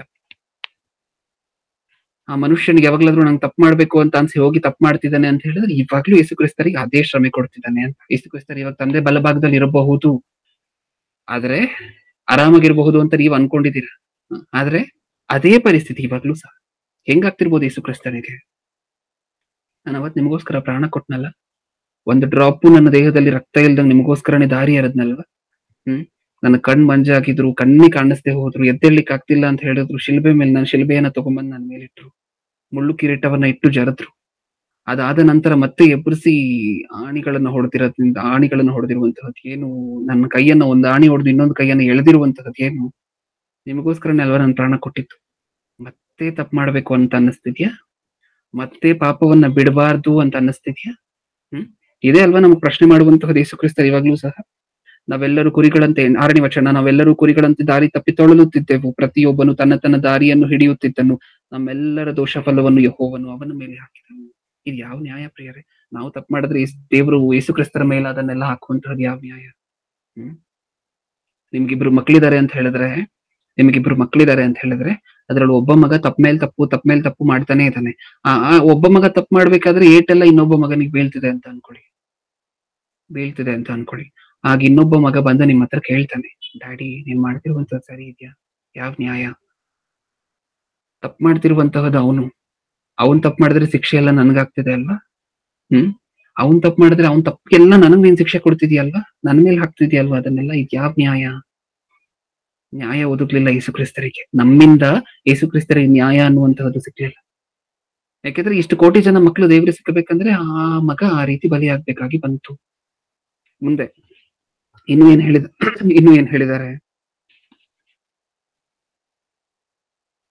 ನಮ್ಮೆಲ್ಲರ ದೋಷ ಫಲವನ್ನು ಯೆಹೋವನು ಅವನ ಮೇಲೆ ಹಾಕಿದನು. 7ನೇ ವಚನ, ಅವನು ಬಾಧೆಗೆ ಒಳಗಾಗಿ ತನ್ನನ್ನು ತಗ್ಗಿಸಿಕೊಂಡನು, ಬಾಯಿ ತೆರೆಯಲಿಲ್ಲ. ಒಂದು ಮಾತು, ಯೇಸು ಕ್ರಿಸ್ತರ ಬಾಯಿಂದ ಒಂದೇ ಒಂದು ಮಾತು, ನನ್ನ ದೂತರೇ ಎಲ್ಲಿದ್ದೀರ ಪರಲೋಕದಲ್ಲಿ, ಬನ್ನಿ ಸ್ವಲ್ಪ ಅಂತ ಹೇಳಿದ್ರೆ ಮುಗ್ದೋಗಿತ್ತು. ಯಾವುದೂ ಇರ್ಲಿಲ್ಲ. ಶಿಲುಬೆನೂ ಇಲ್ಲ, ಆಣಿನೂ ಇಲ್ಲ, ಮುಳ್ಳು ಕಿರೀಟನೂ ಇಲ್ಲ. ಹೌದಾ? ಯೇಸು ಕ್ರಿಸ್ತರನ್ನು ಹೊಡಿಲಿಕ್ಕೆ ಚಾಟಿ ತಗೊಂಡು ನಿಂತಿರುವಂತವ್ರ ಪರಿಸ್ಥಿತಿ ಏನಾಗೋಗಿರ್ತಾ ಇತ್ತು? ಹೌದಾ? ಒಬ್ಬ ದೂತ ಬಂದಿದ್ರೆ ದೂತನ ಕೆಪಾಸಿಟಿ ಏನು ಅಂತ ನಮ್ಗೆ ಗೊತ್ತಲ್ವಾ? ಹಳೆ ಒಡಂಬಡಿಕೆಯಲ್ಲಿ ಒಬ್ಬ ದೂತ ಹಿಡಿದು 1,46,000 ಜನ, 1,86,000 ಜನರನ್ನ ಒಬ್ಬ ದೂತ ಒಂದೇ ರಾತ್ರಿಯಲ್ಲಿ ಸಂಹಾರ ಮಾಡಿದ್ರು. ಅದು ದೂತನಿಗಿರುವಂತಹ ಪವರ್. ಈ ರೀತಿ ದೇವದೂತರು ಯೇಸು ಕ್ರಿಸ್ತರ ಹತ್ರ ಎಷ್ಟು ಜನ ಇದಾರೋ ಲೆಕ್ಕ ಇಲ್ಲ, ಕೋಟಿ ಜನ ಇದ್ದಾರೆ. ಅದ್ರಲ್ಲಿ 2 ದೂತರು ಬಂದಿದ್ರೆ ಮುಗ್ದೋಗಿತ್ತು, ಯೇಸು ಕ್ರಿಸ್ತರಿಗೆ ಆಗುವಂತಹ ದಂಡನೆಯನ್ನು ತಡಿಬೋದಿತ್ತು. ಆದ್ರೆ ಆ ದೂತರನ್ನ ಕರೀಲಿಕ್ಕೆ, ತನಗಾಗುವಂತಹ ನೋವನ್ನ ಹೇಳ್ಕೊಂಡ್ಲಿಕ್ಕೆ, ತಾನು ಅಪರಾಧಿ ಅಲ್ಲ ಅಂತ ಹೇಳ್ಕೊಂಡ್ಲಿಕ್ಕೆ ಒಂದ್ ಸಾರಿನೂ ತನ್ನ ಬಾಯಿಯನ್ನು ತೆರೀಲಿಲ್ವಂತೆ. ಅದೇ ಇಲ್ಲಿ ಬರೆದಿರುವಂತಹ ಮಾತು. ಬಾಯಿ ತೆರೆಯಲಿಲ್ಲ. ವಧ್ಯಸ್ಥಾನಕ್ಕೆ ಒಯ್ಯಲ್ಪಟ್ಟಿರುವ ಕುರಿಯಂತೆಯೂ ಉಣ್ಣೆ ಕತ್ತರಿಸುವವರ ಮುಂದೆ ಮೌನವಾಗಿರುವ ಕುರಿಯ ಹಾಗೂ ಇದ್ದನು. ಬಾಯಿ ತೆರೆಯಲೇ ಇಲ್ಲ. 2 ಸರಿ ವರ್ಷದರಿ ಮಾತನ್ನ. ಬಾಯಿ ತೆರೆಯಲೇ ಇಲ್ಲ. ಏನಕ್ಕೋಸ್ಕರ ಸುಮ್ನಿದ್ರು? ಇನ್ನೊಬ್ಬರ ತಪ್ಪಿಗೆ ನಮಗ್ ಶಿಕ್ಷೆ ಆಗ್ತದೆ ಅಂತ ಹೇಳಿದ್ರೆ ನಾವು ಸುಮ್ನೆ ಇರ್ತೀವಾ? ನಿಜ ಹೇಳಿ, ನಾವು ಸುಮ್ನೆ ಇರ್ತೀವಾ? ಕಿರ್ಚಾಡಿ ಕೋರ್ಟ್ಗೆ, ಪೊಲೀಸ್ ಸ್ಟೇಷನ್ಗೆ, ಸುಪ್ರೀಂ ಕೋರ್ಟ್ಗೆ, ಹೈಕೋರ್ಟ್ ತಪ್ಪಿದ್ರು ಸುಪ್ರೀಂ ಕೋರ್ಟ್ಗೆ, ಅಲ್ಲಿಂದ ಇಂಟರ್ನ್ಯಾಷನಲ್ ಕೋರ್ಟ್ ಆಫ್ ಜಸ್ಟಿಸ್ಗೆ ಹೊರಟೋಗೋದಿಲ್ಲ? ಹೌದಾ? ಯೇಸು ಕ್ರಿಸ್ತರು ಬಾಯಿ ಓಪನ್ ಮಾಡ್ತಿಲ್ವಂತೆ. ಇನ್ನು ಏನಾಗ್ತದೆ? ಹಿಂಸೆಯ ನ್ಯಾಯದಿಂದ ಕೊಲ್ಲಲ್ಪಟ್ಟನು. ಆಹಾ, ಇವನು ಜೀವಲೋಕದಿಂದ ಕೀಳಲ್ಪಟ್ಟಿದ್ದಾನೆ. ನಮ್ಮ ಜನಗಳ ದ್ರೋಹಗಳ ದೆಸೆಯಿಂದ ಈ ಪೆಟ್ಟು ಅವನ ಮೇಲೆ ಬಿತ್ತಲ್ಲ ಎಂದು ಅವನ ಕಾಲದವರಲ್ಲಿ ಯಾರು ಮನ ಮುಟ್ಟಿ ಮರುಗಿದರು ಅಂತ ಕೇಳ್ತಿದ್ದಾರೆ, ಪ್ರಶ್ನೆ ಮಾಡ್ತಿದ್ದಾರೆ. ಇಷ್ಟಾದ್ರೂ ಸಹ ಆಗಿನ ಕಾಲದ ಜನಕ್ಕೆ ಏನ್ ಅನ್ನಿಸ್ಲಿಲ್ವಂತೆ? ಯಾರು ಸಹ ಹಿಂಗ್ ಮನಸ್ಸನ್ನ ಮುಟ್ಕೊಂಡು ನಮ್ಮಿಂದ ಯೇಸು ಕ್ರಿಸ್ತರಿಗೆ ಹಿಂಗಾಯ್ತು ಅಂದಿಲ್ವಂತೆ. ಹೋಗ್ಲಿ, ಇವಾಗಿರುವಂತಹ ಜನರು ಏನಾದ್ರು ಅಂತಿದೀವ? ಸೇಮ್ ನಮಗೂ ಅದೇ ಗುಣ ಅಲ್ವ ಪ್ರಿಯರ ಇರುವಂತಹದ್ದು. ಇಷ್ಟು ಶ್ರಮೆಯನ್ನು ನೋಡಿದ್ರು ಸಹ, ಒಬ್ಬರು ನೋಡಿದ್ರೆ ಯೇಸು ಕ್ರಿಸ್ತರ ಒಬ್ರು ಮರಣ ಹೊಂದ್ಬಿಟ್ರೆ ನಮ್ಮೆಲ್ಲರ ಪಾಪನ ತೊಳೆಯಲ್ಪಡುತ್ತಾ ಅಂತ ಒಬ್ರು ಪ್ರಶ್ನೆ. ಇನ್ನೊಬ್ರು ನೋಡಿದ್ರೆ ತಪ್ಪನ್ನ ಬಿಡ್ಲಿಕ್ಕೆ ರೆಡಿನೇ ಇಲ್ಲ, ಪಾಪಗಳನ್ನ ಬಿಡ್ಲಿಕ್ಕೆ ರೆಡಿ ಇಲ್ಲ. ಹೌದಾ? ಜೀವನವನ್ನ ಬದಲಾಯಿಸ್ಕೊಂಡು ದೇವ್ರಿಗೋಸ್ಕರ ಏನಾದ್ರು ಮಾಡ್ಬೇಕು ಅನ್ನುವುದಕ್ಕೆ ರೆಡಿ ಇಲ್ಲ. ಯಾರಿಗನ್ನಿಸ್ತು? ಮನಸ್ಸನ್ನ ಮುಟ್ಕೊಂಡು ಯಾರು ಅನ್ಕೊಂಡ್ವಿ ಯೇಸು ಕ್ರಿಸ್ತರು ನಮಗೋಸ್ಕರನೇ ಹಿಂಗಾಯ್ತು? ಯೇಸು ಕ್ರಿಸ್ತರಿಗೆ ನಾನೇ ನೀಚ, ಆ ಮುಟ್ಟಾಳ, ಆ ಮೂರ್ಖ ನಾನೇ, ನನ್ನಿಂದ ಯೇಸು ಕ್ರಿಸ್ತರಿಗೆ ಹಿಂಗಾಯ್ತು ಅಂತ ಯಾರು ಅಂತಿದೀವಿ? ಸೇಮ್ ಅಲ್ವಾ? ಅದನ್ನೇ ಅಲ್ವಾ ಇಲ್ಲಿ ಬರ್ಸಿರುವಂತಹದ್ದು. ಅವನ ಕಾಲದಲ್ಲಿ ಯಾರೂ ಮನಮುಟ್ಟಿ ಮರುಗಿದರು. ನೆಕ್ಸ್ಟ್ 9ನೇ ವಚನ, ಅವನು ಯಾವ ಅನ್ಯಾಯವನ್ನು ಮಾಡದಿದ್ದರು, ಅವನ ಬಾಯಿಯಲ್ಲಿ ಯಾವ ವಂಚನೆಯೂ ಇಲ್ಲದಿದ್ದರು. ಅವನು ಸತ್ತಾಗ ದುಷ್ಟರ ಮಧ್ಯ ಪುಷ್ಟರ ನಡುವೆ ಅವನನ್ನು ಹೂಣಿಟ್ಟರು. 10ನೇ ವಚನ, ಅವನನ್ನು ಜಜ್ಜುವುದು ಯೆಹೋವನ ಸಂಕಲ್ಪವಾಗಿತ್ತು. ಆತನು ಅವನನ್ನು ವ್ಯಾಧಿಯಿಂದ ಬಾಧಿಸಿ ಹೀಗೆಂದುಕೊಂಡನು. ಈತನು ಜಜ್ಜಲ್ಪಡುವಂತಹದ್ದು ಅಂದ್ರೆ ಯೇಸು ಕ್ರಿಸ್ತರು ಜಜ್ಜಲ್ಪಡುವಂತಹದ್ದು ಯಾರ ಚಿತ್ತೆ? ತಂದೆಯಾಗಿರುವಂತಹ ದೇವರ ಚಿತ್ತೆ. ತಂದೆಯಾಗಿರುವಂತಹ ದೇವರೇನು ಖುಷಿಯಾಗಿ ನಗಾಡ್ಕೊಂಡು ತುಂಬಾ ಸಂತೋಷವಾಗಿ ಈ ಕಾರ್ಯಕ್ರಮಕ್ಕೆ ಒಪ್ಪಿಸಲ್ಪಟ್ಟಿಲ್ಲ. ತಂದೆ ಚಿತ್ತೆ ಹೌದು, ಅದನ್ನು ತುಂಬಾ ಸಂತೋಷ ಪಟ್ಟು ಮಾಡಿದಂತ ಕೆಲಸ ಅಲ್ಲ ಪ್ರಿಯರೇ ಅದು. ಮಗ ತುಂಬಾ ಬಾಧೆ ಪಡ್ತಿದ್ದಾನೆ, ಮಗನಿಗೆ ಗುಣ ಆಗದೇ ಇರುವಂತಹ ಒಂದು ರೋಗ ಬಂದಿದೆ, ಮಗನಿಗೆ ಬ್ರೈನ್ ಕ್ಯಾನ್ಸರ್ ಅಂತ ಅನ್ಕೊಳ್ಳಿ, ಟ್ಯೂಮರ್ ಇದೆ ಅಂತ ಅನ್ಕೊಳ್ಳಿ, ತಲೆ ಚಚ್ಕೊಳ್ತಿರ್ತಾನೆ ಗೋಡೆಗೆ ಹೋಗಿ. ಆ ನೋವನ್ನ ತಡಿಲಿಕ್ಕಾಗದೆ, ಪ್ರತಿದಿನನೂ ಈ ಕಷ್ಟವನ್ನ ನೋಡ್ಲಿಕ್ಕಾಗದೆ ತಾಯಿ ಒಂದು ನಿರ್ಧಾರಕ್ಕೆ ಬರ್ತಾಳೆ. ಬಂದು ಒಂದು ಅಗ್ರಿಮೆಂಟ್ಗೆ ಸೈನ್ ಮಾಡ್ತಾಳೆ ಡಾಕ್ಟರ್ಸ್ ಹತ್ರ. ನೀವು ಈತನನ್ನ ಮರ್ಸಿ ಕಿಲಿಂಗ್ಗೆ ಒಳಪಡಿಸಬಹುದು, ನನ್ನ ಮಗನನ್ನ ನೀವು ಕೊಂದ್ಬಿಡಿ ದಯವಿಟ್ಟು, ಆತನ ಕಷ್ಟವನ್ನ ನಾವು ನೋಡ್ಲಿಕ್ಕೆ ಆಗ್ತಿಲ್ಲ. ತಾಯಿ ಬಂದು ಈ ನಿರ್ಣಯವನ್ನ ತಗೊಂಡಿರುವಂತಹ ಸಂತೋಷದಿಂದನ ನಿರ್ಣಯವನ್ನ ತಗೊಬೇಕು. ಮಗನ ಬಾಧೆಯನ್ನ ನೋಡ್ಲಿಕ್ಕಾಗದೆ ಒಂದು ಕಾರಣದ ನಿಮಿತ್ತ ನಿರ್ಣಯವನ್ನ ತಗೊಬೇಕು. ಅದೇ ಇಲ್ಲೂ ದೇವರ ಪರಿಸ್ಥಿತಿ, ತಂದೆ ಆಗಿರುವಂತಹ ದೇವರ ಪರಿಸ್ಥಿತಿ ಇದೆ. ಯೇಸು ಕ್ರಿಸ್ತರನ್ನ ಬಿಟ್ಕೊಡ್ಲಿಕ್ಕೆ ಇಷ್ಟ ಇಲ್ಲ ತಂದೆ ಆಗಿರುವಂತಹ ದೇವರಿಗೆ. ಇದನ್ನೆಲ್ಲ ಕಣ್ಣಾರೆ ನೋಡ್ತಿದ್ದಾರೆ. ತನ್ನನ್ನ ಹೆತ್ತಂತಹ ತಂದೆ ಇದನ್ನೆಲ್ಲ ಕಣ್ಣಾರೆ ನೋಡ್ತಿದ್ದಾರೆ. ನಮಗ್ ಬಾಧೆ ಅನ್ನಿಸ್ತೇ ಇರ್ಬೋದು ಯೇಸು ಕ್ರಿಸ್ತರ ಶ್ರಮೆಯನ್ನ ನೋಡಿದಾಗ, ತಂದೆಯಾಗಿರುವಂತಹ ದೇವರ ಕಣ್ಣಲ್ಲಿ ಕಂಟಿನ್ಯೂಸ್ ಆಗಿ ನೀರು ಬರ್ತಿದೆ ತುಂಬಾ ದಿನಗಳಿಂದ. ಯೇಸು ಕ್ರಿಸ್ತರನ್ನ ಕ್ರೂಸಿಫೈ ಮಾಡುವುದರ ಮುಂಚೆ ಕಂಟಿನ್ಯೂಸ್ ಆಗಿ ನೀರು ಬರ್ತಿದೆ ತಂದೆಯಾಗಿರುವಂತಹ ದೇವರ ಕಣ್ಣಲ್ಲಿ. ಸಮಾಧಾನ ಮಾಡ್ಲಿಕ್ಕೂ ಸಹ ಯಾರು ಇಲ್ಲ. ಇವಾಗ ಇವಾಗ ತಂದೆಯಾಗಿರುವಂತ ದೇವರಿಗೆ ಏನಕ್ಕೋಸ್ಕರ ಆ ಪರಿಸ್ಥಿತಿ ಬಂತು? ಪರವಾಗಿಲ್ಲ, ಇಷ್ಟು ಕಷ್ಟ ಆದ್ರೂ ಪರವಾಗಿಲ್ಲ ಮಗನೇ, ಅದನ್ನ ನಿನ್ನ ಮೇಲೆ ಹೊರಿಸ್ತೀನಿ ಅನ್ನುವಂತಹ ಸ್ಥಿತಿ ಏನಕ್ಕೋಸ್ಕರ ಬಂತು? ನಮ್ಮಿಂದ ನಾವಿದ್ದೀವಲ್ವಾ, ಪಾಪಿಗಳು, ದ್ರೋಹಿಗಳು, ಮೂರ್ಖರು, ಮುಠಾಳರು ಇದ್ದೀವಲ್ವಾ ಭೂಮಿಯ ಮೇಲೆ, ನಮಗೋಸ್ಕರ ಬಂತು ತಂದೆಯಾಗಿರುವಂತಹ ದೇವರಿಗೆ ಆ ಪರಿಸ್ಥಿತಿ. ಈ ಗುಡ್ ಫ್ರೈಡೆ ಅಂದ್ರೆ ನಮಗ್ ಮಾತ್ರನೇ ಗುಡ್ ಪ್ರಿಯರೇ. ತಂದೆಯಾಗಿರುವಂತಹ ದೇವರಿಗೆ, ಯೇಸು ಕ್ರಿಸ್ತರಿಗೆ ಯಾವ ಗುಡ್ ಇರಲಿಲ್ಲ. ವರ್ಸ್ಟ್ ಫ್ರೈಡೇಸ್ ಅವರ ಜೀವನದಲ್ಲಿ, ವರ್ಸ್ಟ್ ಫ್ರೈಡೇಸ್ ಅವರ ಜೀವನದಲ್ಲಿ. ತಂದೆಯಾಗಿರುವಂತಹ ದೇವರಿಗೆ ಮನಸ್ಸಿಗೆ ಸಂಬಂಧಪಟ್ಟಿರುವಂತಹ ನೋವು, ಯೇಸು ಕ್ರಿಸ್ತರಿಗೆ ಶರೀರಕ್ಕೆ ಸಂಬಂಧಪಟ್ಟಿರುವಂತಹ ನೋವು. ನೆಕ್ಸ್ಟ್ ಬೇಗ ಬೇಗ ಓದಿ ಮುಗಿಸ್ಕೊಳ್ಳೋಣ, ಇನ್ನೊಂದ್ ಸ್ವಲ್ಪ ಇದೆ. 10ನೇ ವಚನ 2ನೇ ಸಾಲಿಂದ ಓದ್ತಿದ್ದೀವಿ. ಆತನು ಅವನನ್ನು ವ್ಯಾಧಿಯಿಂದ ಬಾಧಿಸಿ ಹೀಗೆಂದುಕೊಂಡನು, ಇವನು ತನ್ನ ಆತ್ಮವನ್ನು ಪ್ರಾಯಶ್ಚಿತ ಯಜ್ಞಕ್ಕಾಗಿ ಒಪ್ಪಿಸಿದ ಮೇಲೆ ತನ್ನ ಸಂತಾನವನ್ನು ನೋಡುವನು, ಚಿರಂಜೀವಿಯಾಗಿರುವನು. ಸಂತಾನ ಅಂದ್ರೆ ಏನೇನು ಅನ್ಕೋಬಾರ್ದು. ಸಂತಾನ ಅಂತ ಹೇಳಿದ್ರೆ ಯೇಸು ಕ್ರಿಸ್ತರ ಮರಣದಿಂದ, ಯೇಸು ಕ್ರಿಸ್ತರ ಮಾತುಗಳಿಂದ ಎಷ್ಟು ಜನ ರಕ್ಷಣೆ ಮಾರ್ಗಕ್ಕೆ ಬಂದ್ರು ಅವರೆಲ್ಲರೂ ಸಹ ಯೇಸು ಕ್ರಿಸ್ತರು ಆತ್ಮಕ್ಕೆ ಸಂಬಂಧಪಟ್ಟಂತೆ, ಯೇಸು ಕ್ರಿಸ್ತರು ಹೆತ್ತಂತಹ ಮಕ್ಕಳೇ ಆತ್ಮಕ್ಕೆ ಸಂಬಂಧಪಟ್ಟಂತೆ. ಹೌದಾ? ನೆಕ್ಸ್ಟ್, ನನ್ನ ಸಂಕಲ್ಪವು ಇವನ ಕೈಯಿಂದ ನೆರವೇರುವುದು. 11ನೇ ವಚನ, ತನ್ನ ಆತ್ಮವು ಅನುಭವಿಸಿದ ಶ್ರಮೆಯ ಫಲವನ್ನು ಕಂಡು ತೃಪ್ತನಾಗುವೆನು. ಇವಾಗ ತೃಪ್ತಿ ಆಯ್ತು ತಂದೆಯಾಗಿರುವಂತಹ ದೇವರಿಗೆ. ಯೇಸು ಕ್ರಿಸ್ತರನ್ನ ಇಷ್ಟು ಶ್ರಮೆಗೆ ಒಪ್ಪಿಸಿದ ನಂತರ ತಂದೆಯಾಗಿರುವಂತಹ ದೇವರಿಗೆ ತೃಪ್ತಿಯಾಗಿದೆ. ಓಕೆ, ಒಬ್ಬರಿಂದ ಇಷ್ಟು ಕೋಟಿ ಜನ ಬರ್ತಿದ್ದಾರೆ, ನೀನ್ ಪಟ್ಟಂತಹ ಶ್ರಮೆಗೆ ಸಾರ್ಥಕತೆ ಸಿಕ್ತು ಮಗನೇ, ಬಾ, ನಿನಗೆ ಪರಲೋಕದಲ್ಲಿ ಈ ಮುಂಚೆ ನಿನಗೆ ಯಾವ ಸ್ಥಾನ ಇತ್ತೋ ಅದೇ ಸ್ಥಾನವನ್ನ ಕೊಡ್ತಿದ್ದೀನಿ. 12ನೇ ವಚನವನ್ನ ನಾವು ಓದ್ಕೊಳ್ತೀವ, ಅದನ್ನು ಒಂದ್ಸರಿ ಓದಿ ಮುಗಿಸ್ಕೊಳ್ಳೋಣ. ಇವನು ಇಂಥವನಾಗಿರುವುದರಿಂದ ನಾನು ಇವನಿಗೆ ದೊಡ್ಡವರ ಸಂಗಡ ಪಾಲನ್ನು ಕೊಡುವೆನು, ಇವನು ಬಲಿಷ್ಠರೊಡನೆ ಸೊರೆಯನ್ನು ಹಂಚಿಕೊಳ್ಳುವನು, ತನ್ನ ಪ್ರಾಣವನ್ನು ಧಾರೆ ಎರೆದು ಮರಣ ಹೊಂದಿ ದ್ರೋಹಿಗಳೊಂದಿಗೆ ತನ್ನನ್ನು ಎಣಿಸಿಕೊಂಡು ಬಹುಜನ ದ್ರೋಹಿಗಳ ಪಾಪವನ್ನು ಹೊರುತ್ತಾ ಅವರಿಗಾಗಿ ವಿಜ್ಞಾಪನೆ ಮಾಡಿದನಲ್ಲ. ಓಕೆ, ಸಂದೇಶ ಮುಗಿತು. ನಮಗೇನರ್ಥ ಆಯ್ತು ಸಂದೇಶದಲ್ಲಿ? ಗುಡ್ ಫ್ರೈಡೆ ಮೆಸೇಜ್, ಕ್ರಿಸ್ತನ ಕಷ್ಟಾನುಭವಗಳು ಏನರ್ಥ ಆಯ್ತು ನಮ್ಗೆ ಈ ಸಂದೇಶದಲ್ಲಿ? ಯೇಸು ಕ್ರಿಸ್ತರ ಹಳೆಯ ಸ್ಟೇಟಸ್ ಅನ್ನ ನೋಡಿದ್ವಿ. ಈ ಲೋಕಕ್ಕೆ ಬರುವುದಕ್ಕಿಂತ ಮುಂಚೆ ಯೇಸು ಕ್ರಿಸ್ತರ ಪರಿಸ್ಥಿತಿ ಏನು, ಅಲ್ಲಿಂದ ಯೇಸು ಕ್ರಿಸ್ತರನ್ನ ಕಳಿಸ್ಕೊಡ್ಬೇಕು ಅಂದ್ರೆ ಆ ತಂದೆ ಬಾಧೆಯನ್ನು ಒಂದ್ಸರಿ ನೋಡಿ. ಯೇಸು ಕ್ರಿಸ್ತರು ಕಿರಿಸ್ತಿದ ರಾಣಿ ಹೊಡಿಬೇಕಾದ್ರೆ, ಎಳಿತಿರ್ಬೇಕಾದ್ರೆ, ಮುಳ್ಳು ಕಿರೀಟ ಇಡ್ತಿರ್ಬೇಕಾದ್ರೆ ಜೋರಾಗಿ ಕಿರಿಸ್ತಿದ್ದಾರೆ. ಇದನ್ನ ನೋಡ್ಬೇಕಾದ್ರೆ ತಂದೆ ಬಾಧೆ ಹೇಗಿರಬಹುದು, ಯೇಸು ಕ್ರಿಸ್ತರ ಬಾಧೆ ಹೇಗಿರಬಹುದು? ಹೌದಾ? ಪ್ರತಿ ಹಂತದಲ್ಲೂ ಸಹ ಅವ್ರ ಬಾಯಿ ತೆರೀಲಿಲ್ಲ, ದೂತರನ್ನ ಕರೀಲಿಲ್ಲ, ಈ ಶಿಕ್ಷೆಯಿಂದ ತಪ್ಪಿಸಿ ಅಂತ ಅನ್ಲಿಲ್ಲ ಅಂತ ಹೇಳಿದ್ರೆ ಅದಕ್ಕೆ ಕಾರಣ ನಾವು, ಅವ್ರ ತಲೆಯಲ್ಲಿ ನಾವಿದ್ವಿ. ಇಷ್ಟು ಜನ ಇದಾರಲ್ವಾ, ಇಷ್ಟು ಜನಕ್ಕೋಸ್ಕರ ನಾನು ಬಾಯಿ ತೆರೀದೇ ಇರುವಂತಹದ್ದು ಅನಿವಾರ್ಯ. ನಾನು ಬಾಯಿ ತೆರಿಬಾರ್ದು, ದೂತರನ್ನ ಕರಿಬಾರ್ದು, ಈ ಶಿಕ್ಷೆ ನನಗಾಗಬೇಕು. ನಮ್ಮನ್ನ ನೆನೆಸ್ಕೊಂಡು ಅವತ್ತು ಸುಮ್ಮನೆ ಇದ್ರು ಪ್ರಿಯರೇ. ಪ್ರಾಣ ಹೋಗುವಂತಹ ಸಮಯದಲ್ಲೂ ಕಪಾಳಕ್ಕೆ ಹೊಡೆದ್ರು, ಗುದ್ದಿದ್ರು, ಉಗುಳಿದ್ರು, ಇದೆಲ್ಲ ಮಾಡಿದ್ರು ಸಹ, ಮುಳ್ಳು ಕಿರೀಟ ಇಟ್ರು, ಅಷ್ಟು ಸರಿ ಚಾಟಿ ತಗೊಂಡು ಹೊಡೆದ್ರು ಸಹ ಉಸಿರೇ ಆಡ್ಲಿಕ್ಕೆ ಆಗ್ತಿಲ್ಲ. ಆ ಸಮಯದಲ್ಲಿ ಒಂದು ಮಾತು ಬರುತ್ತೆ, ಇವ್ರು ಏನ್ ಮಾಡ್ತಿದ್ದಾರೋ ಇವ್ರಿಗೆ ಗೊತ್ತಿಲ್ಲ, ಕ್ಷಮಿಸಿ, ಗೊತ್ತಿಲ್ವಾ ಇವ್ರಿಗೆ ಏನ್ ಮಾಡ್ತಿದ್ದಾರೋ ಗೊತ್ತಿಲ್ವಾ? ಉಗುಳ್ಬಿಟ್ಟು ಯಾರಾದ್ರೂ ನಮಗ್ ಬಂದು ಉಗುಳಿದ್ರು ಅಂತ ಅನ್ಕೊಳ್ಳಿ, ಅವ್ರು ಏನ್ ಮಾಡ್ತಿದಾರೋ ಅವ್ರಿಗೆ ಗೊತ್ತಿಲ್ವಾ? ಕಾಮನ್ ಸೆನ್ಸ್ ಇಲ್ವಾ? ಗುದ್ದುತ್ತಿದ್ದಾರೆ ಯೇಸು ಕ್ರಿಸ್ತರನ್ನ, ಕಪಾಳಕ್ಕೆ ಹೊಡಿತಿದ್ದಾರೆ ಯೇಸು ಕ್ರಿಸ್ತರಿಗೆ. ಕಪಾಳಕ್ಕೆ ಹೊಡೆದು ಸುಮ್ನೆ ಇಲ್ಲ, ನೀನ್ ಪ್ರವಾದಿ ಅಲ್ವಾ ಹೇಳು ನೋಡೋಣ, 10 ಜನ ಹೊಡೆದಿದ್ದೀವಿ, ಯಾರು ಹೊಡೆದ್ರು ಅಂತ ಗೆಸ್ ಮಾಡು ನೋಡೋಣ ಅಂತಿದ್ದಾರೆ ಯೇಸು ಕ್ರಿಸ್ತರನ್ನ. ಅಂತವರನ್ನ ನೋಡಿ ಆ ಪ್ರಾಣ ಹೋಗುವಂತ ಸಮಯದಲ್ಲಿ, ಉಸಿರಾಡದೇ ಇರುವಂತಹ ಆ ಸಮಯದಲ್ಲಿ ಇವ್ರನ್ನ ಕ್ಷಮಿಸು ಅನ್ನುವಂಥದ್ದು ಏನ್ ಪ್ರಿಯ? ಆ ಪ್ರೀತಿ ಏನು? ಇದು ನಮ್ಗೆ ಅರ್ಥ ಆದಂತಹ ದಿನ ನಮ್ಮ ಜೀವನಗಳು, ನಮ್ಮ ಬದುಕುಗಳು ಬದಲಾಗತ್ತೆ. ನಾವು ದೇವರಿಗೋಸ್ಕರ, ಯೇಸು ಕ್ರಿಸ್ತರಿಗೋಸ್ಕರ, ನಮಗೋಸ್ಕರ ಇಷ್ಟೆಲ್ಲ ಮಾಡಿದಂತ ಯೇಸು ಕ್ರಿಸ್ತರ ನಿಮಿತ್ತ ಏನಾದ್ರು ಮಾಡ್ಬೇಕು ಅಂತ ಅನ್ಕೊಳ್ಳುವಂತಹದ್ದು ಖಚಿತ. ನಿದ್ರೆ ಬರೋದಿಲ್ಲ ಅವತ್ತು. ಕಣ್ಮುಚ್ಚಿ ಪ್ರಾರ್ಥನೆ ಮಾಡಿ ಮುಗಿಸ್ಕೊಳ್ಳೋಣ. ಹಾಗೆ ಈ 4 ವಾರಗಳ ಕಾಲ ಅವಕಾಶ ಕೊಟ್ಟಂತ ಸಭಾಪಾಲಕರಿಗೆ ಮತ್ತೊಂದ್ಸಾರಿ ವಂದನೆಗಳನ್ನ ಹೇಳ್ತಾ ಕಣ್ಮುಚ್ಚಿ ಪ್ರಿಯರೇ.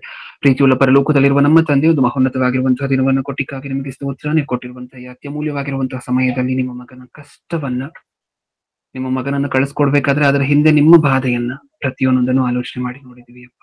ಈ ಬಾಧೆಯನ್ನ ನಾವು ಆಲೋಚನೆ ಮಾಡಿ ನೋಡಿರುವಂತಹದ್ದು, ನಿಮ್ಮ ಮಗ ನಮಗೋಸ್ಕರ ಅಷ್ಟೊಂದು ಕಷ್ಟಪಟ್ಟಿರುವಂತಹದ್ದು ವ್ಯರ್ಥವಾಗಿ ಹೋಗದೆ ಅದನ್ನೆಲ್ಲ ನಾವು ಉಪಯೋಗ ಮಾಡ್ಕೊಳ್ತಿದೀವಿ ತಂದೆ. ಉಪಯೋಗ ಮಾಡ್ಕೊಳ್ತಿರುವಂತಹದ್ರ ತಕ್ಕ ಹಾಗೆ ನಿಮ್ಮ ಮಗನ ತ್ಯಾಗವನ್ನ, ನಿಮ್ಮ ಮಗನ ಶ್ರಮೆಯನ್ನ ನಾವು ಇವಾಗ್ಲೂ ಸಹ ಪ್ರತಿದಿನ ಉಪಯೋಗ ಮಾಡ್ಕೊಳ್ತಿದೀವಿ. ನಿಮ್ಮ ಮಗ ಅವತ್ತು ರಕ್ತ ಕೊಡದೆ ಹೋಗಿದ್ರೆ ನಮ್ಮ ಪರಿಸ್ಥಿತಿ ಏನಾಗಿರ್ತಿತ್ತು ಅಂತ ಹೇಳಿ ನಾವು ಊಹೆನೂ ಮಾಡ್ಕೊಳ್ಲಿಕ್ಕೆ ಆಗೋದಿಲ್ಲ. ಆ ತ್ಯಾಗವನ್ನ ನಾವು ಪ್ರತಿದಿನ ಉಪಯೋಗ ಮಾಡ್ಕೊಳ್ತಿದೀವಿ. ಉಪಯೋಗ ಮಾಡ್ಕೊಳ್ಳುವುದರ ಜೊತೆ ನಮ್ಮ ಬದುಕುಗಳನ್ನ ಬದಲು ಮಾಡಿಕೊಂಡು ನಿಮ್ಮ ಮಗನ ತ್ಯಾಗವನ್ನ ನೆನೆಸ್ಕೊಂಡು ನಮ್ಮ ಜೀವನದಲ್ಲಿರುವಂತಹ ಪಾಪಗಳನ್ನ ತಪ್ಪುಗಳನ್ನ ಕಡಿಮೆ ಮಾಡಿಕೊಂಡು ಯೇಸು ಕ್ರಿಸ್ತರಿಗೋಸ್ಕರ, ಯೇಸು ಕ್ರಿಸ್ತರನ್ನ ಪ್ರಪಂಚಕ್ಕೆ ತೋರಿಸ್ಲಿಕ್ಕೋಸ್ಕರ, ನಿಮ್ಮ ಬಾಧೆಯನ್ನು ಪ್ರಪಂಚಕ್ಕೆ ಹೇಳಲಿಕ್ಕೋಸ್ಕರ ಏನಾದ್ರೂ ಮಾಡ್ಲೇಬೇಕು ಅನ್ನುವಂತಹ ಪಣ ತೊಡುವಂತಹ ಮಕ್ಕಳಾಗಿ ನಮ್ಮನ್ನು ಮಾರ್ಪಡಿಸಿ, ಕೇಳಿರುವಂತಹ ಪ್ರತಿಯೊಬ್ಬೊಬ್ಬರನ್ನು ಆತ್ಮಕ್ಕೆ ಸಂಬಂಧಪಟ್ಟ ಆಶೀರ್ವಾದಗಳಿಂದ ಆಶೀರ್ವದಿಸಿ ಅನ್ನುವಂಥ ಕೋರಿಕೆ ನಿಮ್ಮ ಮುಂದೆ ಇಡ್ತಾ, ಈ ಕಾರ್ಯಕ್ರಮಕ್ಕೋಸ್ಕರ ಕಷ್ಟಪಡ್ತಿರುವಂತಹ ಪ್ರತಿದಿನನೂ ಸಹ ವಾರದಲ್ಲಿ ಸುಮಾರು ದಿನಗಳು ಈ ಕಾರ್ಯಕ್ರಮವನ್ನು ನಡೆಸಿ ಸುವಾರ್ತೆ ಸ್ವಲ್ಪ ಜನಕ್ಕಾದ್ರೂ ಬೀಳ್ಬೇಕು, ಸ್ವಲ್ಪ ಜನರ ಕಿವಿಗಾದ್ರು ಅಂತ ಹೇಳಿ ದೇವ ಸೇವಕರನ್ನ ಕಾಂಟ್ಯಾಕ್ಟ್ ಮಾಡಿ ಅವರಿಂದ ಡೇಟ್ಗಳನ್ನ ಪಡೆದು ಪೋಸ್ಟರ್ ಅನ್ನ ಡಿಸೈನ್ ಮಾಡಿ ಇಷ್ಟೆಲ್ಲ ಶ್ರಮೆ ಪಡ್ತಿರುವಂತಹ ಸಭಾಪಾಲಕರು, ಅವರ ಕುಟುಂಬದವರನ್ನ ಒಂದ್ಸರಿ ನೆನಪಿಸ್ಕೊಳ್ಳಿ ಅನ್ನುವಂಥ ಕೋರಿಕೆ ನಿಮ್ಮ ಮುಂದೆ ಇಡ್ತಾ ನನ್ನ ಪ್ರಾರ್ಥನೆ ಯೇಸು ಕ್ರಿಸ್ತರ ನಾಮದಲ್ಲಿ ಸಮರ್ಪಿಸಿ ಬೇಡಿಕೊಳ್ಳುತ್ತಿದ್ದೇನೆ, ಪರಲೋಕದಲ್ಲಿರುವ ನಮ್ಮ ತಂದೆಯೇ, ಆಮೆನ್.